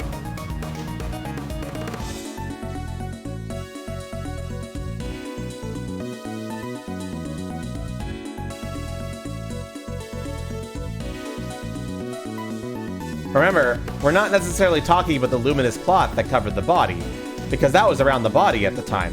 We're talking about the tablecloth that covered up the case when she was carrying the body.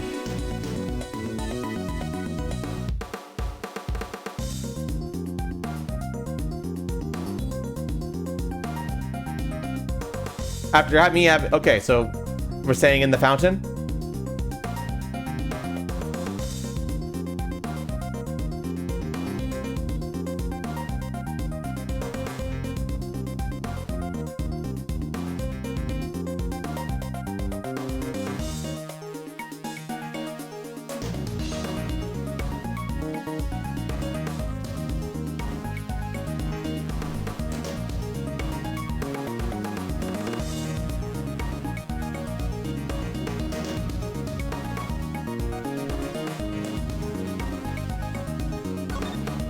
Hi, Phoenix.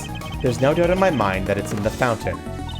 And there is no doubt in my mind that if it were, we would have found it already, Mr. Edgeworth. Hate to say it, Miles, but there's no doubt in my mind that you made a little boo-boo here. It would seem so. You know, thinking back to the first time I ever met Judes,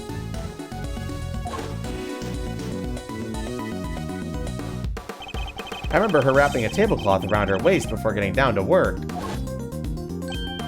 Interesting. I think that might prove to be a vital clue. Yeah, maybe. If the defense is done talking amongst themselves, perhaps it could finally enlighten the court. Where exactly is the tablecloth Miss Bound used to hide the body?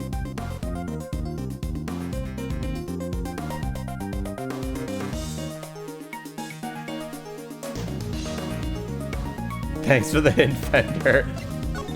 Game was like, you got it wrong, here's the answer.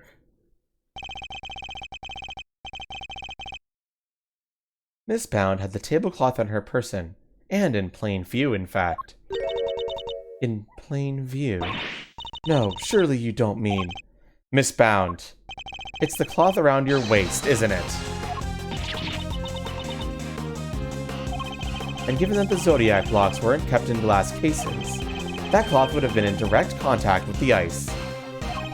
All we would need to do is confirm my theory, is test the cloth for traces of sugar used in Mr. Frost's work. The game is up, Miss Bound. It's time to come clean.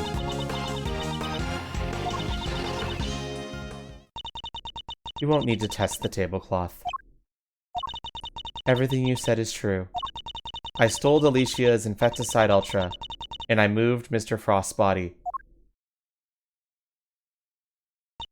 It was me. It was all me. Delicia, I'm so sorry. Last week, I went into your bag and I took it. And then, I put it in his pocket, opening it making it look like he had tried to do himself in. I also made sure to leave no fingerprints but yours, just in case the police suspected foul play. Judy, you... Oh gosh! But Judes, why? Weren't we supposed to be on the same side? All fighting together to free Samson? We were, but I couldn't afford to get arrested. Not yet. Not until I finally proven that Samson is innocent. I always planned to give myself up in the end, I swear. I know it's easy to say that now, but... Why do it this way, though? It's not like you. I'm sorry, Mr. Fender. I've caused you so much trouble. I've been the guilty party all along, ever since that day 18 years ago. Are you trying to tell us that the true culprit in the IS-7 incident was you? I committed a terrible crime. I took those sculptures, and I stole them for purely selfish reasons. The moment Mr. Frost died, they became more than mere entries in a confectionery contest. They became the final works of Samson's favorite artist. I couldn't allow them to just melt away, not before he came home. And that meant I couldn't let anyone near them, not even the police. So I hid them. I knew it was wrong, but I just had to. I put them in the cold storage room for safekeeping. What had I actually done was far worse than anything I could have possibly imagined. Because who would have thought that Mr. Frost's body itself was posing as one of the sculptures? So she didn't know about the body when she stole the sculptures.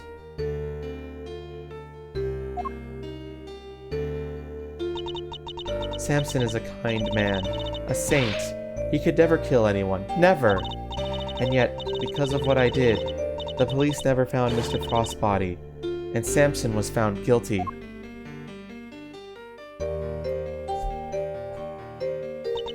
After all he'd done for me, he was my family, the only family I ever had. He was the most important person in the entire world to me, and Judes. After his conviction, I was forced out of our home. I was finally able to return only a few days ago, and when I did, I went to the cold storage room to check on the sculptures, and that's when I saw it. Mr. Frost's body. It had been there the whole time. Of course, by that point, the statute of limitations had expired. So I did what I did today, because it was the only way I could think of to make things right.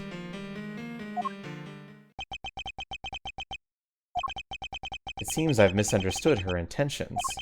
Everything she's done really has all been for Mr. Tangaroa's sake. Hey, what are you thinking about, Mr. Edgeworth? Something that's been puzzling me. Why did Miss Bound use poison gas? Why not a more reliable method? And why disguise the autumn wing as the winter wing? The only reason I could think of is to confuse someone who was here 18 years ago. Yeah, I wonder what she had in mind. If she was trying to prove that Mr. Tangaroa is innocent, Miss Bound's ultimate goal must be to...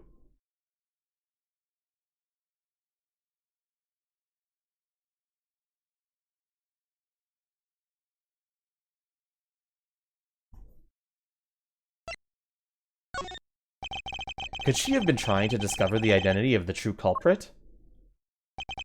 Miss Bound, your ultimate aim was to see Mr. Tangaroa cleared of all charges, correct? And to that end, you had to expose the real killer and have the police find the body from 18 years ago. Is my understanding of your intentions correct? Exhibiting the sculptures was sure to force the killer to return to the crime scene. After all, they were the only person apart from you who knew that the body was hidden in the icework. So they would have freaked out thinking the body was about to be discovered and come running, yeah? Exactly. But Miss Bound ran the risk that the killer might successfully cover their tracks this time. In the worst case scenario, they might even have been able to remove Mr. Frost's body from the scene. So how could you lure the true killer into revealing themselves without putting vital evidence at risk? Oh, I see what you're getting at. You're saying that's why the Autumn Wing was all winter wingy. I am. You were betting on one thing, Miss Bound, weren't you? That whoever opened the Pisces case you had so carefully disguised as the Gemini case would be the real perpetrator of the IS-7 incident. No. But that would mean the real killer was... Enough. Not another word. Do you realize the implications of what you are saying, Mr. Edgeworth? Are you prepared to stand behind the accusation you are clearly about to make? Miss Bound set a trap for Mr. Frost's killer, meaning that whoever found themselves caught in the trap is highly likely to be the guilty party. But I lack the evidence to support such assertion. To accuse someone without any evidence is not to be done lightly, so... should I really go ahead and make my accusation, and name Mr. Frost's killer nonetheless?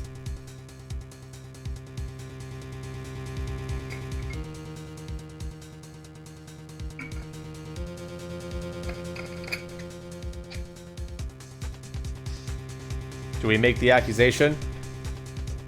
We're making that accusation, chat. My ultimate goal is to see the truth exposed. And to do that, I need to seize the moment. Yes, Judge Gavel, I'm prepared to stand behind my accusation. I know exactly who is to blame for the IS-7 incident.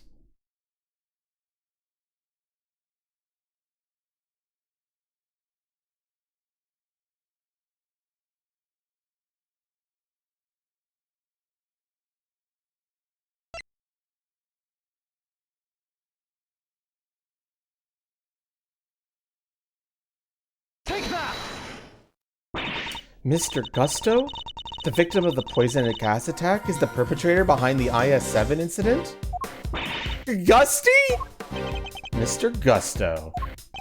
Miss Bound, as we have established, you knew that the opening of the gallery would lure in the real culprit, and you set up the poison gas trap in order to catch them. Do you dispute the facts thus far? You're a very impressive man, Mr. Edgeworth, just like your father. And of course, you're absolutely right. Then perhaps you could tell us exactly what happened in your own words. Of course, I have nothing to hide anymore, so I might as well tell you everything. As you said, I set a trap here in the gallery to try and catch Mr. Frost's killer. Before we opened, I made sure that the door to the Autumn Wing was the only one that was unlocked. When opening time came, I went around to lock the doors of the various rooms, and found that the Autumn Wing had been locked from the inside. The killer is on the other side of the door. The thought, well, it frightened me. And then, she simply walked away, leaving him to fall victim to her poison gas trap. When I heard that Mr. Gusto was being treated for gas inhalation, that's when I knew he was the murderer. All that was left was for the police to find Mr. Frost's body, and then Samson would finally be proven innocent. At least, that was my plan. Judes, why didn't you tell me? You know I'm always here for you, right? You could have found another way. It didn't have to be like this. Thank you, Mr. Fender. You've been so very kind to me all these years. But I'm the one who created this mess, so it's up to me to try to clean it up. I didn't care what it took, as long as I could get Samson out of that awful place. Judy. 18 years ago, the police managed to cover up the fact that Mr. Frost's body had gone missing. If I went to them now and said it had reappeared, I was afraid they might try to cover things up again. So I worked to set off a very public incident here in the gallery, in front of as many witnesses as possible. I'm so sorry, Judy. You, Samson, Gregory. I let you all down. Fender, this can't be easy for him. No, I'm the one who should be apologizing. Mr. Edgeworth, Mr. Ender, I hope one day you can forgive me. Whatever punishment I have to face, I'm ready to accept it. But please, if I may ask one thing of you, is that you simply must clear Samson's name.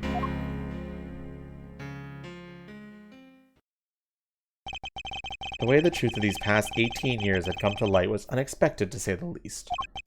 And yet, it had only set us down a path towards an even more shocking end. To be continued.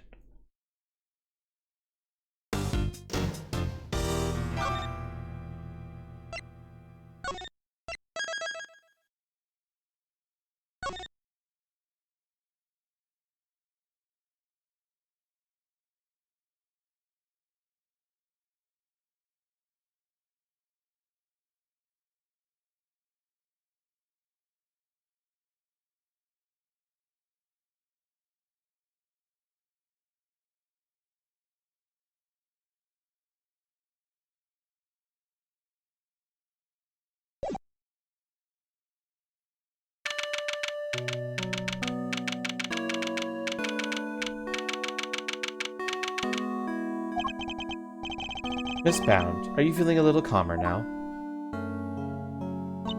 Yes. Good. Then allow me to get to the point. Regardless of your intentions, you broke the law. Yes, I understand. Nevertheless, I understand that you did what you did in order to prove Mr. Tangaroa's innocence. Therefore, if the real culprit is someone else, then we have a duty to reinvestigate the case.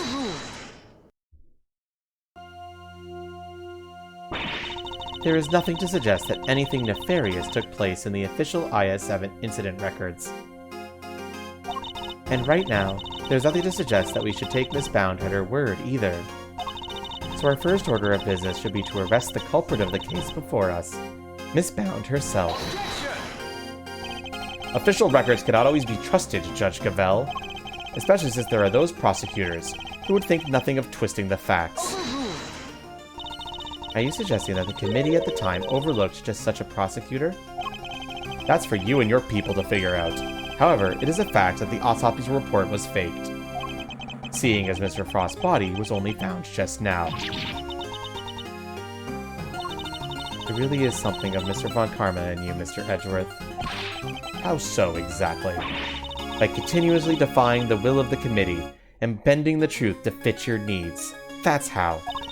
Perhaps it is time you understand how the committee, sees this case. The committee's view.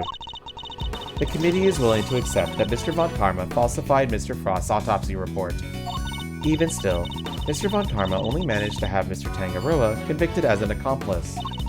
I personally have come to believe that the real culprit behind the IS-7 incident is Miss Bound. Her plan to poison and kill Mr. Gusto today was her attempt to frame him for Mr. Frost's murder. And this is how the committee sees things, is it?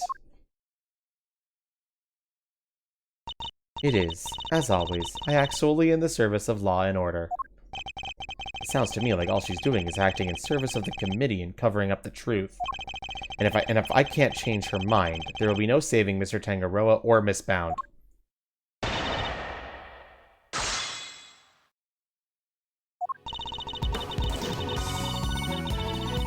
Press all, we can do it.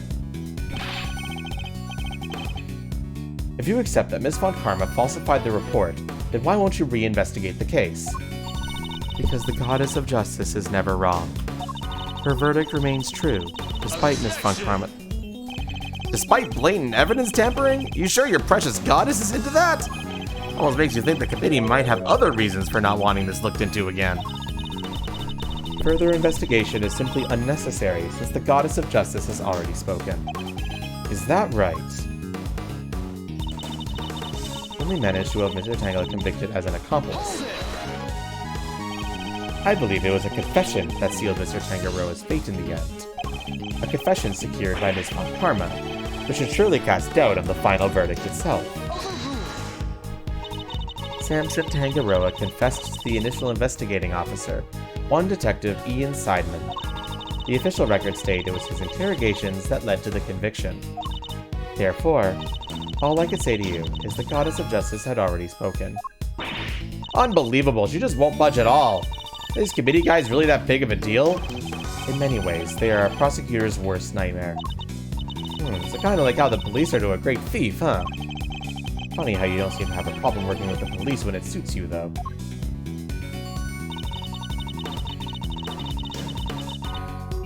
Hold it! Are you suggesting that Miss Tangaroa and Miss Bound killed Mr. Frost together? Why not? You can even imagine they split their roles as thus. Mr. Tangaroa could have been the one to commit the act itself, while Miss Bound was to remove the body. What? The thought that we could ever kill Mr. Frost! You stole his corpse and hid it for 18 years. Is it really so surprising that you might be considered a suspect as a result? Miss Bound has freely confessed to all of her crimes. Now is not the time to speculate about what else she might have done in the past. Very well. Then let us pass judgment on what we know she did in the present. Her plan to poison and kill Mr. Gusto today was her attempt to frame him for Mr. Frost's murder. Why would Miss Bound have chosen to frame Mr. Gusto for the murder? No doubt because he suspected her of being the real culprit. He may have entered what he thought was the Winter Wing, simply to see if the Gemini statue was genuine. Little did he know that he would be greeted by a trap designed to silence him. A trap that nearly worked. Do you have any evidence to support that line of reasoning? Unfortunately, Mr. Gusto remains in critical condition. It will be difficult to prove anything until he regains consciousness. In other words, there is little we could do for now. On the contrary, there is plenty we can do. You still have not grasped the situation, have you? Then allow me to spell it out for you. We have all the evidence we need to explain both the IS-7 incident and the poison gas attack. All the evidence you need. In the matter of the IS-7 incident, we have a body, a murder weapon, and 2 suspects. As for the poison gas attack, we have the sources of the 2 chemicals and Mr. Bound's confession. And as for you, Mr. Edgeworth, we also have enough evidence to see that you yourself will have to answer to the committee in a formal hearing. Whoa, that doesn't sound good. Don't worry, Miles Areno. If nothing else, you're always more than welcome at Edgeworth to go. Your Honor, I'd greatly appreciate if we could stay focused on the matter at hand. Of course. Now where was I? We have therefore determined that there is no need to investigate either case any further. You really mean to assert that there are no loose ends left to investigate? None at all? All of the evidence has been examined at length, and there is nothing more to be learned from them. Therefore, I see no need to further prolong this trial.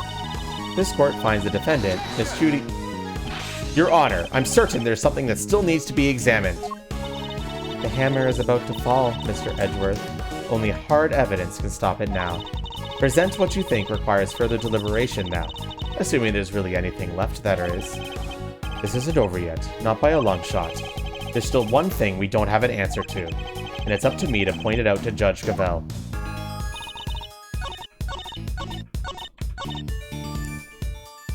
So, it shouldn't be pretty obvious that the game heavily hinted that this is the statement we need to present on. Is there any loose ends, chat? Anything that hasn't been investigated? Anything that needs a betting?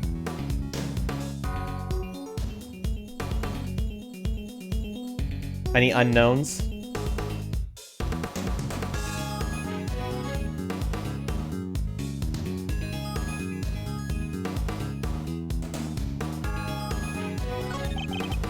Would he opt to open it? Cavell just said that. In one of the press statements, Cavell said the reason he opened it was to confirm if the Gemini statue was genuine. And then he was done to silence him. That's Gavel's reasoning anyway.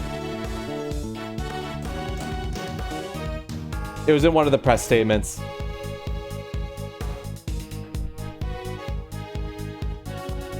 This one's pretty tricky, actually. Look through the evidence. Think carefully.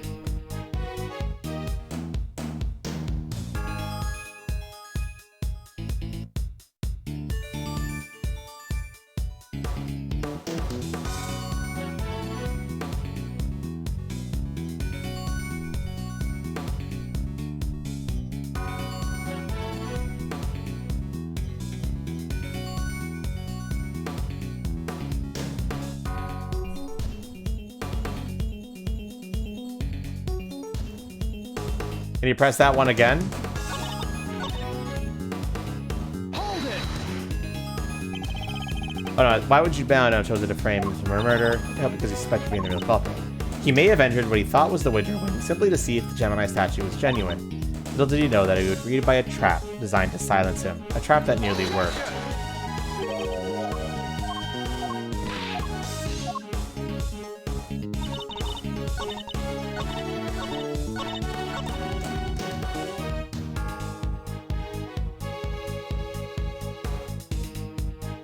This one's tricky. I don't blame you guys for missing it. Oh, where are you saying the fingerprints?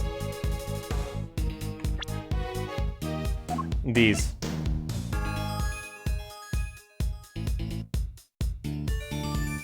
The blowtorch is what was used by the victim to open up the case.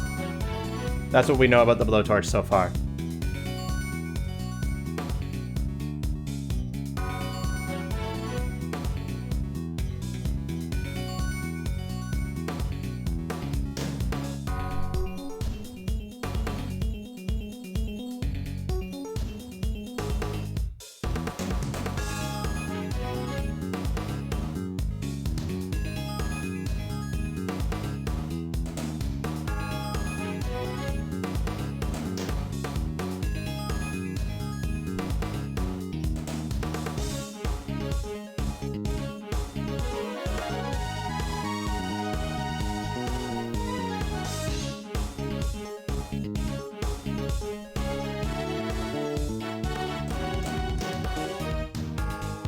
I'm just gonna chill until somebody wants to present something.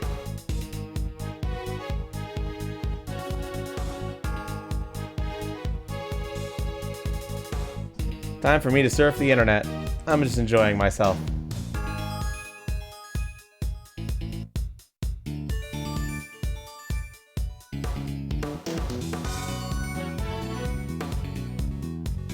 Are we gonna present this handprint?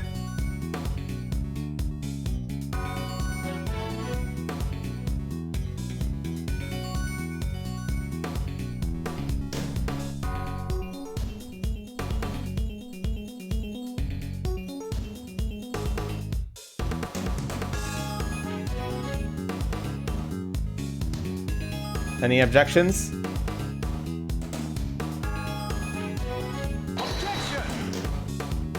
Would you mind taking a look at this, Judge Gavel? Am I expected to accept this as evidence? It appears to have no connection to my testimony. Ah! Judge Gavel is a tougher nut to crack than Mr. Winter. That doesn't mean I should give up.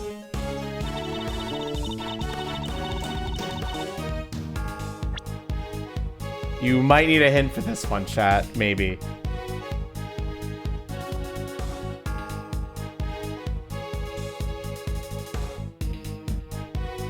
Let me know if you guys need a hint.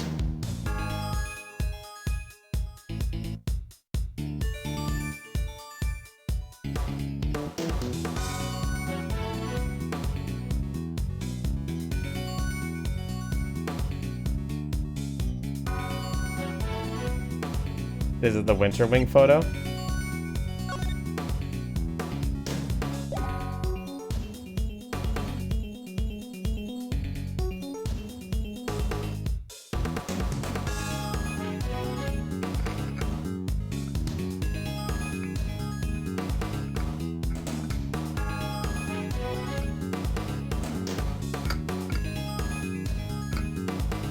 It's okay, chat. There's only 24 pieces of evidence. We could just present all of them and eventually one of them will be right, correct?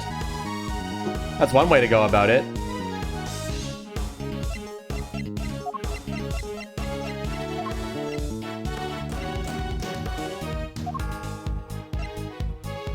That's a terrible way to go about it. Hey, you'll be right eventually.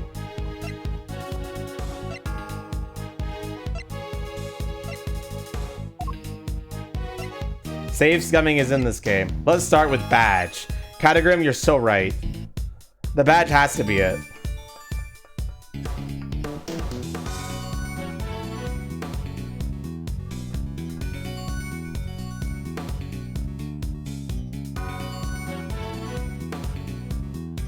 Wait, what do you got? The drawing with the bloody tears? Explain.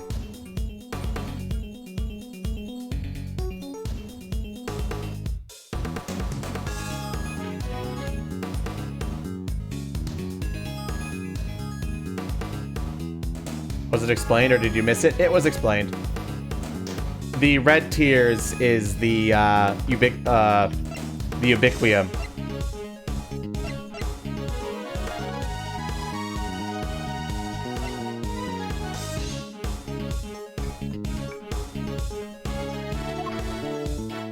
Chat, you might need a hint for this one. Do you guys want a hint?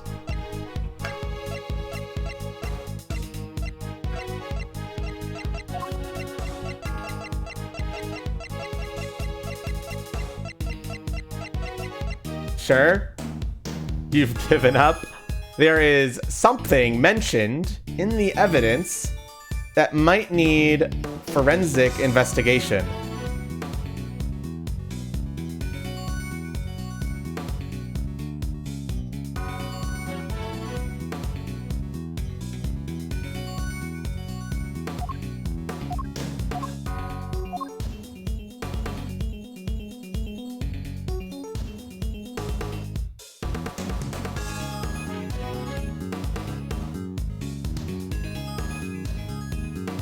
What could it be, though?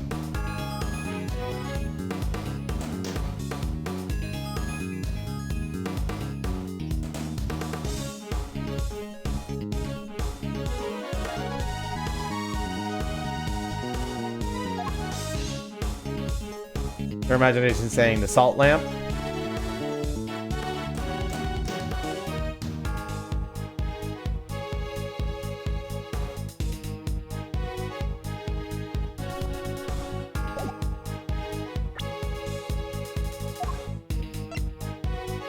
This one's tricky. You guys, in the interest of time, do you want me to just tell you, or do you guys want to think about it a bit more?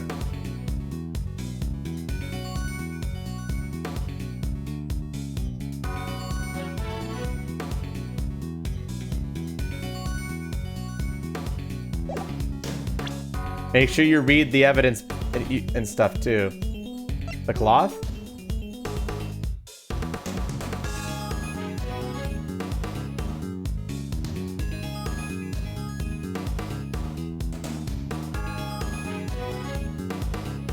I can give you another hint. I can specifically say what type of forensic investigation we need to do, if that might help.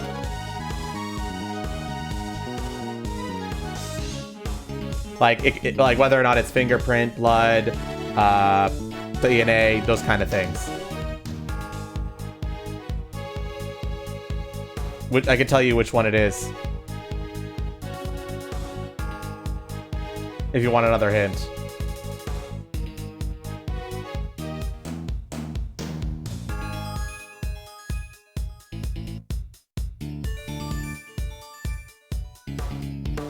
Again, you have practically given up. Read the evidence again. It might click. You're going with the cloth?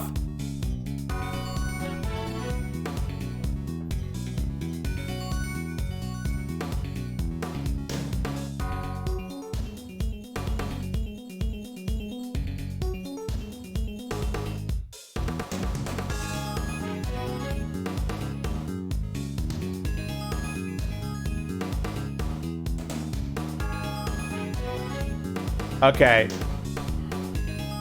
And going through the evidence mid-case. Exactly, Catagrim. Honestly, you could solve this without having any context with the case, if that helps. You could technically figure this out without having any context of the case. If you read the evidence. Because there's something in there that is not identified.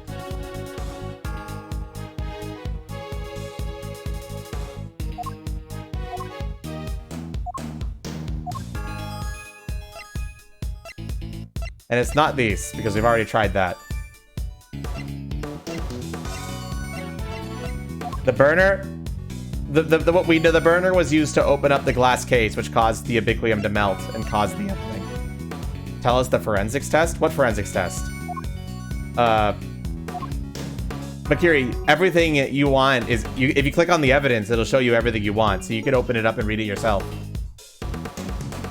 But what do you mean by forensics test? Which evidence?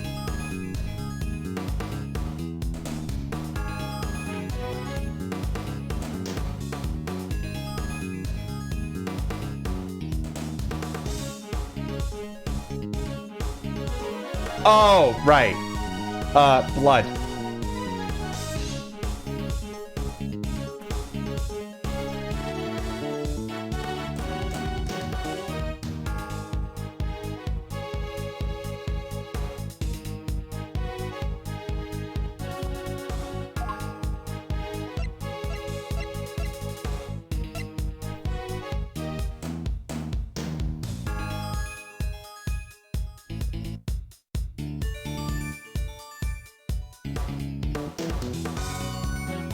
Are you presenting this? Objection! Would you care to revise your testimony at all, Judge Cavell? No. Why? Do you believe there's something wrong with it? Well, no. Nothing seems out of place. Then perhaps you could refrain from insinuating otherwise? Ugh, well, that blew up in my face.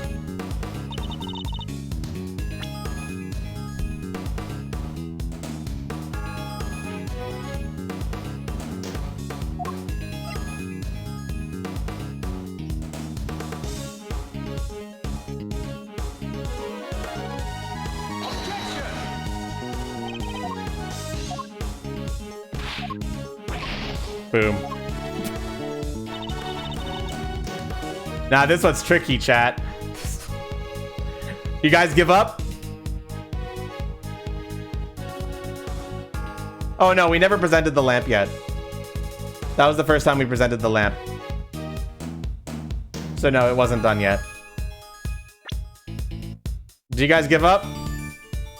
If it's the lip cart. Hisuin is saying the case and the Gemini case analysis results right now.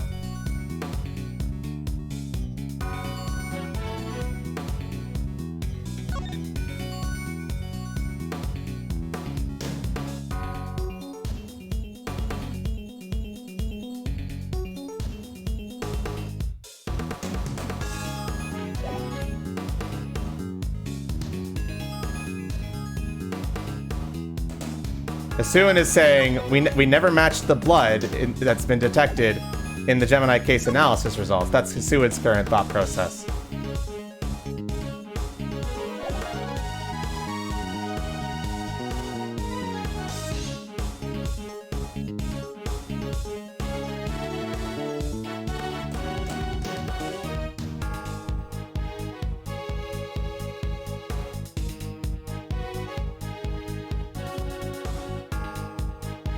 Should we try it, chat?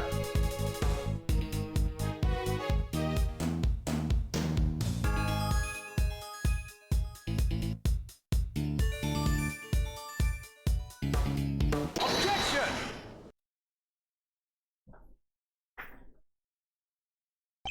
I'm afraid there is still one question concerning the IS-7 incident that remains unanswered, Your Honor. Would you mind taking a look at this? What is it? They're test results, carried out on the liquid at the bottom of the Gemini case in the winter wing. As you can see, traces of blood were detected. The question is, whose? Until that question is answered, I hardly think you can claim to have all the evidence.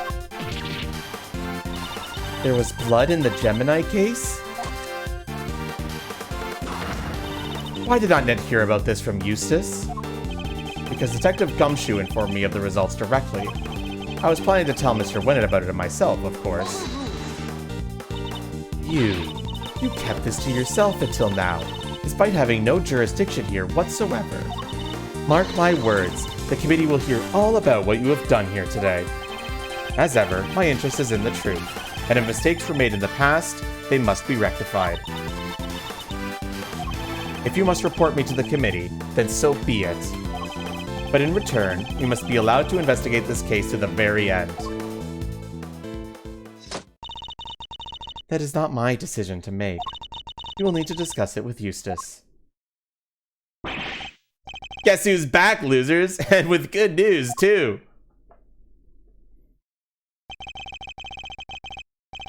Are we supposed to get that? Because the analysis results does not say anything about whose blood it is.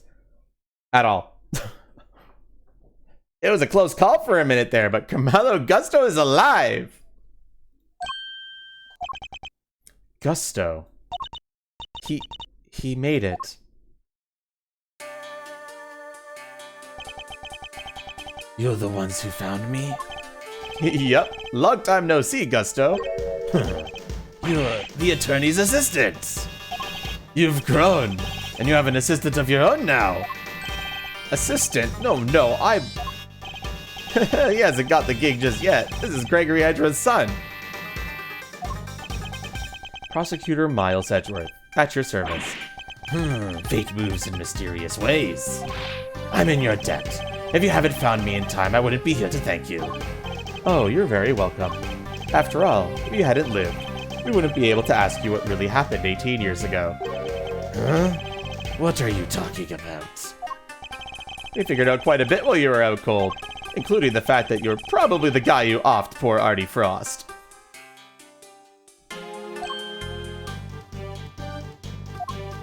What? Is that true?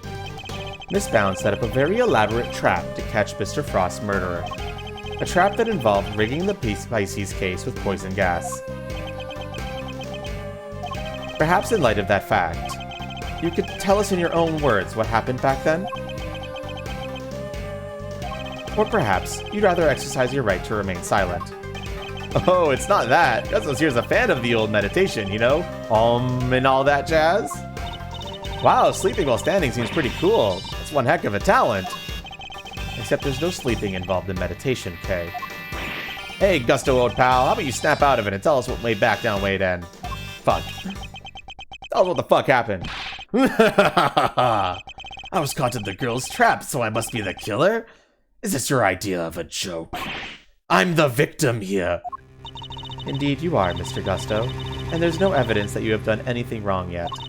Mr. Edgeworth and Mr. Fendler are merely speculating. Rest assured that they have no authority here, and that you may pay them no heed. At least somebody here seems to be on my side. Judge Verity Gavel, it's a pleasure, Mr. Gusto. I will assist you in any way you may require. Perhaps you could begin by explaining what actually happened 18 years ago to Mr. Edgeworth? Fine. You want me to prove I'm innocent, Mr. Prosecutor? I'd be happy to. So this is how you mean to play it, Judge Gavel. You're hoping Mr. Gusto will help you hide what happened instead of trying to correct the record? I believe only in the infallible judgment of the Goddess of Justice. Except it is us humans who make the actual judgment calls in a court of law. And so long as there are those who would use the law to their advantage, our rulings are fallible indeed. If you would use your position to further obscure the truth, then neither she nor I will forgive you. We shall see about that. What do you advise, Judge Gavel? It would seem that you are under suspicion because it was you who triggered the poison gas. Specifically, by opening the Pisces case lid. Would you be so kind as to share why with us? Understood. I came to see Frost's sculptures. Simple as that. I made a mistake with the opening times and arrived a half an hour early. Miss Bound, was there no one at the reception desk around that time? I had left the mansion entrance unguarded, just in case the killer made an appearance. I was also busy making preparations elsewhere, all the way up until the gallery's opening. So no, there was no one here on that first floor then. But I did make sure that all the wings were locked up tight. All except for the autumn wing, that is. I see. She did all that just to steer the culprit into the autumn wing. Which is precisely where Mr. Gusto went. Sneaking into a building's pretty suspicious, however you slice it. Silence in the courtroom. I will permit no objections or interventions unless there is some evidence that the witness is lying. The courtroom? You know this is an art gallery, right? Mr. Gusto, if you could please continue by explaining why you opened the Pisces case. I wanted to see Frost's work up close. So I went up to the Gemini. Sorry, I guess it was supposed to be the Pisces statue. And I saw that the lid was frozen on tight. So I grabbed the blowtorch for the nearby to try to open it. And I finally got it open. Gas kept pouring out. Fascinating. He is the sort of flawless testimony attorneys could only dream of. Yeah, everything sounds like a lie, kind of. I am none too satisfied with Mr. Gusto's explanation myself. Alas, there is no evidence to refute it. Come on, there must be something! His bound story you should be questioning, not mine. I'm not the one who set up the gas trap. She could have killed anyone with that thing. Objection! She turned on the sprinklers as soon as the gas was released. She knew exactly what she was doing. She was gunning for the killer and nobody else. That killer being you, old pal. So you believe that self-confessed criminal? Miss Bound is far from blameless in this affair, and she will have to pay for her crimes. But so will Mr. Frost's killer. You seem determined to pin Frost's murder on me. But I had no reason to kill him. And you have no evidence to prove otherwise. Ugh. Can we really not prove that he's the killer, Mr. Edgeworth? Mr. Gusto fell victim to the poison gas. That much is indisputable. Yet no matter how suspicious his actions of the present may seem, they prove nothing about the past. Yeah, but then what about you, Mr. Fender? There must be something we can do.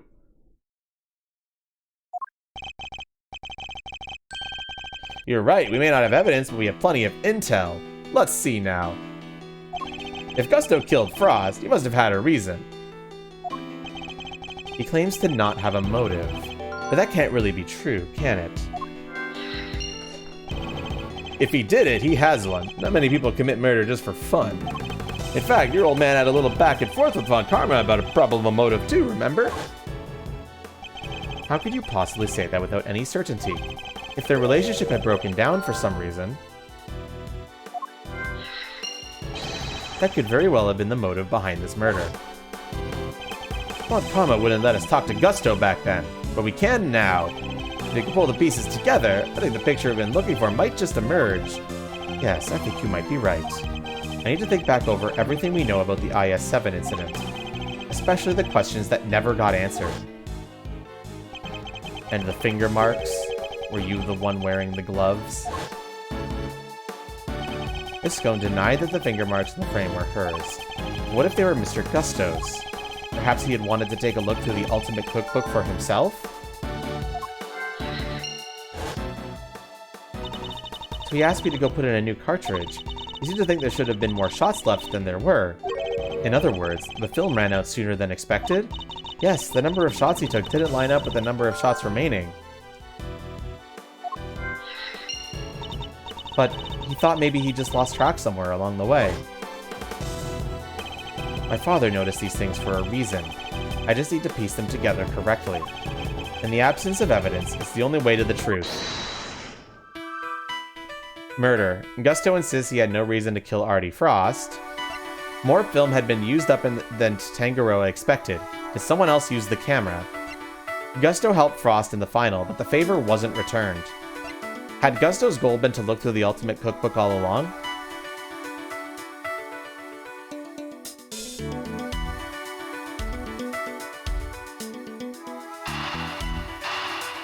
When it comes to logic, I'm just going to do the first thing I see in chat.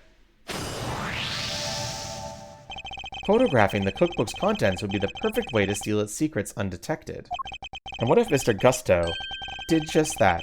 What if he used Mr. Tangaroa's camera to photograph the book? It'd be the perfect crime. So much better than stealing in and getting chased by the cops. A sneaky snapshot or 20, huh? That could work. The only question is, when would he have done it? Good question. What about during afternoon tea? Didn't Delicia say that Gusto and Frost had missed out on our little tea party they had? Which brings me to the next question. When do we know for certain that Mr. Frost was still alive? Then, after the contest began, nobody saw hide or hair of Frost after he had secluded himself in his room. And the only person capable of entering his locked room was Tangaroa, possessing it, as he did, the only key. Miss Scone, weren't Mr. Tangaroa's works the only ones you sampled? No, dear, I couldn't help myself. When I finished my afternoon tea, I tiptoed over to Chillywink's room for a little taste too. Mr. Frost had kept to himself inside his room after the contest had started. But he was gone by the time Mrs. Scone snuck into the sample for his work. Meaning there's a good chance he was murdered before the end of afternoon tea.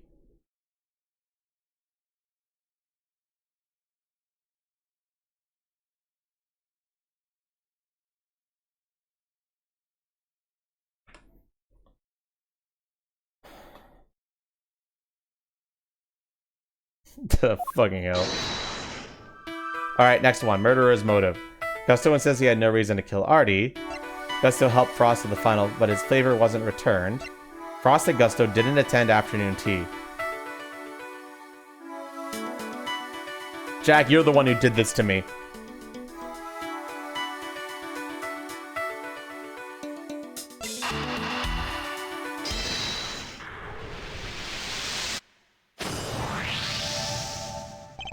Mr. Gusto, you and Mr. Frost conspired to create works for the contest together, did you not? Huh. So you know my little secrets. Mr. Fender was kind enough to inform me. Mr. Frost was in charge of the designs, while you were in charge of the flavor. Is that correct? What can I say? I still had a long way to travel on the road to becoming a master confectioner. But you only collaborated up to the semi-final. Something changed after that. We both wanted to show what we could do. Show that we were better than Tangaroa. Objection! And why did you help Mr. Frost with his entry for the final? What grounds do you have to say that? Your own statement, made to Miss Von Karma 18 years ago. You told him that you had been working together right up until the day before the final. Mr. Frost's entry was carved entirely from blocks of flavored ice. Ice which would have needed at least a day to freeze, and whose flavors would therefore have already been prepared by Mr. Gusto. Yes, which lines up perfectly with what Mr. Gusto told me, that he helped Frost until the day before the final. In that case, why didn't Mr. Frost reciprocate and help Mr. Gusto in return? Objection! I can hardly be expected to read the minds of the dead. So, why didn't Mr. Frost help you in return, I submit that your relationship broke down for some reason, and that became the basis of your motive for murder. It's not how it was. Sure, we stopped working together, but it was all perfectly friendly. You stopped working together in a friendly way? Kinda hard to imagine, but okay. Besides, how do you think I did it exactly? You think I just strolled into Tangaroa's room and killed Frost? I couldn't have killed the man when Tangaroa was there working on his chocolate pieces, could I? So you see, it can't have been me. I wouldn't be so sure. There must be a window of time when Mr. Tangaroa wasn't in his room. And if I could prove that, I could prove that Mr. Gusto had the opportunity to kill Mr. Frost.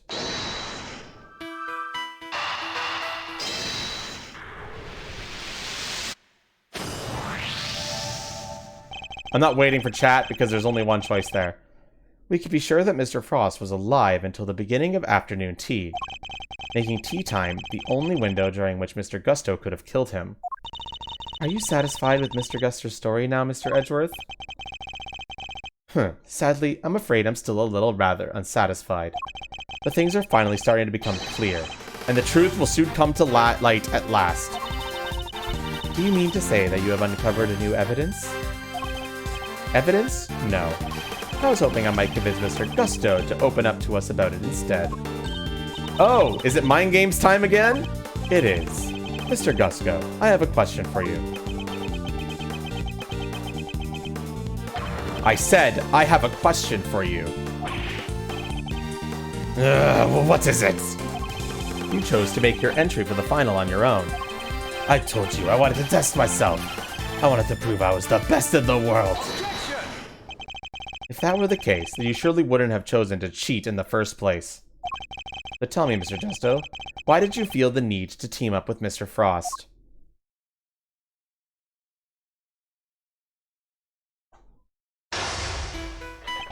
"18 years ago, Mr. Gusto and Mr. Frost collaborated in the confectionery contest. But why did they work together, and why did they enter the contest in the first place? That's the information I need to get out of my opponents somehow." 4 pieces. Mr. Gusto seems to have a habit of pretending to be asleep when things aren't going his way. Let's start by focusing on why he chose to work with Mr. Frost. By my hand, now is the time to dig up the truth that was buried all those years ago. Mind chest. Commence! Mr. Gusto, what inspired you to collaborate with Mr. Frost? We were acquaintances before we were contestants. He was interested in entering the contest, so we decided to sign up together. Huh. And your decision to pair up with a sculptor had nothing to do with your lack of faith in your skills? You don't know me. We joined forces because we wanted to make the most perfect creations possible. That's all.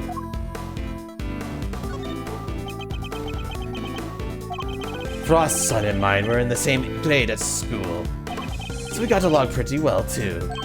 Oh, so you two were just 2 friends who happened to try for the title of World's Greatest Confectioner.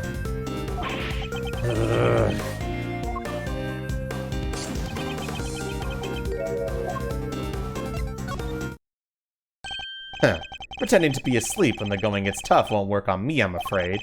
Mr. Frost was a sculptor, Mr. Gutso. I doubt he cared much about winning a title for confectioners. In which case, he probably had a different motive for taking part of the contest, wouldn't you say? Fine. It was me. I wanted that title. Frost was only in it for the prize. The ultimate cookbook. I see. And since your objectives dovetailed so neatly, you decided to work together. But then, something happened. A breakdown in your relationship, perhaps? If so, I want to know why. Mr. Prosecutor, I'm still quite unwell after my brush with death. Pushed me too hard. And I'll be on my way back to the medical room. No, wait! Then you better wrap this up quickly. I'm already dangerously low on patience. Mr. Gusto is trying desperately to make his escape, but he's not going anywhere yet. Not as long as he's still keeping things from me. So let's figure out what he was really after next.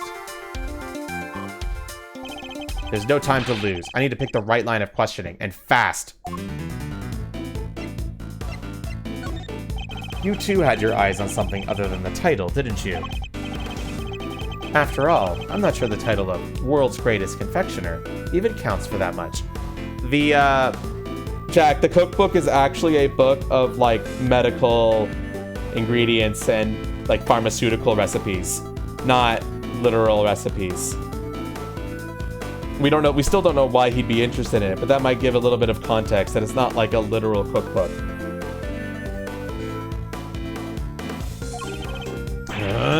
Now you're insulting the way of the confectioner? My goal, my only goal, was to win that title. I didn't care about anything else. You have no idea how much it would have meant to me. Face it, you were never going to win. Yeah, I think I'll wait. For a baking competition? Yeah. The dude inherited the book from his parents' company, and his parents died, so the confectioner inherited it. He just wanted to get rid of it, but he didn't want to give it to someone random, so he devised this contest instead. And the pharmaceutical company didn't like that.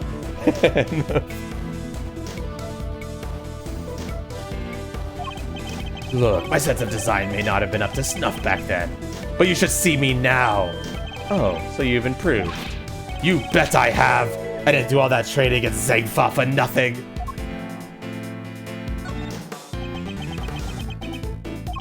I looked up to Tangaroa, you know. Spent hours poring over the designs of his work.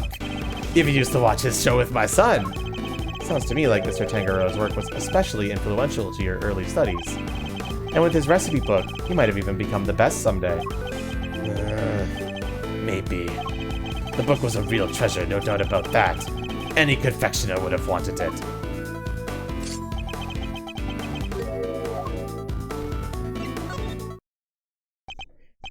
You claim that your only goal was to win the title, yet you also seem to have an interest in the contest prize, the ultimate cookbook.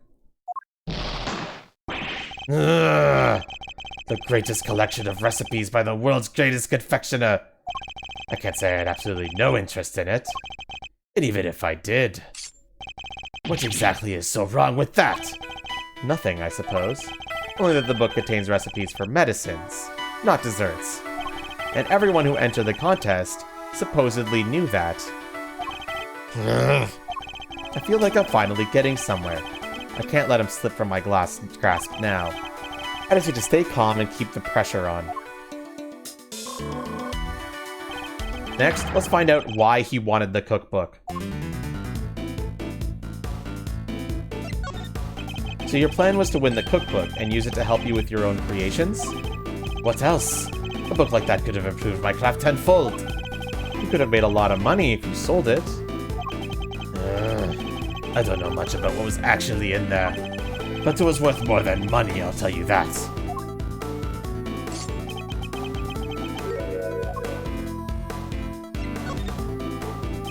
Come now, Mr. Gutso. I think you know more about the Ultimate Cookbook than you claim. They told us a little bit about it at the start of the contest. Then you know what kind of recipes it actually contains, don't you? And that they weren't dessert recipes at all. I see you did your homework. Fine. So you know what was really in there. The Ultimate Cookbook, or the Angel's Cookbook, to give it its proper title, is a collection of chemical formulas and ways to synthesize new medicines nobody has heard of.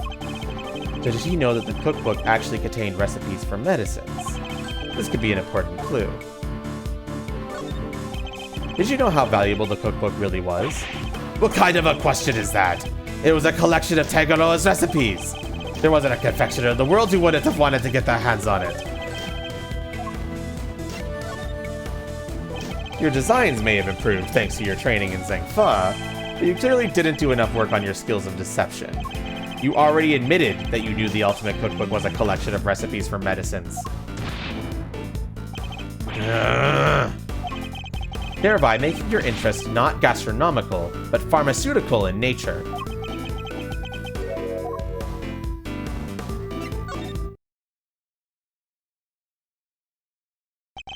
You're a confectioner, Mr. Gusto. You had no professional interest in revolutionary new medicines, which suggests that your interest must have been personal. I underestimated you. Fine, you're right. Winning the title wasn't the only reason I entered the contest. I needed one of the recipes in that book. It was for my son. He was sick. He was. Tell me more. That's none of your business. I told you as much as you need to know. He looks rattled, but I can't let him off the hook. Let's find out what this mystery illness was. I've almost gotten to the bottom of this. I can feel it. Just a few more moves. Tell me about your son. Tell me a little bit more about your son. He was my pride and joy and my biggest fan. And you entered the contest in order to help him. You clearly don't have children of your own. Any father would have done the same. I would have done anything to help him. Anything. He would come see me here at the contest venue too. Right up through the semi-final. Really? He didn't get in the way of your work? If you were trying to beat Samson Taragura, surely you didn't have the time to look after a child. Yeah, well, I wanted to do what I could for him. He said he wanted to always be the first to try my creations.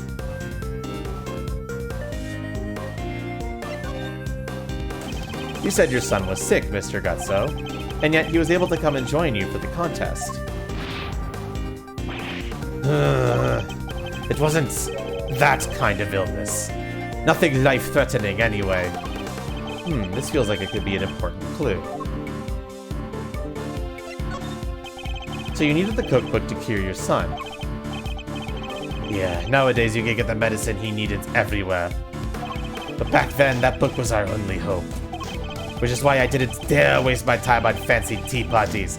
I had to give it all my work. And what about Mr. Tangaroa's work? Surely that tea break gave you the perfect opportunity to go steal a glance at it? And what makes you think I had the energy or time to care about what others had made? I think you've made it abundantly clear how much interest you had in Mr. Tangaroa's work.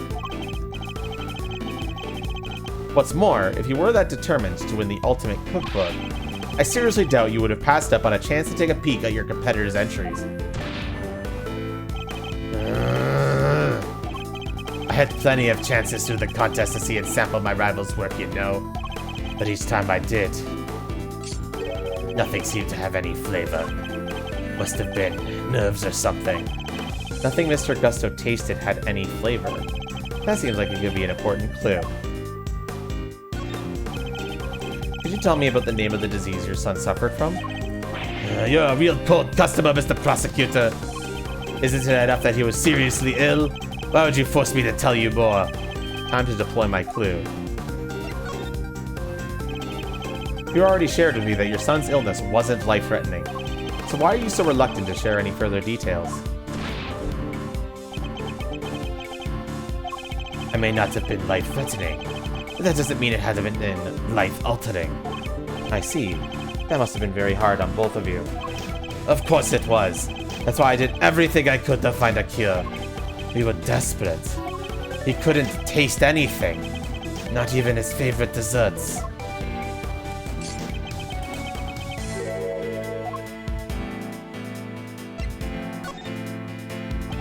As I understand it, the Ultimate Cookbook contains the recipe for a very particular medication.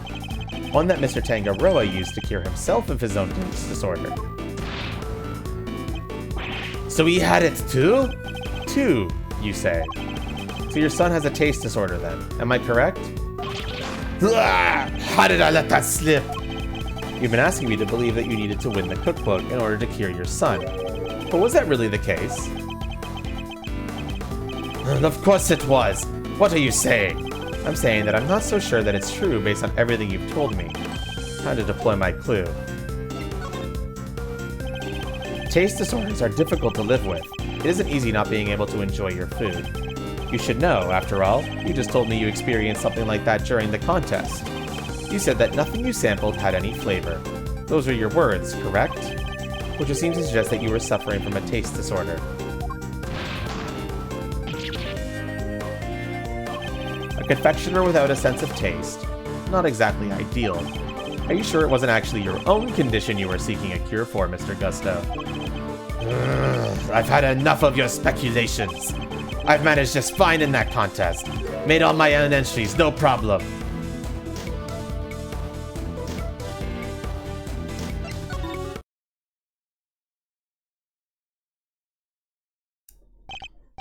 Sorry, but I'm afraid you're contradicting your own testimony. You already admitted that you and Frost had worked together during the contest. It's too late to claim you did it on your own now. You would have us believe that you are a man of principle, a dedicated student of the confectioner's art.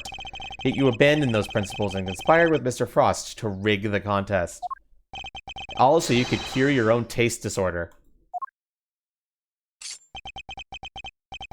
You got me, Mr. Prosecutor. As you said, my sense of taste was shot. My son's was fine. I'd kept it hidden for so long. 18 years and nobody knew. Sadly, you can lie to others, but you can't lie to me. Both Mr. Gusto and Mr. Frost entered the contest hoping to obtain the ultimate cookbook for the medicine that would cure Mr. Gusto's disorder, and the money it would bring in for Mr. Frost. Thus, an uneasy alliance was forged. And that, I believe, is checkmate.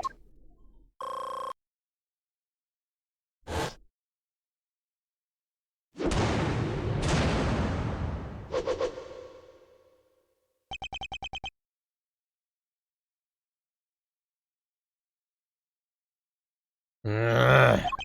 I'll admit it. You're good. I never told anybody about this, but you figured it all out anyway. It's true. 18 years ago, I developed Ajuzia. I want to see if that's real. Yep, it's real.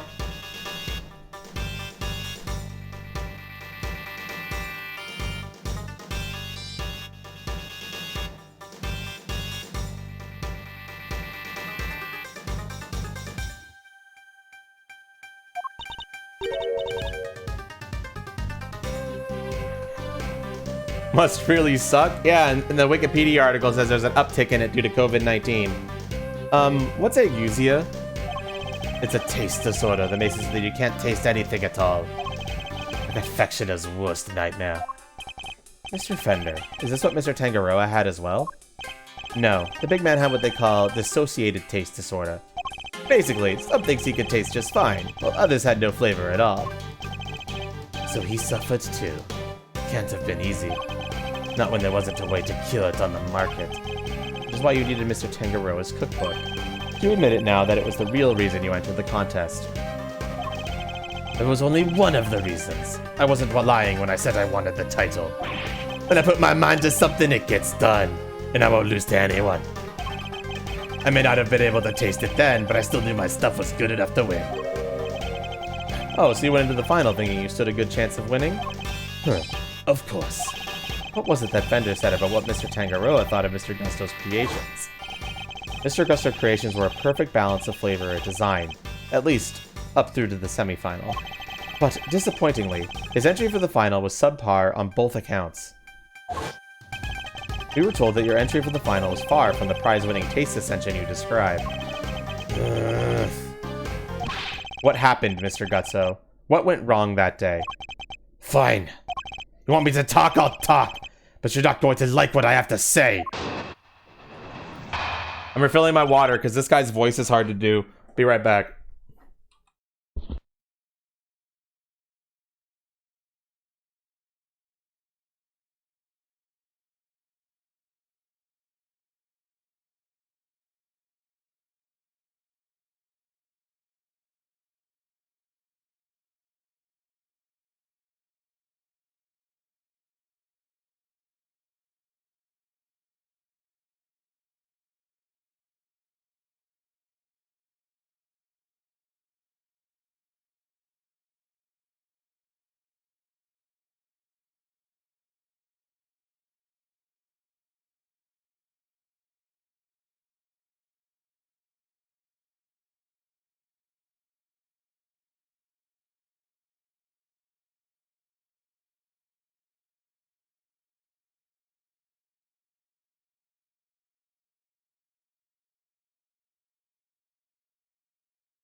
I've returned. Frost and I were working together right up through the semi-final. I handled the flavor, he did the designing. But I wanted to face Tangaroa in the final on my own. No help, just me and my skills. So I helped Frost with his entry, but mine, I did alone. If I didn't taste good in the final, that's on me. What can I say? I lacked training. And that's all there is to it. Happy now? There doesn't seem to be any obvious contradictions in his testimony. Yep, not that I thought it'd be easy to get anything real out of him. He managed to not slept what really happened for 18 years after all.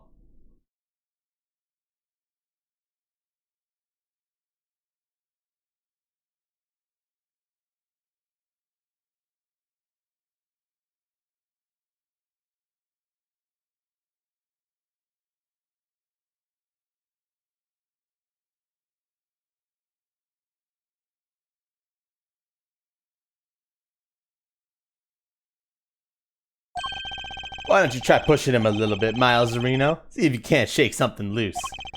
I think I just might have to, Fender.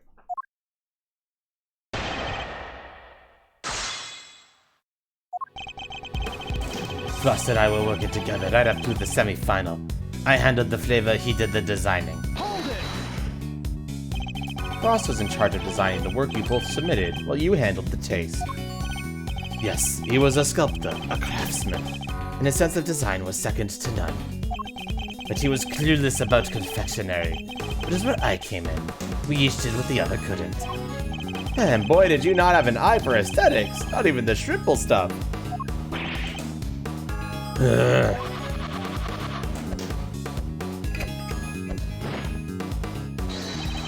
How do you like me now? Aw, shit. Huh, the national symbol of Zhengfa. Oh yeah, it's a phoenix, that's awesome! I'll say, pretty different to the stuff you were pumping out 18 years ago. Behold the fruits of my training. I've dedicated my whole life to my craft. But back then, we both needed each other's help. So we joined hands until the final. That's not dough.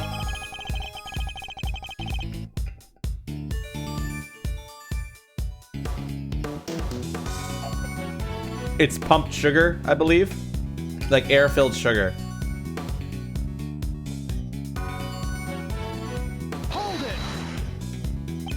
You were serious about winning the title then. Of course. The art of confectionery is my life. Why wouldn't I have wanted to be crowned the greatest? But I still had a lot to learn back then.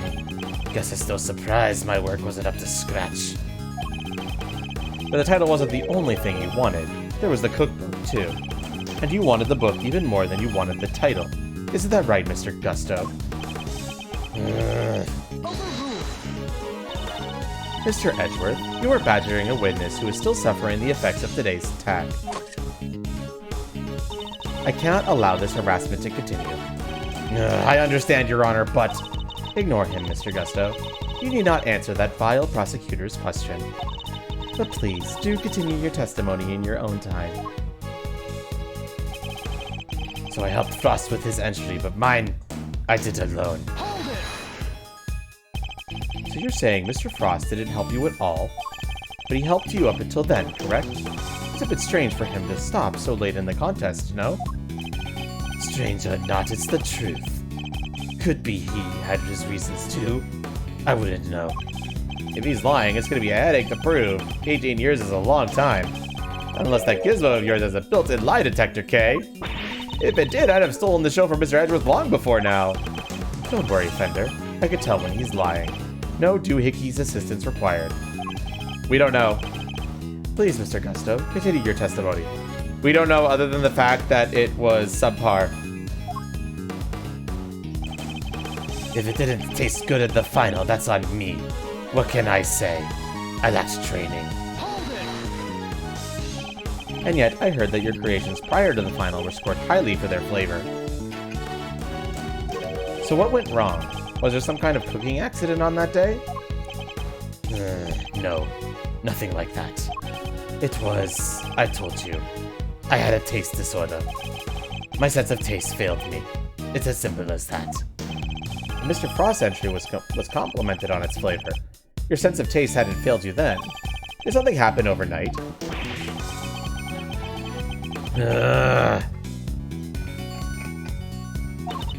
I don't think he's going to spill any more beans, Mr. Edgeworth. Then perhaps I should ask him about something else.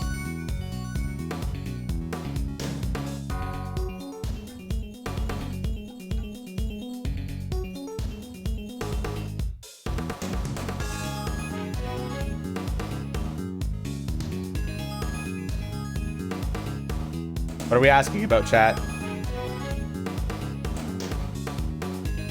Osuin says Frost. Imagination says semifinal. Two people now say semifinal.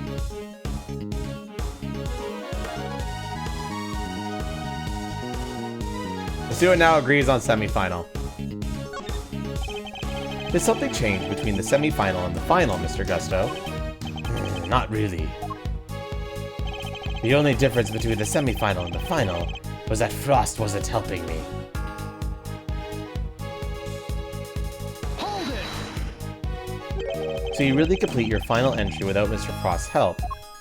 I may not have had his designs to lean on, but I knew I was still solid when it came to flavor. But the visuals are the only thing that changed between the semi-final and the final. You sure, Gusty old pal? Gonna have to call you out on that one, I'm afraid. Was it just his looks that got a big thumbs down come judgment time? It got trashed on flavor, too. Doesn't sound much like a winner to me. Despite his confidence, Mr. Gusto failed on flavor, too. The lack of Mr. Frost's assistance shouldn't have affected that. So was there some other difference? An 18-year-old mystery. And the key to unraveling it is finally in my grasp. I just need to remember everything Fender told me about what he and my father discovered.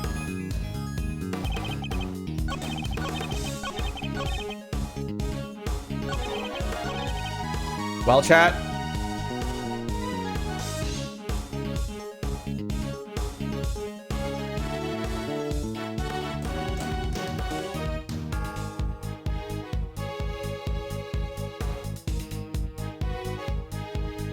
Anything on this statement?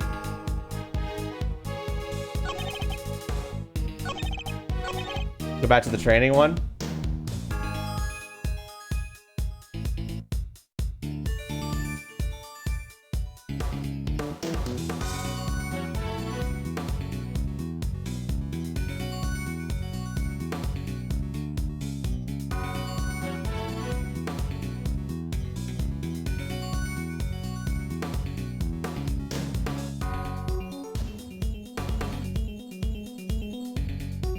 Press it to try asking about Frost. Hold it.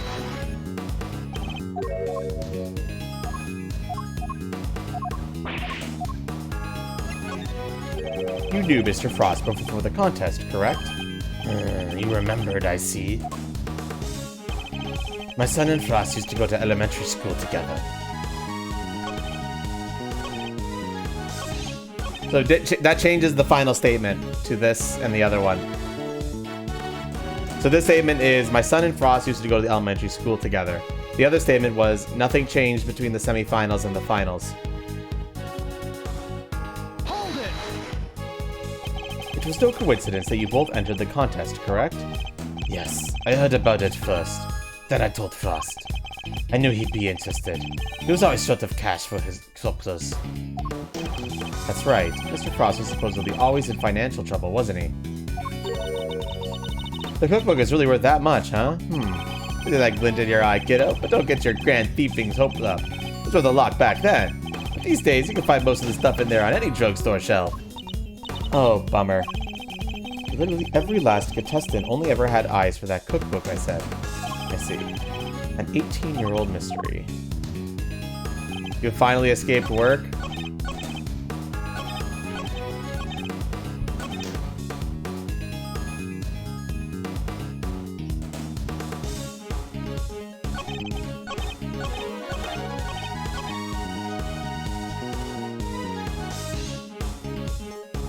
Yes, you can, Steve-ish. I am that funny guy, aren't I?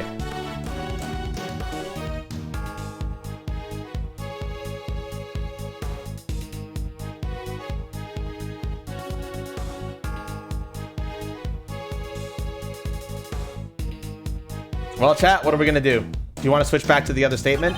Or do you want to do this statement? This is still case 3? Yes.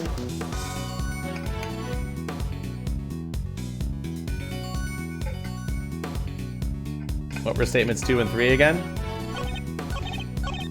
I wanted to face Tanjiro in the final on my own. No help, just me and my skills. So I helped Frost with his entry, but mine I did alone.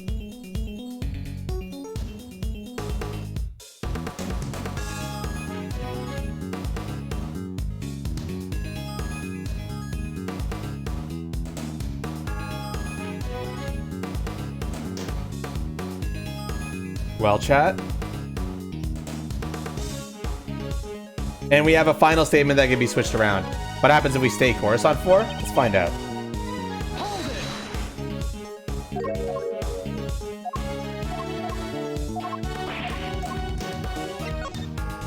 it. No, I'll just stick with what I have for now. Nothing. It just doesn't change the statement. Absolutely nothing happens.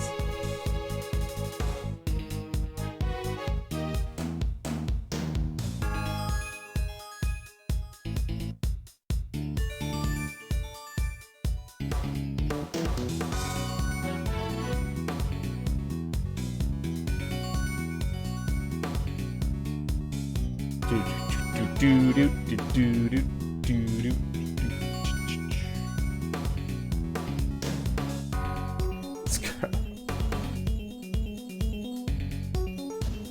You want to present the family photo here? On this statement, Asuin, or do you want to switch the statement?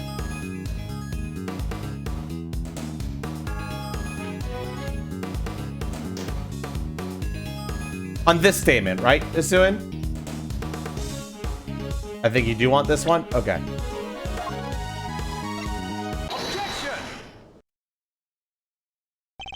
I could think of one significant difference between the semi-final and the final, Mr. Gutso. Your son. This is him in the photograph, correct? You told me he was here with you up through the semi-final. He was. What of it? What indeed? He was here with you until the semi-final, until he suddenly wasn't for the final. And just as suddenly, your work went from being lauded for its flavor to being lambasted for it. I don't think that's a coincidence, do you? I'm gonna be honest, I'm shocked that that worked. Because I'm pretty sure it's the other statement that makes a whole lot more sense.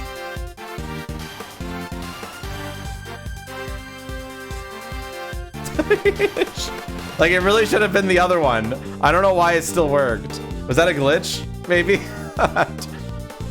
He wasn't just spending quality time with his father. He was playing a much more pivotal role than that. I just wanted him to see me hard at work, to show him I was trying my best for us. Yeah, but this one just says, we knew each other since elementary school. But the other one says, nothing changed between the semifinals and the finals. It doesn't make any sense for it to work on this one, but it makes all the sense for it to work on the other one. So that must be some kind of glitch.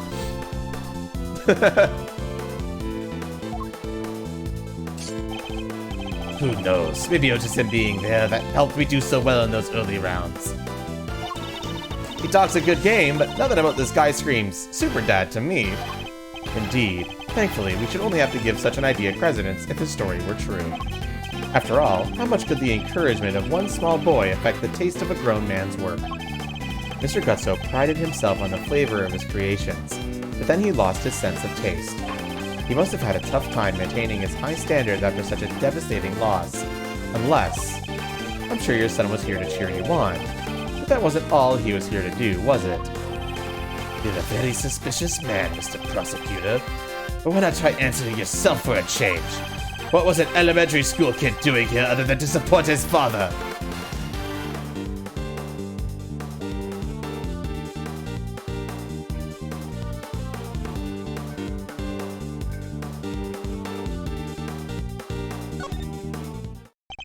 Your son knew the taste of your work pretty well, I imagine, Mr. Gusto. He was my biggest fan. Of course he knew it. In which case, it would have been a good judge of whether something tasted on brand, so to speak, no? What are you implying? You've already told us that you were suffering from a taste disorder. I'll admit it. You're good. I never told anybody this, but you figured it all out anyway. It's true, 18 years ago I developed ageusia. No one knew about your condition. Indeed, I doubt Mr. Frost would have wanted to continue collaborating with you if he had found out. After all, it was your job to make sure his creations tasted good. Therefore, your son wasn't just here to support you. He was helping you by taste testing your work. Ugh! Dang, now it all makes sense. Frost stuff tasted good because it really was finished the day before when the kid was still here. You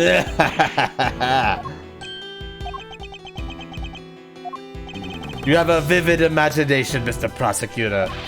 But do you really think that I trust a kid to tell me how to adjust the taste of my masterpieces?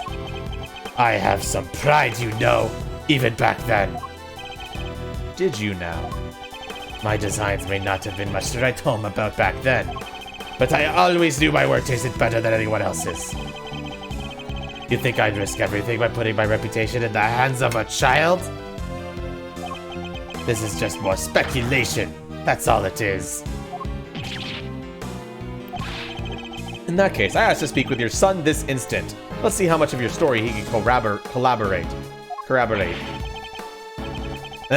Sadly for you, my son is no longer my concern. What? As soon as I got my sense of taste back, I went straight to Sengfa to start my training and cut off all ties with the kid for good. Wow, what a prick. What an absolute fucking deadbeat father. What? You abandoned your own child? And that ain't the half of it. No one knows where he is, even now. The cops have looked all over for him, but no dice. So, still think you can prove your asinine theory? I'd like to see you try. You think I care about anything besides confectionery? Think again. I got my sense of taste back. What need do I have for a son? Silence in the courtroom. While Mr. Gusto's words and actions may demonstrate a certain lack of humanity on his part, the goddess of justice cannot judge him for that. Therefore, Mr. Edgeworth, I believe it is time for you to admit defeat. Yeah, give up. 18 years is a long time for anything to surface now. Proof or otherwise. Ugh. Mr. Edgeworth, we have to do something. If we don't, the truth might be lost forever. Ugh. Where are you, Detective Gumshoe? Can't imagine whose blood it could possibly be, but I'll get it tested right away, sir. Please do, Detective. That's the last piece of the puzzle, I'm sure of it. Once we know whose blood it is. Hey, Miles, sorry to cut in on your mind palace time, but I was pondering something myself. Our friend Gusto didn't come here just to check up on the body, did he? You mean because he tried to open the case? Exactamundo. Think we have anything that might explain why he tried to do that? We might, because Detective Gumshoe can make it back in time with a certain piece of evidence. That's quite enough idle chatter. Defense. Now if you... Mr. Edgeworth, sir! Sorry to keep you waiting! Huh. Speak of the devil. I take it you have the test results, Detective? Yes, sir! The lab just got back with me! Detective, please. Court is in session.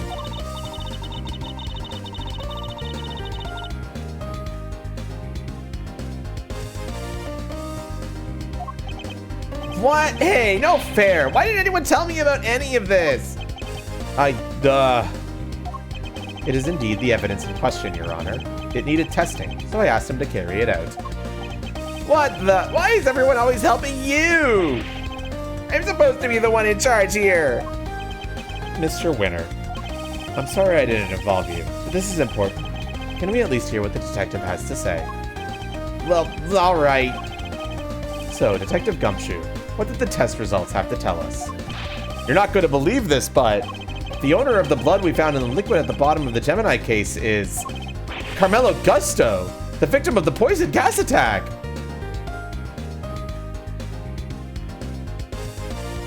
Interesting, chat. What are you talking about? Thank you, Detective. You've been very helpful. Well, looks like my suspicions were correct.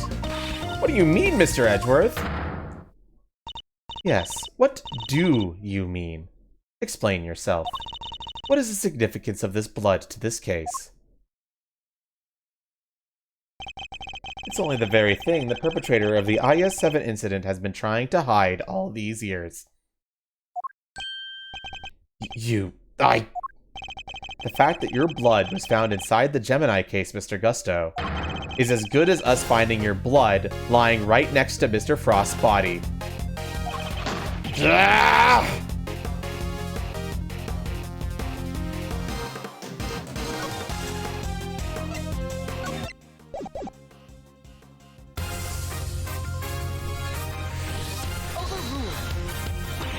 Why would there be traces of your blood there? Of all places, Mr. Gusto.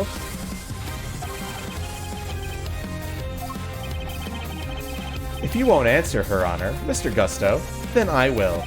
There wasn't just blood in the liquid from the Gemini case. There were traces of salt and sugar too. There were? And if you remember, one particular part of Mr. Frost's works was allegedly very salty indeed. Oh yeah! You're talking about what Delicia told us back then, right? What was it again? Did they ever? I never tried icy so scrumptious in all my life! Really? Man, I wish I could have had a bite. Well, scrumptious except for the salty bit, of course. That was unbearable! The salty bit? It's in the other photo you got there. This bit, the harpy thing. Gemini's lyre. Yes, the lyre, and only the lyre, tasted as if it had been flavored with salt. There were no traces of salt anywhere else in Mr. Frost's entry. Very interesting. Then perhaps you could tell us, Mr. Edgeworth, where did the salt on the lyre come from?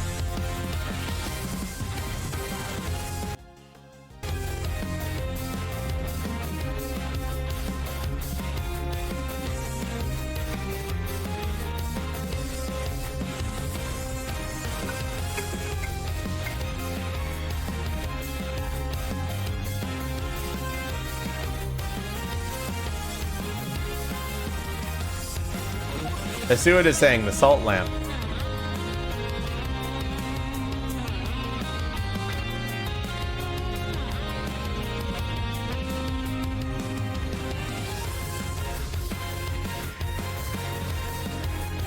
Take that! Enough people have said it.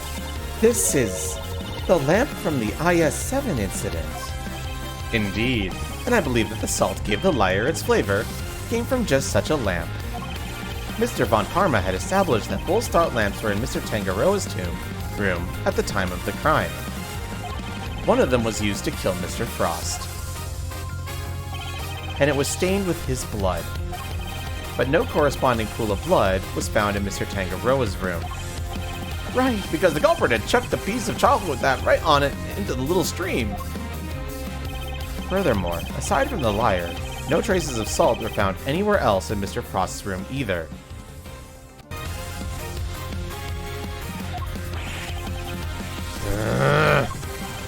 Hey, come to think of it, the lamps we found in Delicia's room were both broken. The lamps appear to be broken. The bulbs are smashed, both of them. Maybe they fell and broke on the floor? We never did figure out how the one that wasn't used to kill Frost got busted, but are we thinking maybe it had Gusto's blood on it at some point? Anyone whose blood was found on one of the lamps would have been a person of interest to the police. So the killer needed to hide the blood somehow, and in a way that wouldn't arouse suspicion. And are you seriously suggesting that the lyre was used to do just that? I am. I suspect that the bloody salt was somehow applied to the lyre so that it could be hidden inside the case. Because unlike the fountain water, the sculptures would have needed more time and care to test properly. And so he waited and waited for his chance to dispose of the lyre undetected. Then the reason he's here today is 18 years ago, Mr. Frost's body and the evidence pointing to his killer were taken away together. This, of course, was not part of the perpetrator's plan, and thus a new dilemma arose. How could he be sure that neither Mr. Frost's body nor the evidence wouldn't be discovered someday? So back he comes, 18 years later, seeking in bright and early to try and cover his tracks. Well, Mr. Gutso, are you finally ready to admit it? That you are the one responsible for the IS-7 incident? Mr. Gutso, it's all because of you that Samson...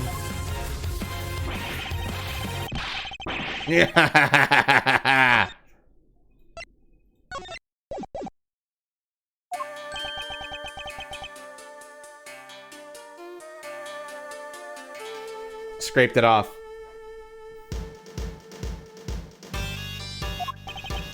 Gusto. So I finally got caught, huh? All these years later. Nobody came close back then. Not even the big shot prosecutor or the attorney. That's some impressive work, Mr. Prosecutor. I have to hand it to you. You admit it then, that you murdered Artie Frost. Yeah! Sure I do. I did it. I killed him. But he only had himself to blame. What do you mean by that? He agreed to help me. We were supposed to help each other so that one of us could win. And whoever won was supposed to let the other use the cookbook. But on the day of the final, the rat finally showed his true colors. Seriously, Frost? We had a deal! Sorry, I'm not helping you in the final. Our little agreement is over, Gusto. But I helped you! I spent all day yesterday making the ice for your pieces! Did you? And can you prove that, I suppose? What do you... Wait. You were planning to betray me right from the start, weren't you? After Frost double-crossed me, I had to make my piece for the final myself. And like you said, my son wasn't there. So I didn't have any help with the flavor either. So much for the pride you claim to have in your ability to make delicious desserts. Go ahead and judge. You have no idea what it was like for someone like me to lose my sense of taste. I gave up everything to become the best. Everything! I take pride in that. Something someone like you could never understand. You're right, I don't understand.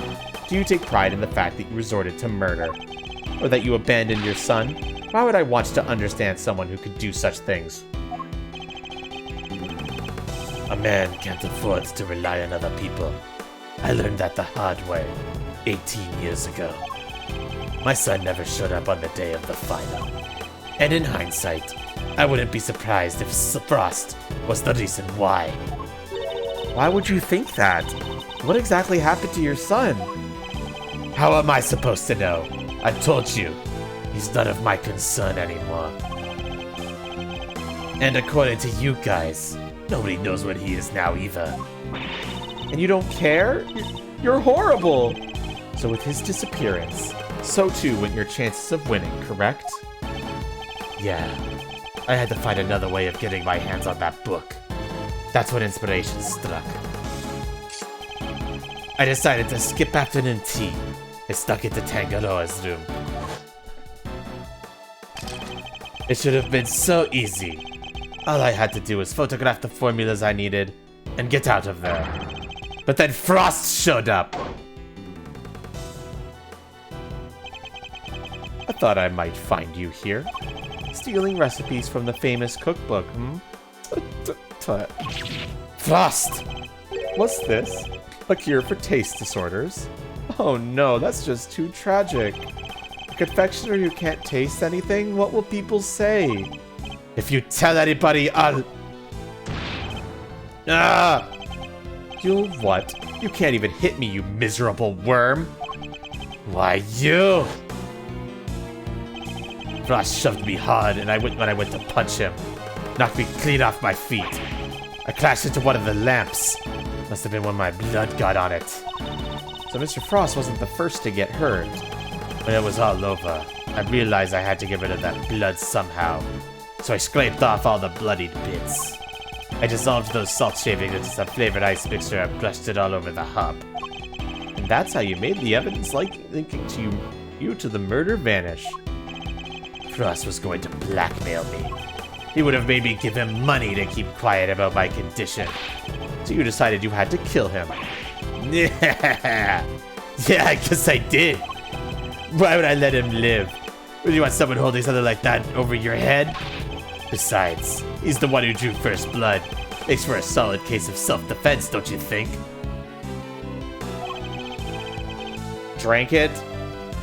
I guess he didn't want to. That would have been kind of gross. I don't know. So that was the impetus behind it all. Anyway, I initially took the lamp to Frost's room. Which straight there once I figured out how I was going to hide the body part.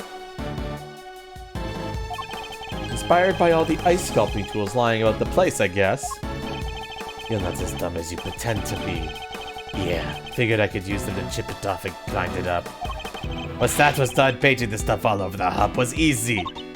But why, Samson? Why did you have to frame him? I never meant for the cops to pin it on him. That was your fault. You and the rest of them. Why do you think I went to the trouble of placing the lamps and cloths back in Scone's room? There's only one reason to plant the murder weapon in the room of another contestant, and that's to cast suspicion on that person. What? You tried to frame me, Gusty Pants? Yes. But why? Why poor old me? I respected Tangador. He was the best. A true champion. I would never have wanted him to take the fall. But you're a fraud. Your work wasn't real. You had no respect for our craft at all. You deserved to be punished for what you did. Oh, Gutsy, how could you? And had you refrained from eating Tamagora's work, Frost's body wouldn't have been found. My plan was to wait until Tanagora was judging your room. That's when I'd sneak the corpse into Frost's room and freeze it. But thanks to you, bound here, found it before I had a chance to retrieve it. I don't understand. Why did you need to freeze his body at all? Why indeed? Mr. Edgeworth, surely you must know. Why did Mr. Gusto need to freeze Mr. Frost's body?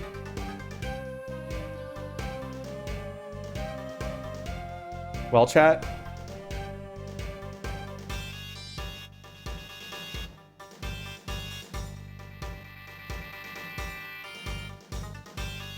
It's not our job to know this.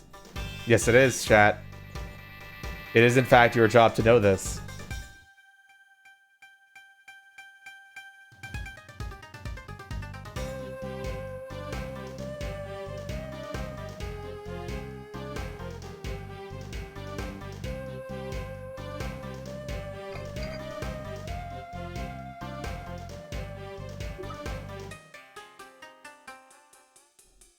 Don't worry, I don't think there's any health loss for this, so just choose one.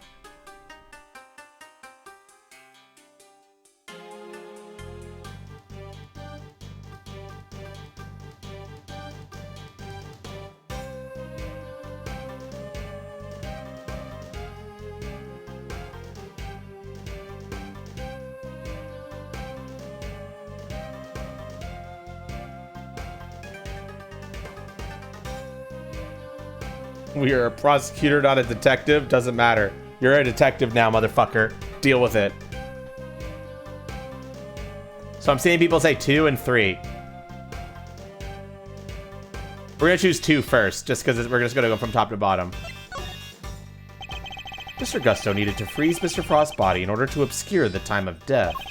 If they determined that the murder occurred during the afternoon tea, he would have been an obvious suspect. Bingo! Freezing Frost's body wasn't simple. Preparing everything took time. So I decided to put his body in the chest in Tangaroa's room while I got everything ready in Frost's. At the time, it seemed like the perfect hiding place. Never counted on some gluttonous pharmacist showing up and making the whole ship collapse. I still don't get it, though. Why disguise the body as an ice sculpture at all? The sooner it was found, the smaller the effect of freezing it would have had on masking the time of death. Therefore, he needed to disguise it, at least until fully frozen. How awful! Using Mr. Frost's own work to help you cover up the truth behind his murder. Ironically, Tangaroa would have been just fine if the body hadn't been found before I got out of his room. If only things had gone to plan, he wouldn't even have been arrested, let alone convicted.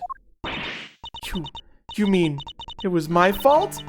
Everything that happened to Samson? It was all because I found the body? Don't let him get inside your head, Judes. None of this is your fault. If it wasn't Samson, it would have been Delicia instead. She would have been the one they arrested. Either way, there's only one person to blame here, and that's Gusto. Didn't help that the initial detective was so bad at his job either. He never even told the prosecutor that the body had vanished. So then Mr. Von Karma had unwittingly placed Mr. Tangaroa under arrest in the absence of a body.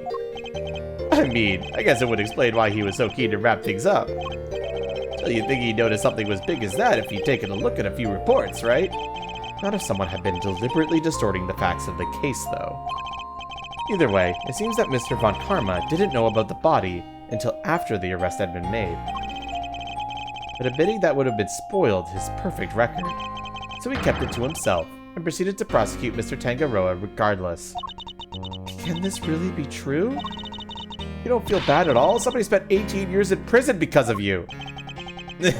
Sticks and stones, girly. Sticks and stones. What a jerk. I ought to arrest you right now, pal. I'm afraid I can't allow you to do that, detective. So you noticed, huh? Glad somebody did. The judge is right. You can't lay a finger on me. What? Why? You just confessed to murder. No idea, huh? Then I guess I better lay it out for you. Why you can't arrest me? I killed Frost 18 years ago. The statute of limitations for murder in this country is 15 years. You do the math. You can't arrest me. You think I have confessed otherwise? That's right. The statute of limitations is only 15 years. Is this really the end of the line, Mr. Edgeworth? Ugh, once the statute is expired, he can't be charged, so...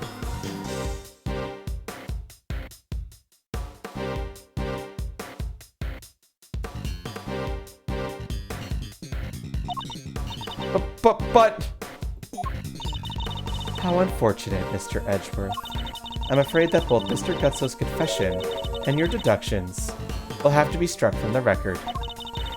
And that Mr. Tangaroa's conviction will remain in place. What? We've finally proven that the police never had Mr. Frost's body in their possession.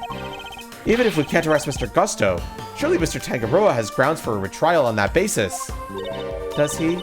I wouldn't be so sure. I'm afraid that the goddess judgments are somewhat harder to overturn than you might imagine.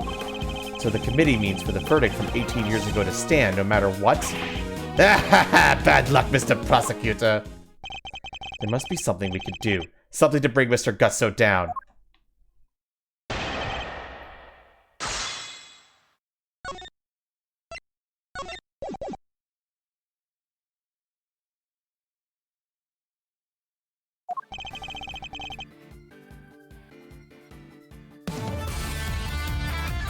I killed Frost 18 years ago. The statute of limitations for murder in this country is 15 years. Hold it! The passage of time doesn't diminish what you did, Mr. Gutso. It still diminishes one thing, though. Your ability to arrest me. Oh, we can arrest you. We can arrest you real good. I can have you in cuffs for you blink, pal. Right, Mr. Edgeworth? This issue isn't as open and shut as you're making it out to be, detective. You cannot touch me. It's too late for that. Hold it! Depending on your actions over the last 18 years, the statute may not have expired yet. This ought to be good. Alright, I've got nothing to hide. If there's something you want to ask, ask it. Very well. Tell us where you've been and what you've been doing since the incident. Sure. Not long after the contest, I was able to kill my taste disorder thanks to the formula from that book. And not so long after that, I went to Zhangfa to really buckle down and hone my craft. That explains a lot. We tried to contact you after the fact. Guess you were long gone by then, huh? Could be. I left. Let's see. Around a year after the murder. It was before Tagaloa's last day in court. Going to Zhangfa would be the best thing I ever did. Flavor, design, I'm the full package now. And all of the backs of those whose lives you destroyed. What's an omelet without a few eggs, huh? Nothing, Mr. Prosecutor, nothing. You're evil. Sticks and stones, girlie. You can't arrest me, and that's all that matters. I need more to work with. There has to be something I can get out of him. Maybe I could push him further on the statements he just made. Is there anything I should follow up on?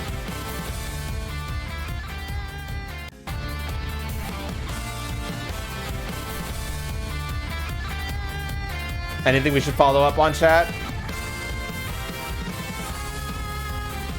Zuin says his training in Zhangfa.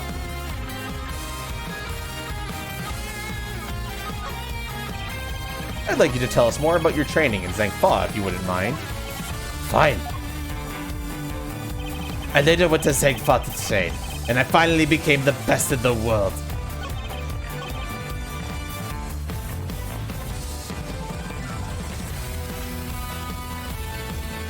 But Bakiri, you didn't have this statement, did you?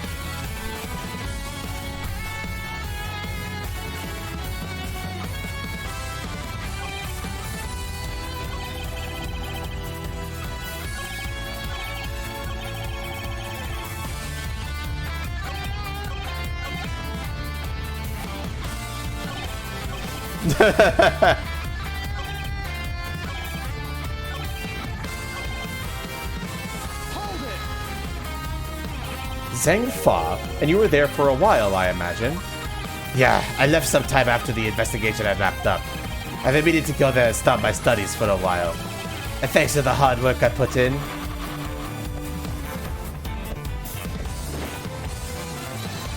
my designs are now world class. Whoa, that's amazing! You like it? It's yours.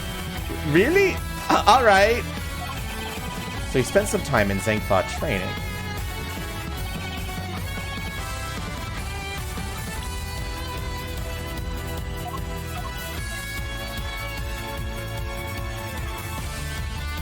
Objection!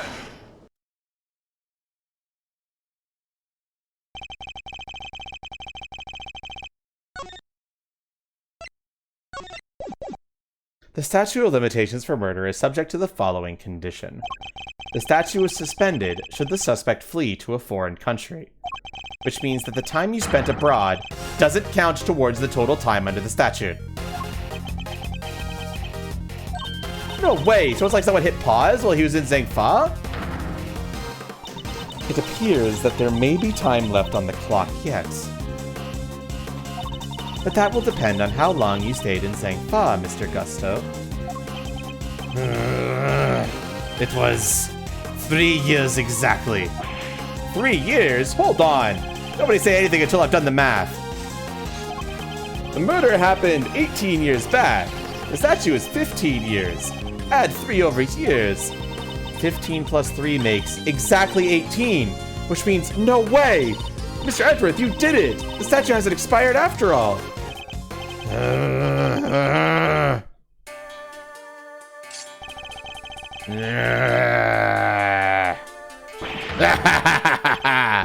Bingo! 18 years exactly. Glad you worked it out for yourselves. He's just been stringing us along this whole time. Why is he laughing? We're good, aren't we? We can arrest him now? I hate to break it to you, little sis, but IS-7 went down at the end of December. It's April now, which means, strictly speaking, it's been 18 years and 4 months since Frost's murder. If Gusto said that Zangfa really lasted 3 years on the nose, it's not enough. We're a few months short. Not enough? But... What did I tell you? You can't touch me! I hate to admit it, but he rid the board well when he made his confession. How unfortunate, Mr. Edgeworth. If only the statute had been suspended for another year. Then those who would overturn the goddess's judgment must be willing to pay the price should they fail. And you, Mr. Edgeworth, have failed. There must be something I can do! I knew it. Well, if the law can't bring Mr. Custis to justice, then... Judes, what are you thinking? Objection! There's no need to go add it to your rap sheet just yet. We're not done here. Far from it. Because there's still a way we can nail him. There is? Alright, Miles Areno, pep talk. I need you to think back over everything we know about the case. Gusto's overlooked one critical thing that you yourself were led to believe wrongly about. Which is... he wasn't there for Samson's last trial, remember? Best I could tell, he doesn't seem to know what the final verdict that came down that day is. Which means there's still one way left to us. Crack open your statutes for dummies there and take another look. 17 years ago, they really did a number on Samson and framed him like the pretty picture. If we make good use of that verdict now, we can make Gusto pay in full for what he's done. Fender, are you...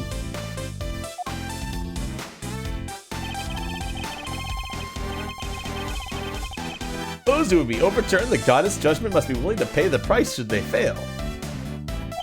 Samson's my client, Miles, and I can't bring myself to use the source of his pain as a weapon in this fight. So whether we play our last card or not, it's gonna have to be up to you.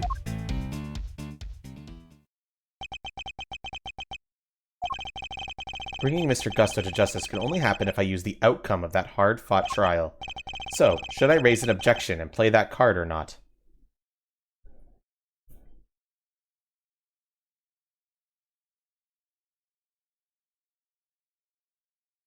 We raising an objection?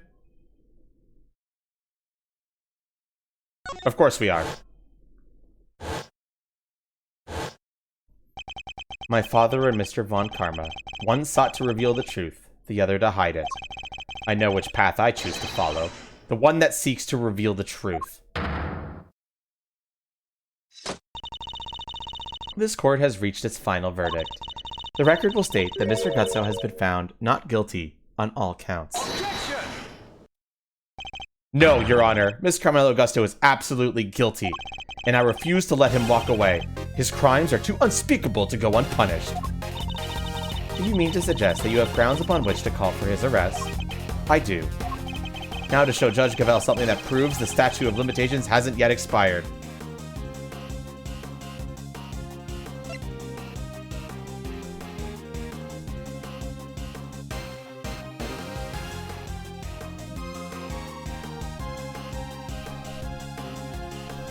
Take that! Very well. Is there a particular page of the IS-7 case files you'd like us to refer to?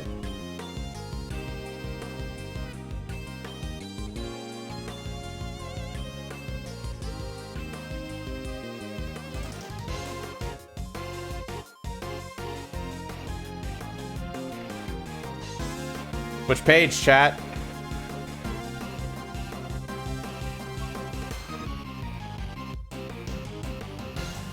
Suspect data? Everyone's saying suspect data. I'd like to direct your attention to the page concerning the suspect. As you can see, Samson Tanagora was convicted as an accomplice, and it took around 1 year from his indictment for the verdict to be reached. Yes, that does seem to be the case. The book you gave us details certain conditions pertaining to the statute of limitations for murder. One of them, as I mentioned, is that the statute is suspended if the suspect flees the country. And another states that the statute is suspended from the time of any accomplice's indictment to the end of their trial. What? Tangaroa was convicted as an accomplice? Yup. Guess you were in Zegfa when the verdict came down. Samson was convicted as an accomplice, not the main perpetrator. Which is clearly news to you. And not good news either, am I right? But how could that be? Tangaroa wasn't an accomplice to anyone. He was innocent, and you know it. Oh, we know it. Here's what we've been trying to prove all along. And in a pleasing twist of fate, his wrongful conviction will be the very thing that sets him free. It's been exploding, Awario. If you spent 3 years in Zegfa, that's not the first time that animation has occurred. And your accomplice, Samson Tanagora, was on trial for 1 year. It means you can still be charged with Mr. Frost's murder up to 19 years after the fact. In other words, the statute of limitations hasn't expired at all. Ah! The goddess's judgment is infallible, but that of her servants, it appears, is not. It seems the prosecutor in charge of this case may have erred. Unbelievably, we may have no choice but to instigate a full inquiry. No! How could this? You weren't supposed to be able to... 18 years. That's a long time to let somebody else suffer for your crimes. It's time to pay the piper, Gusto, and not a moment too soon. Ah! But I'm finally the greatest. My brilliance has been recognized. I gave up everything for this, Everything, even my son! More's the pity. But you can't run from the law forever, because the bills come due at last.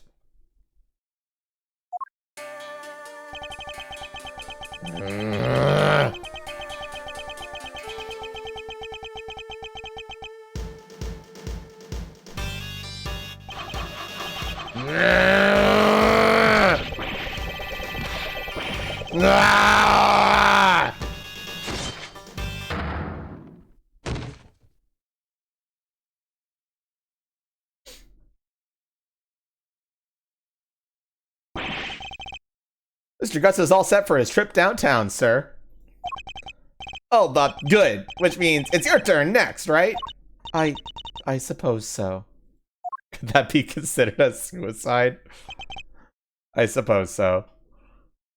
Judes. I'm so sorry, everybody. I've caused you all so much trouble. But, thank you. Thank you so much for bringing Mr. Gusto to justice at last.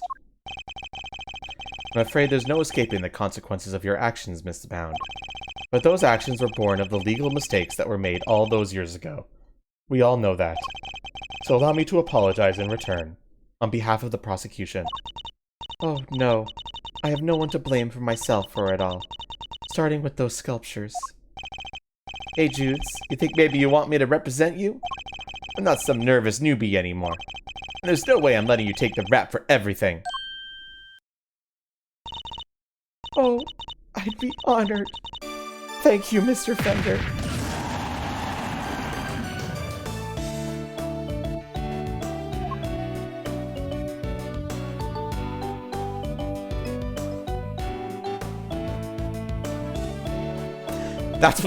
I honestly love this case, by the way.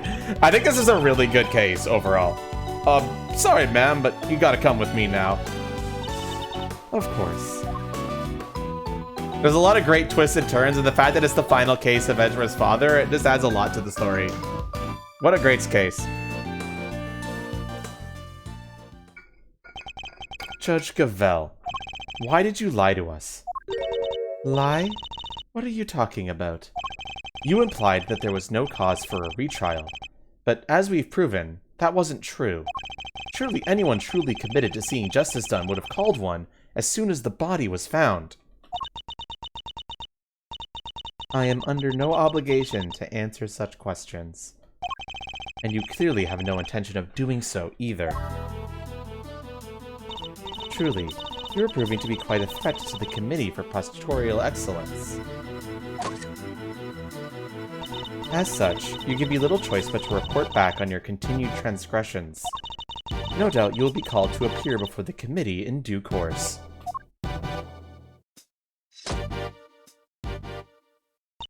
Now, I must be on my way.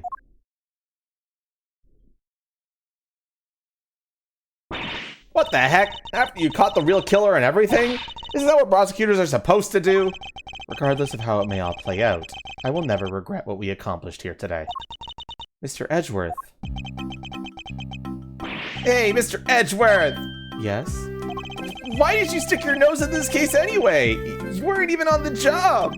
My job is to bring the truth to light, Mr. Winter. Not only as a prosecutor, but as a person. I don't get it. I wouldn't expect you to understand. Not as long as you believe that closing a case makes you a winner. That's going way over my head! I'm going home! What was that all about? Eustace still has a lot to learn, is all. Miss Stylesy Wilesy! Yes? I just wanted to say old Greggy Pegling would have been proud of you today. Oh, look at me tearing up! That and thanks for helping poor Sammy Poodle. Of course. Hey, Edgy, looks like you cleared everything up, huh? So, what happened exactly? I was kind of busy sketching. Oh, wait, where did Judy and Verity go? Wow, you really weren't paying attention, were you? Though I am loath to admit it, Very's sketches did come through for us on more than one occasion. Not that I'm about to tell him that. Quit it with the glaring, will ya? Whatever I did, I'm sorry. Calm down, Larry. I wasn't glaring at you. You totally were. You're just like your pop. He was a terrible liar, too. He was. Listen, I'm gonna head out. Need to fill Samson in on what went down today. You wanna come with? Yes, of course. Great, then I'm coming too.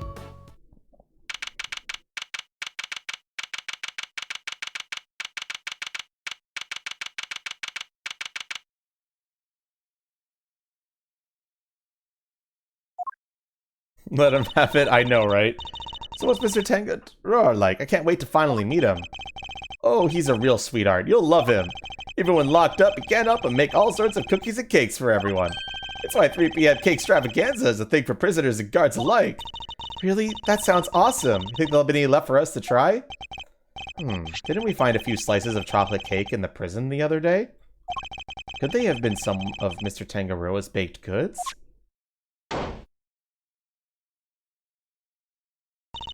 Gummy, what are you doing here? I heard you all were coming to see Mr. Tangaroa, so I volunteered to escort him. Hello, new friends. I'm Samson Tangaroa. Prosecutor Miles Edgeworth, at your service. And I'm Mr. Edgeworth's trusty sidekick, Kay Faradari. Hey. It's very nice to meet you both. Miles here is Gregory's son. Is that so? Your father was very kind to me. He fought so hard for my case. But in the end, I betrayed him. I made a false confession, and... Don't worry, Mr. Tangaroa. Mr. Fender has explained everything to me. Sure did, and now we're here to tell you the truth about what happened 18 years ago. The truth?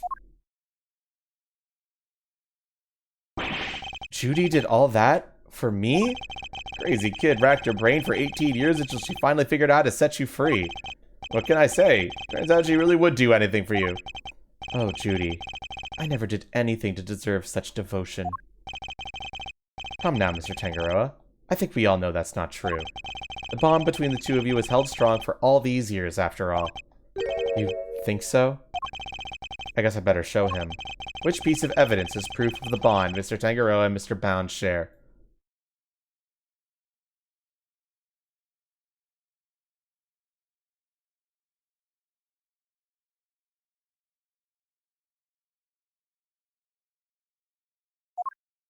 Well, chat, I think this only gives you one shot to present it, so I'm not gonna present a wrong statement.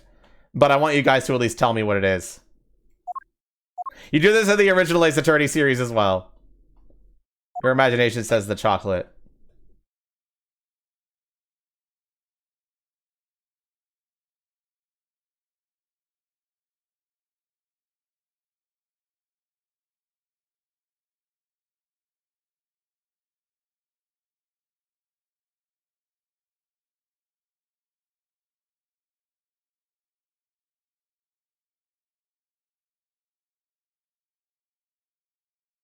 You were here, so I don't know. Since this is one of those ones where you might only have one chance at it, because that's what it's like in the original, I'm not going to let you get this one wrong. So just tell me what you think it is, and then I'm going to present the correct answer. Because in the original Ace Attorney, it just kept going with the game if you got this wrong.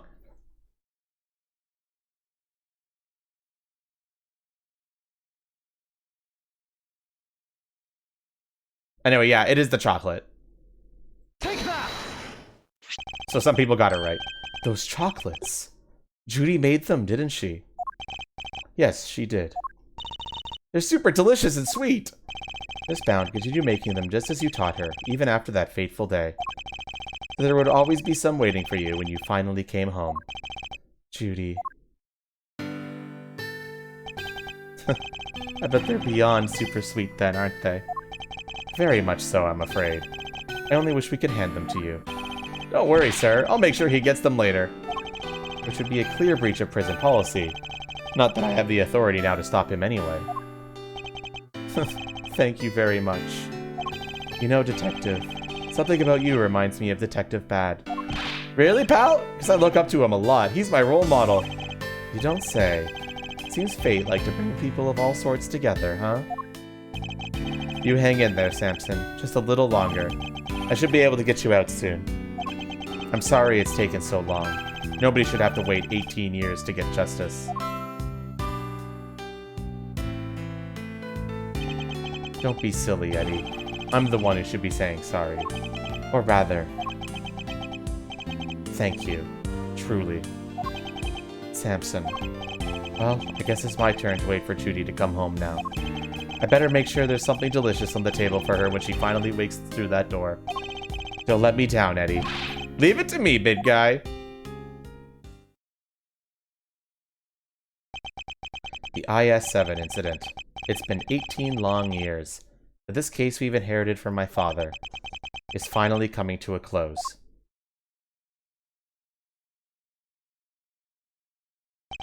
Hey, Miles. Thanks for today. And sorry for forcing you to make the final call like that. Not at all. I simply made the call that felt right to me. No, it's not. It's all natural, baby. Huh? What are you guys talking about? You know how Samson was wrongfully convicted? We had to pretend that he wasn't in order to nail Gusto.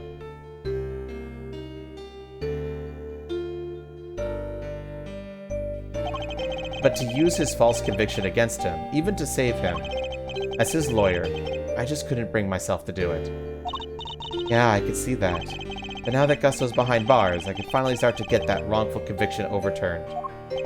Yes, and I'm sure you will.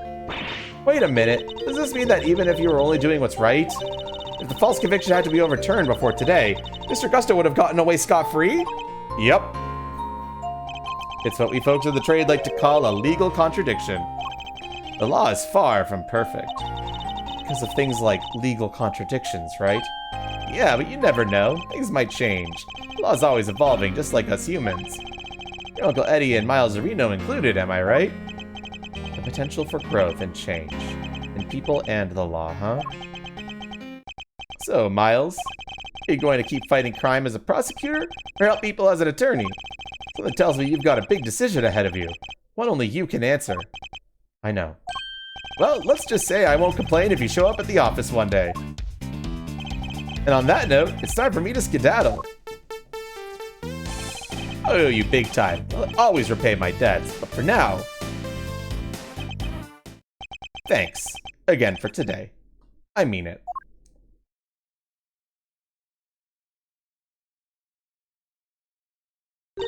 Did he seem kind of in a hurry to get out of here to you? He did. And honestly speaking, I'm the one who owes him a debt of gratitude.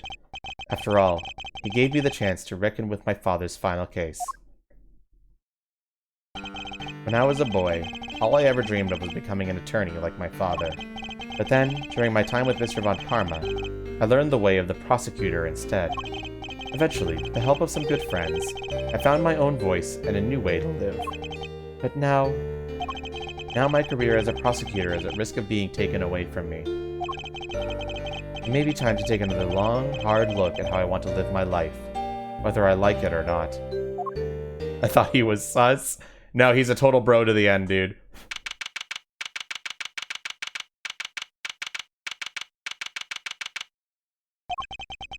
Hey, Gregory. Sorry for reporting in so late. It may have taken 18 years, but we're finally in a position to prove Samson's innocence. All thanks to your boy, Miles. Couldn't have done it without him. You should have seen him. The way he fought for the truth gave me chills. It's like I was watching you. Look, I know I'm not half the attorney you were, but those guiding principles you tried to instill in me, I like to think I'm embodying them now as I carry on your legacy. Here's hoping. Your boy will be joining me in that soon.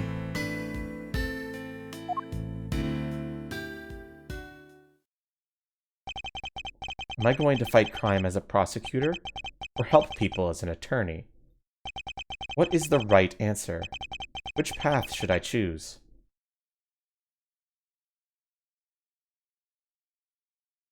The end. We're going right into case 4.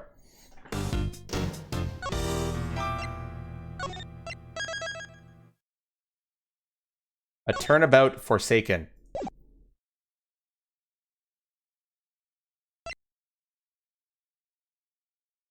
You can leave now? Don't you fucking dare. You've got a paper to finish? Oh, okay. You know what? That's valid. Consider lurking. You just be also... Okay, in that case, we'll take a short break. before we get started on the next case. I need to clean out some evidence on the evidence anyway.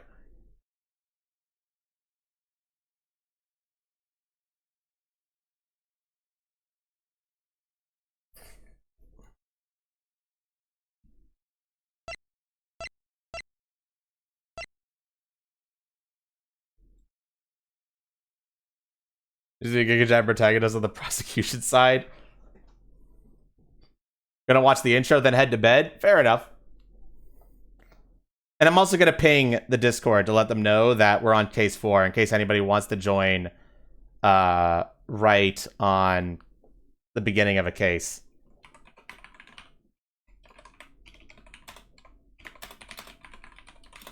As a note, this case is shorter than than case 3. But it's about as long as case 2 as a whole in terms of its length.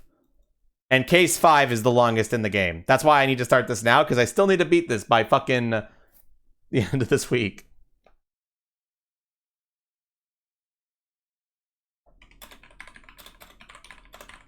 Alright, I am going to take a quick little bathroom break. So, we're going to go. I mean, you're just going to have to wait and find out, Owario.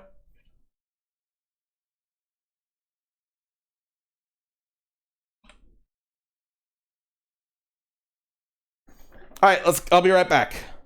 And then we start the case.